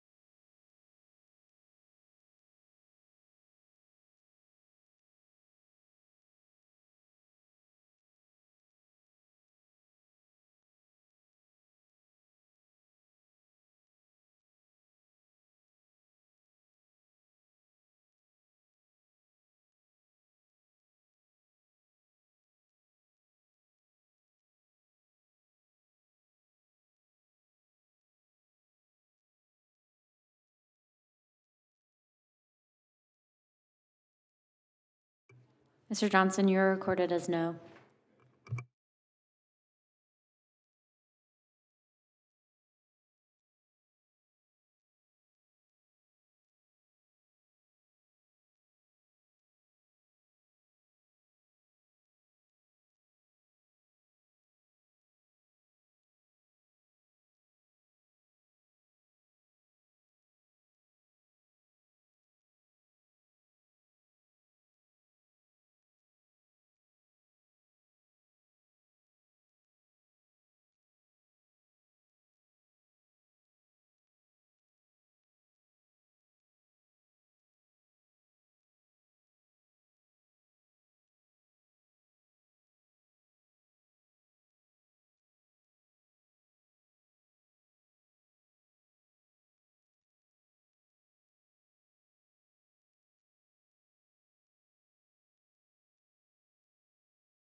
Mr. Gooden votes yes.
Mr. Issa votes yes.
Mr. Fry, you are not recorded. Mr. Fry votes aye.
Mr. Armstrong votes yes.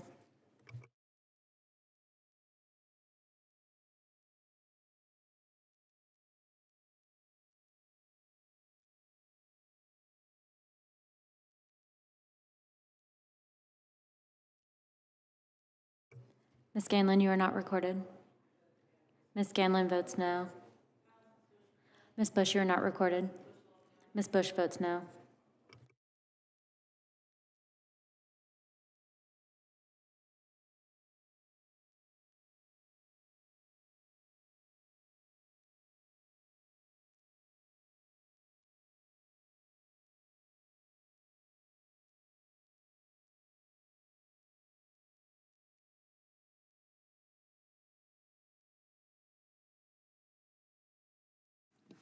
Can we report?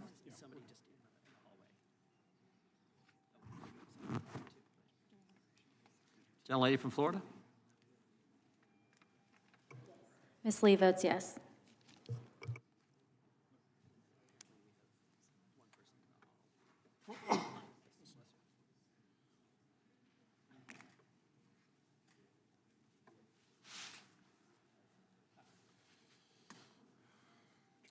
Gentlelady from Texas? Ms. Jackson Lee, you are not recorded.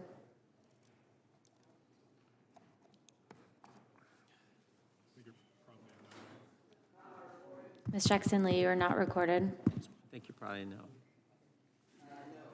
Ms. Jackson Lee votes no. Clerk will report. Mr. Chairman, there are 17 ayes and 10 noes. The ayes have it, and the bill is ordered to be reported favorably to the House. Members will have 2 days to submit views. Without objection, the bill will be reported as a single amendment in the nature of a substitute incorporating all adopted amendments, and staff is authorized to make technical and conforming changes. Pursuant to notice, I call up H.R. 661, Sarah's Law, for purposes of markup. I move that the committee report it favorably to the House. The clerk will report the bill. H.R. 661. Without objection, the bill be considered as read and open for amendment at any point. The chair now recognizes the gentleman from California, Mr. McClintock, for an opening statement. Thank you, Mr. Chairman. Biden's America has become a nation without borders as it has deliberately released millions of illegal aliens into the country. Among the many terrible consequences are the growing number of assaults on the men and women sworn to protect and serve our communities, far-left prosecutors releasing those same criminals back onto our streets, sanctuary city policies shielding criminal aliens from accountability, illegal aliens robbing hardworking Americans, the tragic murder of a 22-year-old Georgia nursing student, and now, again, we discuss another tragedy and a bill that bears another victim's name, Sarah's Law, named after 21-year-old Sarah Root. On January 31st, 2016, as Sarah drove home after a day of celebrating her college graduation, an illegal alien who was street racing while drunk slammed into Sarah's SUV, snapping Sarah's spine and fracturing her skull. Sarah died days later on February 4th. Within hours of her death, A judge set the illegal alien's bond at $50,000. The illegal alien posted bond and was released the next day. The alien who murdered Sarah then absconded and to this day remains at large. Even though the alien was charged with motor vehicle homicide, the Obama administration refused to lodge a detainer against Sarah Root's killer. In fact, despite a request by Omaha, Nebraska police to obtain an immigration detainer for the illegal alien, the agency declined. According to a news report, ICE said the agency declined the detainer, quote, because the illegal alien had not been convicted of a criminal charge and was, quote, not an enforcement priority. At a 2016 hearing before the House Committee on Oversight and Government Reform, then ICE Director Sarah Saldana further attempted to justify the decision not to detain the man. She said, quote, an individual from ICE looked at the specific facts and circumstances related to that matter. The individual had no criminal convictions, previous criminal convictions, and made a determination based on his judgment that he did not need to be detained, unquote. Well, 8 years after Sarah Root's death, the Biden administration has not learned from the Obama administration's failures. We saw these consequences just last month with 22-year-old Georgia nursing student Laken Riley, who was allegedly murdered by an illegal alien who the Biden administration paroled into this country in 2022 and who was previously arrested in New York City for endangering a child. Open borders Democrats never seem to learn, and the American people continue to pay the price. To my Democratic colleagues, I ask, how many more laws with names of victims attached to them do we need to pass before you will take this crisis seriously? How many American citizens must die at the hands of illegal aliens before we all agree that these tragedies are all preventable? Must the name of my child or your child be the one attached to the next HR number before Democrats can vote yes on these common sense bills? How much more blood must be shed before we can all join in calling for an absolute end to the Biden administration's reckless open borders policies that are threatening our safety, devastating our families, and destroying our country? Enough is enough. Sarah's law closes a glaring loophole in immigration law by mandating that immigration detention for certain aliens, like Sarah Root's killer, who are arrested for, charged with, admit to, or are convicted of any crime that resulted in someone's death or serious bodily injury. In doing so, H.R. 661 seeks to prevent avoidable tragedies caused by illegal aliens and ensures that dangerous criminal aliens are more quickly removed from the United States. This bill doesn't address the entire immigration crisis in this country, but it's a key part of such reforms. I urge my colleagues to support Sarah's law, honor its namesake, and take seriously the problem of criminal aliens victimizing our citizens. And I yield back the balance of my time. Gentleman yields back. The chair now recognizes the ranking member for an opening statement. Thank you, Mr. Chairman. Mr. Chairman, let's be clear. Those who commit violent crimes that result in the death or injury of individuals should be prosecuted to the fullest extent of the law. The bill before us today, however, will not solve the problem that the majority thinks it will, or claims to think it will. In fact, it might frustrate attempts by victims and prosecutors to seek justice. It also follows a familiar theme from the Republican majority, exploiting a tragic story with legislation that merely targets and scapegoats immigrants while doing nothing to address the situation at the border. The legislation before us today commemorates the tragic death of Sarah Root, who was killed by a drunk driver who entered the country unlawfully in 2013. Unfortunately, this individual never faced justice after a local judge released him on bond while the charges were pending. He became a fugitive, and ever since, Sarah Root's family has rightly sought justice for the death of their daughter. This case is a true tragedy, and I want to express my condolences to her family. But the legislation before us today would go way beyond addressing this issue. It would subject to mandatory detention any undocumented immigrants merely arrested or charged with committing an act that resulted in serious injury or death, along with those who are convicted or who admit to committing such acts. Like so many other bills we have considered in recent weeks, this legislation represents a gross overreach by subjecting someone who is merely arrested, who has never even been charged with a crime, to mandatory detention. As we have discussed previously, misidentification can subject someone to punishment for someone else's crime. Mr. Massey correctly noted in our markup last month that such punishments are imposed far more often on people of color. He praised Democrats for our consistency in supporting his bill regarding gun background checks, and I hope that we will find similar consistency on the Republican side today. There are far too many examples of wrongful arrests or charges due to mistaken identity or the use of flawed facial recognition technology. For example, Scottsdale, Arizona just had to settle a lawsuit for $200,000 in which a woman was wrongfully arrested for hit and run. Under current law, even mistaken charges can have devastating and long-lasting effects on a person's life and livelihood. We should not compound those issues by introducing mandatory detention into the equation as well. Moreover, I think my Republican colleagues have forgotten that the immigration detention system is by definition civil, and it should not be used in a punitive nature. A person should have their day in court first. Then, if appropriate, immigration consequences will follow. To be clear, under current immigration law, being convicted of or admitting to committing a crime involving moral turpitude, in which the crime is punishable by imprisonment of 1 year or more, already results in an individual being subject to mandatory detention. As a result, people who are convicted of or who admit to committing an act that results in serious injury or death are already subject to mandatory detention under our laws. This bill would not change that fact. But the breadth of this bill means that even innocent people will find themselves subjected to mandatory detention.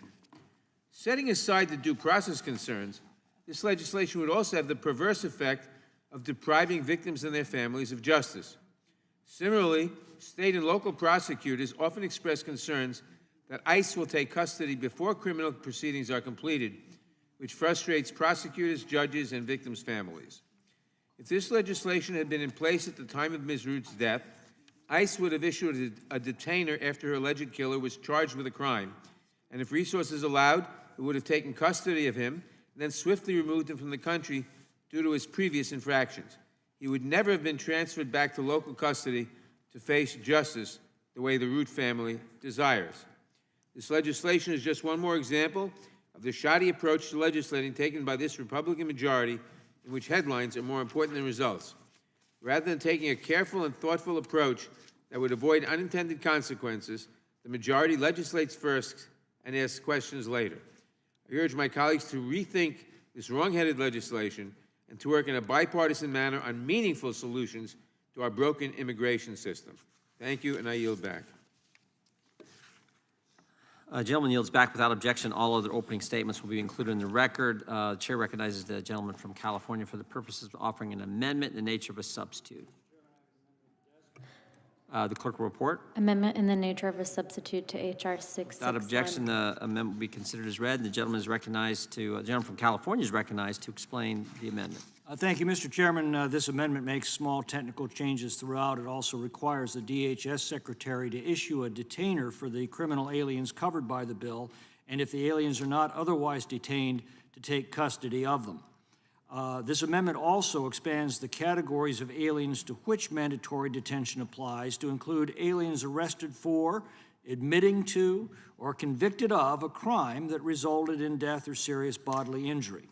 With left-wing prosecutors who may never bring charges against someone, these changes are essential to ensure that there are no loopholes for criminal aliens or their far-left apologists to exploit. I'd urge my colleagues to support the amendment in the nature of a substitute to Sarah's law and yield back. The gentleman yields back. Who seeks recognition? Mr. Van Drew, the gentleman from New Jersey is recognized. Thank you, Chairman. I know we've spoken about this ad nauseum, but it's an important issue, and I guess I just can't let it go. You know, we sit on the other side that we're exploiting a tragic story and a tragic situation. We're not exploiting it. We're trying to stop these tragic situations from happening over and over again. It's now become a familiar story. Left-wing prosecutors, left-wing attorney generals, they let people out after they've committed crimes, and unfortunately, in numbers of cases now, they commit the ultimate crime, whether it's Sarah Root, Lakin Riley, or Washington State Trooper Christopher Gadd. They've lost their lives. Condolences don't work. At the beginning of this of these debates, there's folks that say, I give my condolences, but we're not going to change anything. We're going to leave everything the same. We're not going to do anything. It doesn't work. It doesn't cut it. As we sit in our comfy chairs and we debate, people lose their lives brutally. And as lawmakers, there's simply no excuse for not enacting policies to stop harming Americans. But that's what this Biden border agenda does. When you allow millions of unvetted people to enter our country, when you don't know where they're going, who they are, what their intentions are, when you hamper law enforcement's ability to go after and deport lawbreakers, you are making Americans and America less safe, period. End of story. These people are here illegally. I don't know what we don't get about that. If anything, you have a right to detain them for just breaking the law and being here illegally. It shouldn't take a crime.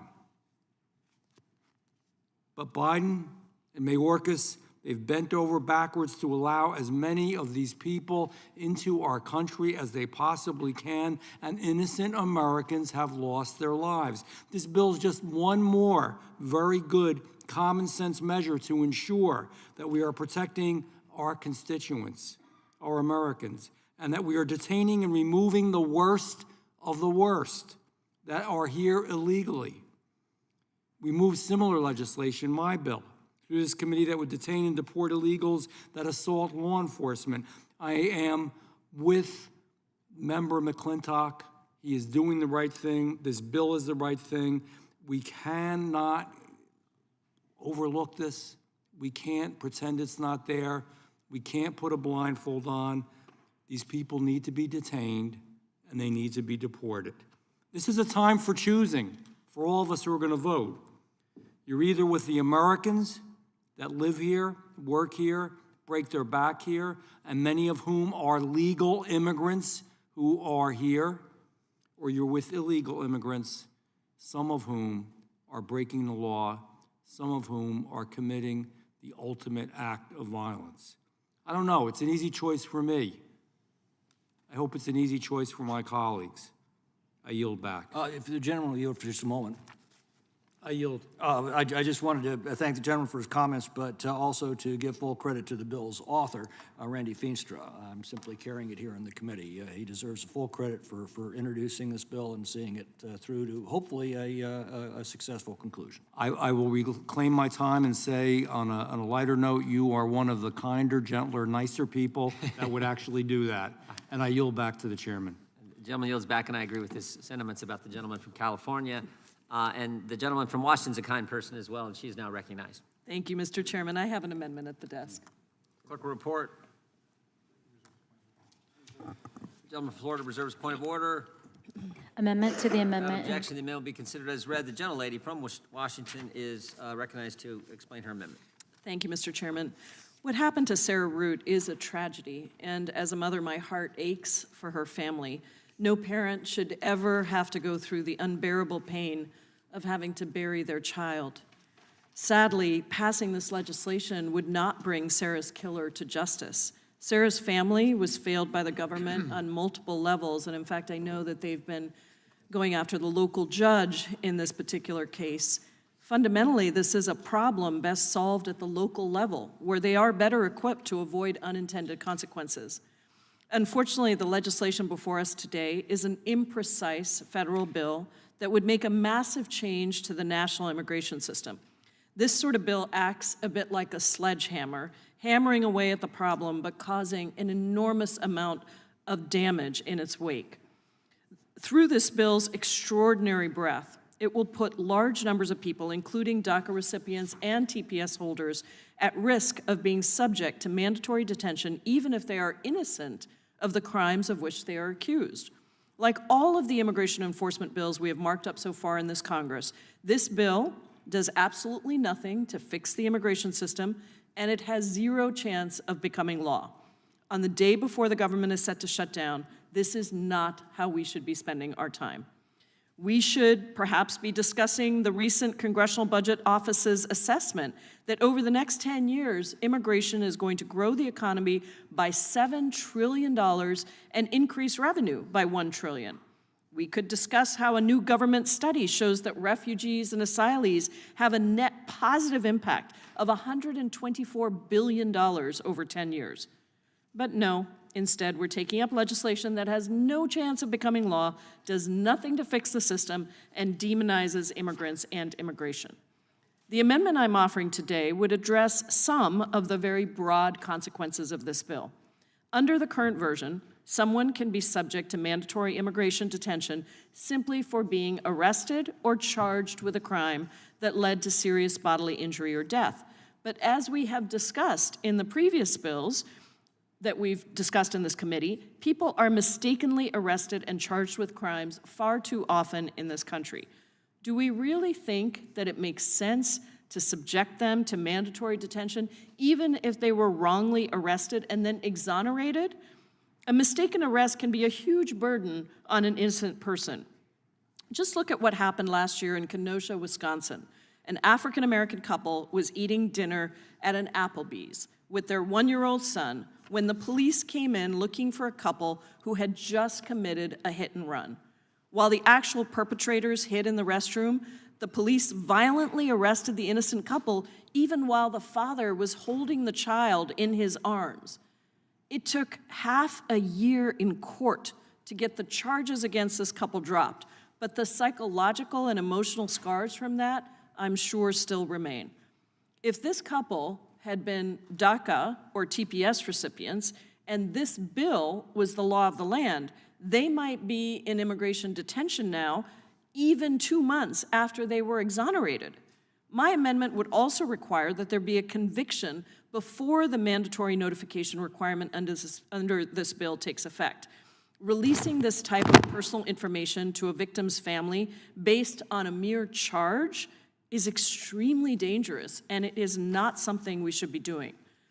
Last month, we unanimously moved Mr. Massey's bill, H.R. 6824, out of committee. That bill is aimed at identifying and preventing the negative consequences of racially biased misidentifications in the gun background check system. I don't understand why we would want to move forward with a bill today that would amplify those same negative consequences in the immigration system. We passed Mr. Massey's bill in a bipartisan manner, and I hope that my colleagues are willing to work with us on this legislation as well. Unfortunately, without my amendment, the bill before us today has significant unintended consequences, and I would not be able to support it. I urge my colleagues to accept my amendment, and I yield back the balance of my time. The gentlelady yields back. Is there further discussion on the amendment? I will. The gentleman withdraws his point of order. I'll recognize myself for 5 minutes. I would just remind my friend that Laken Riley's accused killer was never convicted of a prior crime. He was arrested and released by New York authorities. Arrested and released. Arrested and released. That's the Democrats' favorite pastime in our cities that they control, and it's a principal cause of the carnage which those cities are now suffering and whose constituents are now starting to awaken to the damage of these foolish policies. We've been through this discussion many times before on similar bills, but since the gentlelady wishes to make her points again, I'll make my points again as well. I wish for a change that the Democrats would be just as concerned with the rights of Americans as they are with the rights of illegal aliens and the crimes that they're committing in our communities. But let's just call this out real quick. Under current law, an alien already can be subject to mandatory detention without a conviction. We've gone through these examples many times, but somehow they just don't sink in. An illegal alien who admits to committing a crime involving moral turpitude or who admits to committing a controlled substance offense. Any alien, including a green card holder who commits a drug offense. All of these are subject to mandatory detention under current law. In 2019, the Supreme Court noted the expansive nature of mandatory detention. They highlighted that part of the reason for mandatory detention is to reach aliens who necessarily escape conviction and another part sweeps in aliens for whom there is no reason to expect police, as opposed to immigration officials, will have reason to arrest. That's why we have these provisions in law. Under current law, even the spouses and children of certain illegal aliens must be detained if the DHS secretary knows or has reason to believe that a spouse or parent trafficked drugs and the family members knowingly received a benefit, financial or otherwise, from that activity. So if it's the breadth of this policy that the Democrats are concerned about, it certainly sounds like they'd like to strike down the entire mandatory the gentleman detention yield? section. No, not till I'm done. So again, you're trying to, your objection is the entire mandatory detention section, which already has been That's the not law correct. of the land. That's why I was asking if you applied yield. to aliens for decades. Sarah's law makes so much sense that I think Americans would be surprised to know that it's not already the law of the land. This amendment would strike this provision, and let me. Would the gentleman yield? I just want to clarify something, Let Mr. me Chairman. let me raise one other set of points first. We keep hearing that these are illegal aliens who will be wrongly detained. But here's the reality. Aliens who are inadmissible for being in the U.S. illegally or lacking valid documents should have been detained once they crossed the border in the first place. And they should have been continued in detention throughout their immigration proceedings. That is the current law. And aliens who've had their visas revoked or failed to comply with their non-immigrant status no longer have a basis to remain in the United States. To even lodge a detainer against an alien or to arrest an alien in the first place, DHS has to have probable cause that the alien is removable from the United States. Once detained, if an alien claims he's wrongly subject to mandatory detention, he can request review before an immigration judge, who will then determine whether the alien is in fact an alien, whether he fits within the category of mandatory detention, and whether DHS is substantially unlikely to establish that the alien is subject to mandatory detention. All those rights are in existing law, and all of those rights apply in this case. And that detention is far from indefinite. According to data from the Executive Office for Immigration Review, the median case completion time for an alien in detention was only 42 days in fiscal year 2033. Yet if the alien is truly innocent and wrongly detained, as the Democrats argue, then the alien can quickly receive asylum and be released. If the Democrats cared about public safety and the constituents they serve, I think they would reject the amendment and they would support this bill. But that doesn't seem to be the case, and I'll be happy to yield to the gentlelady for my remaining time. I may need a little bit more time, but I just wanted to be very clear about something.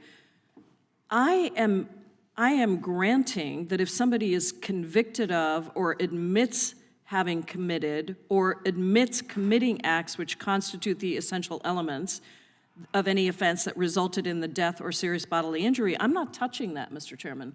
My amendment does not do anything with that. You're claiming my time. You should at least understand that that person, I think your time is expired. that person is subject to detention anyway because they've committed the crime of illegally crossing the border. Further discussion. Process point here, Mr. Chairman. I think your time is over.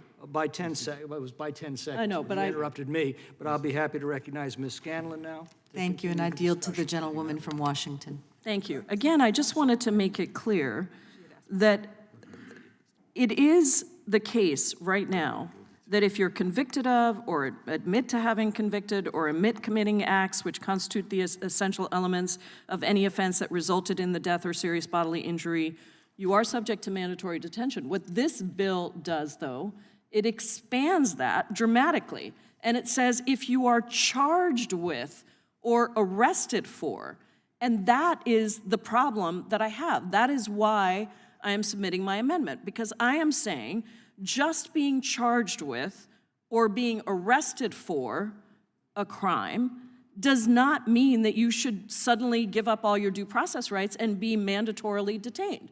So I am saying, yes, I understand what the law says right now, but this bill is a dramatic over-expansion, and it fundamentally hurts due process rights. And frankly, it's extremely dangerous because if somebody is just charged with a crime or is just arrested for a crime, you're essentially saying that from that point on, they have to be mandatorily detained.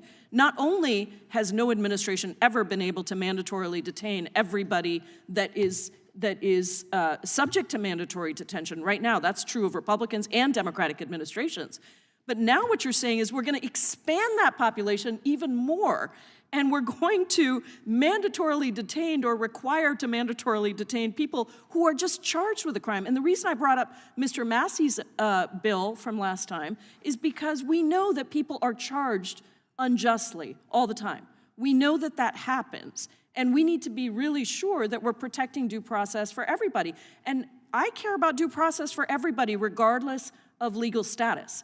I care about due process for the people that are here in this country, making sure that we have the ability for people to go through that process. And so all my amendment does is say, let's make sure we at least have due process for people who are charged with or arrested for, but not yet haven't gone through the process, don't have a conviction, haven't admitted to having convicted. I don't touch any of that that's in your bill, Mr. Chairman.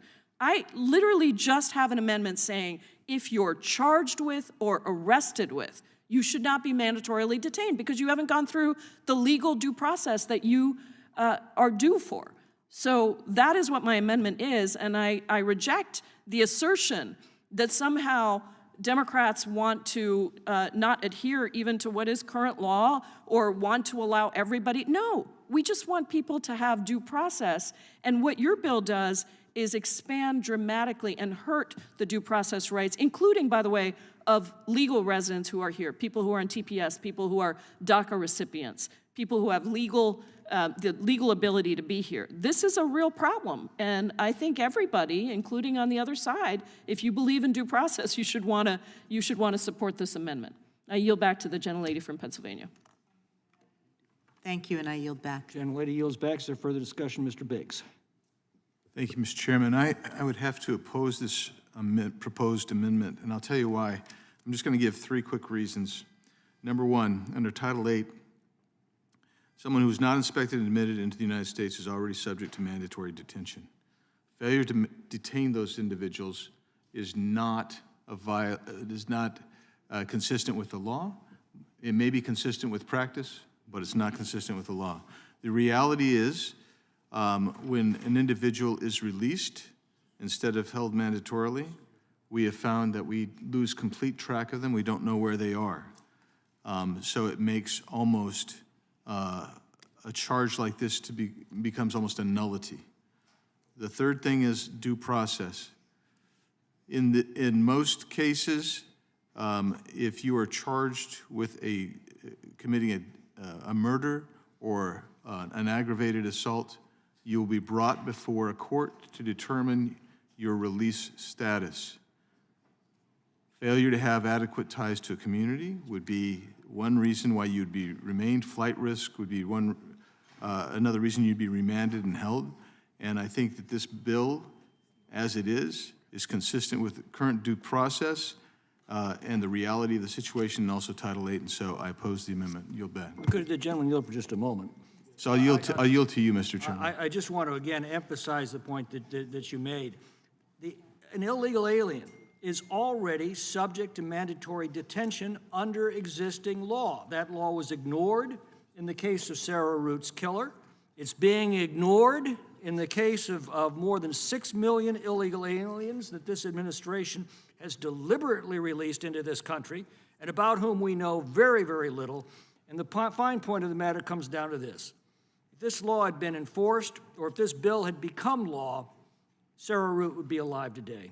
And that's the bottom line. And I thank the gentleman for yielding, and the gentleman yields back, and the chair recognizes Mr. Nadler for 5 minutes.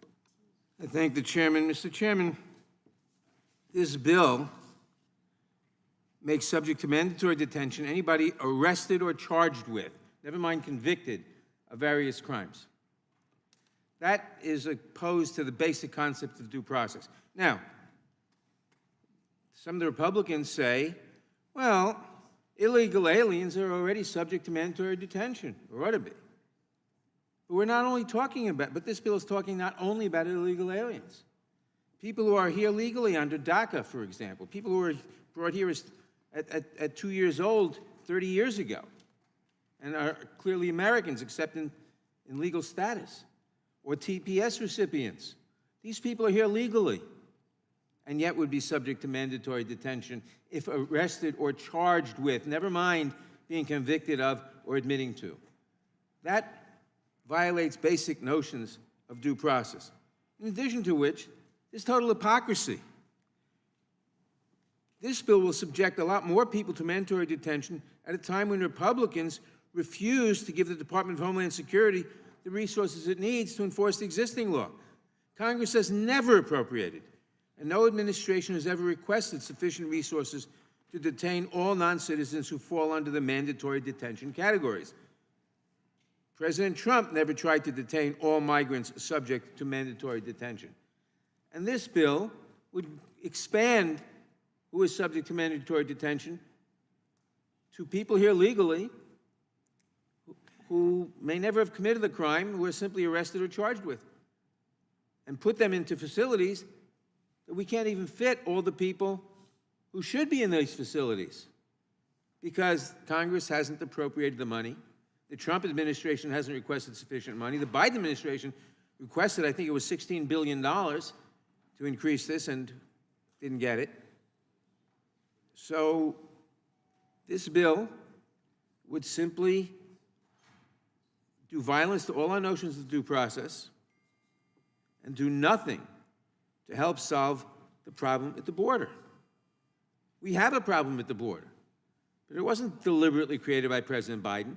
It existed under President Trump. It exists under President Biden.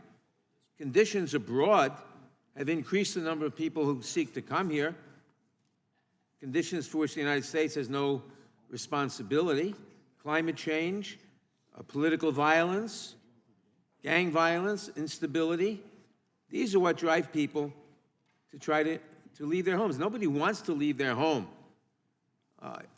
where they've grown up unless circumstances make it necessary for them to do so, usually. So this bill does violence and due process, subjects people who have not been convicted of any malfeasance of any sort to mandatory detention, and that does not increase anybody's safety. I yield back. Gentleman yields back. Is there further discussion?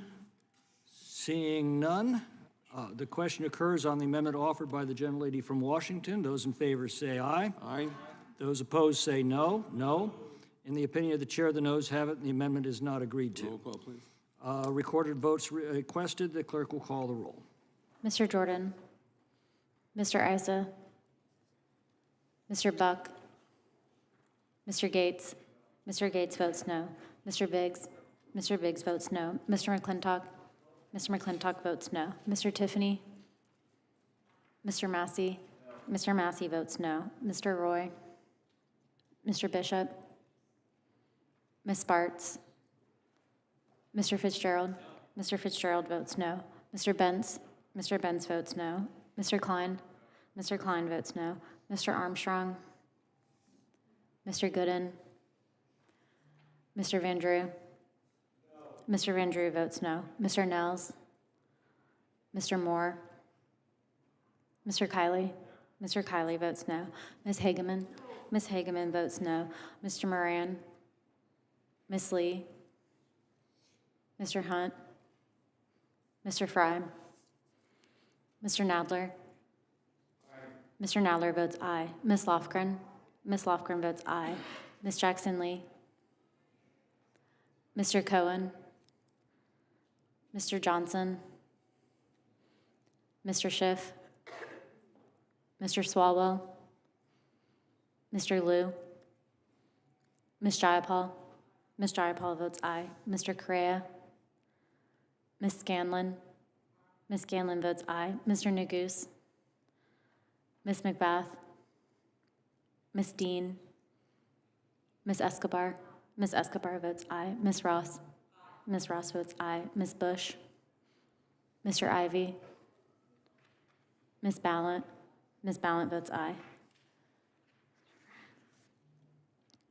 Mr. Fry, you're not recorded. Mr. Fry votes no.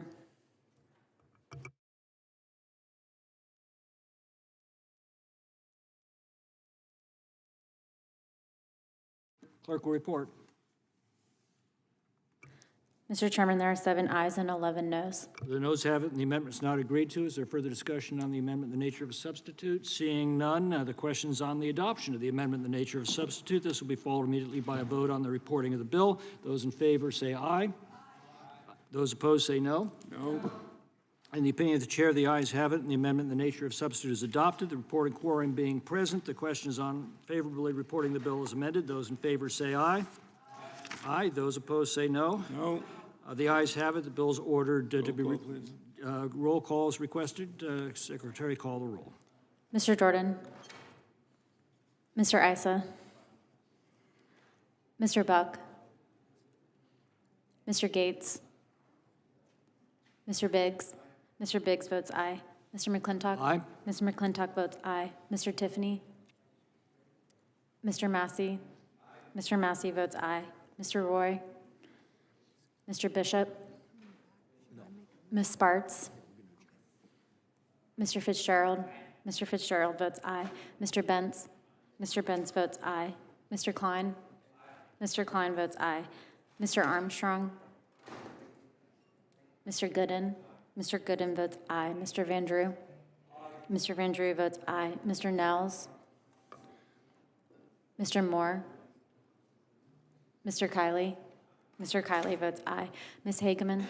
Ms. Hageman votes aye. Mr. Moran? Ms. Lee? Mr. Hunt? Mr. Fry? Mr. Fry votes aye. Mr. Nadler? No. Mr. Nadler votes no. Ms. Lofgren? Ms. Lofgren votes no. Ms. Jackson Lee? No. Ms. Jackson Lee votes no. Mr. Cohen? Mr. Johnson? Mr. Schiff? Mr. Swalwell? Mr. Liu? Ms. Jayapal? Ms. Jayapal votes no. Mr. Correa? Ms. Scanlon? Ms. Scanlon votes no. Mr. Neguse? Ms. McBath? Ms. Dean? Ms. Escobar? Ms. Escobar votes no.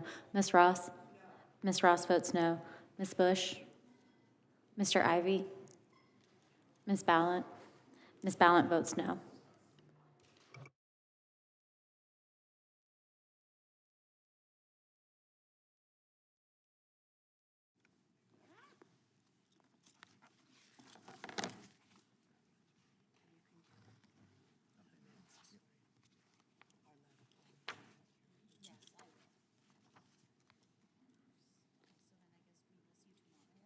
Where's somebody here? I need to let them know I'm going to put these in the record, so the last word after he go.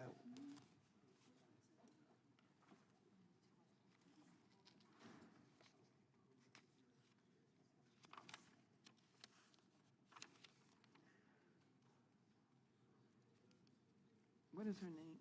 Where's her name?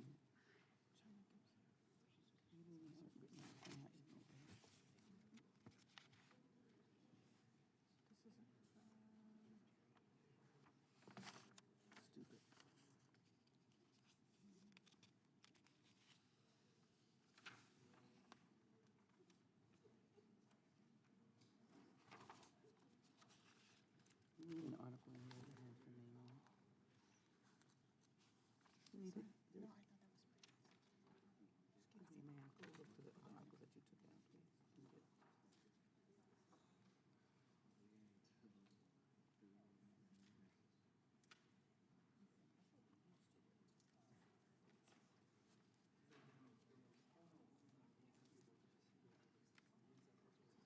It's in one of those articles.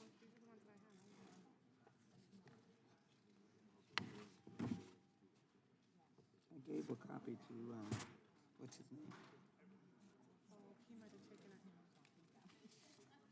But they have one copy, it's just space, that's what I'm saying, you're literally unconscious, you're not functioning at all.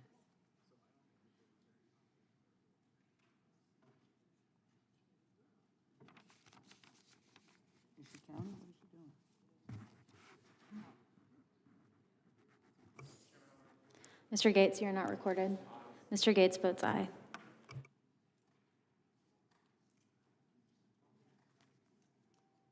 What are we doing?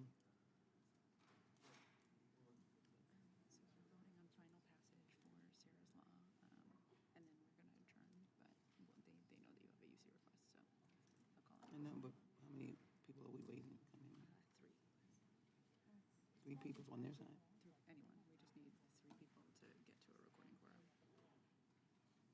thought we already voted. I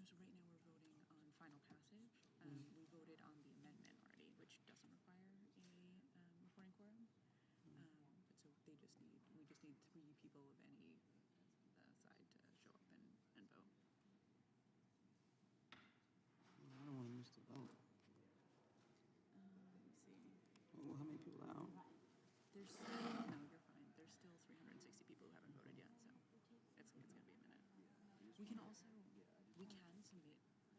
I want to speak it on the record.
You ready?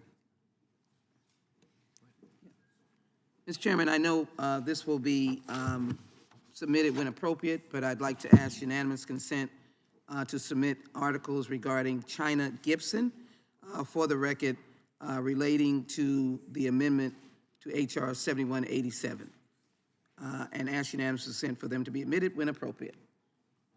We're in the middle of a roll call, but we'll work to get the material submitted in the Thank you, record Mr. at Chairman. the appropriate time. Thank you.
Mr. Jordan?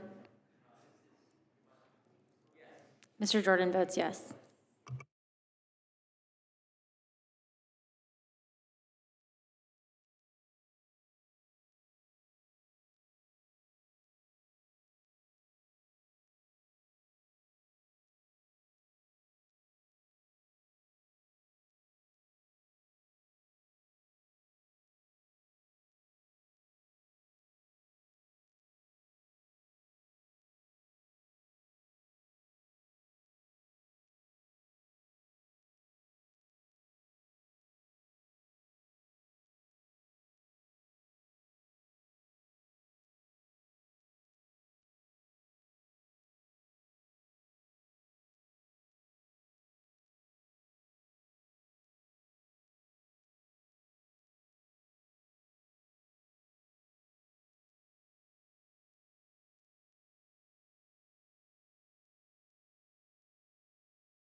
Mr. Moore? Mr. Moore votes yes.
Georgia?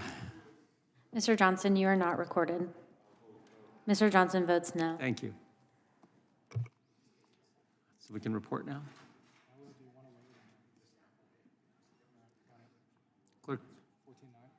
Clerk will report. Mr. Chairman, there are 14 ayes and 9 noes. The ayes have it, and the bill is ordered to be reported favorably to the House. Members will have 2 days to submit views. Without objection, the bill will be reported as a single amendment in the nature of a substitute incorporating all adopted amendments, and staff is authorized to make technical and conforming changes. That will conclude today.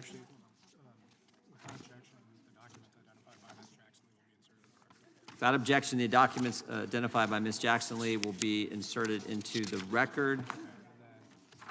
This concludes the committee's business for today. The committee is adjourned.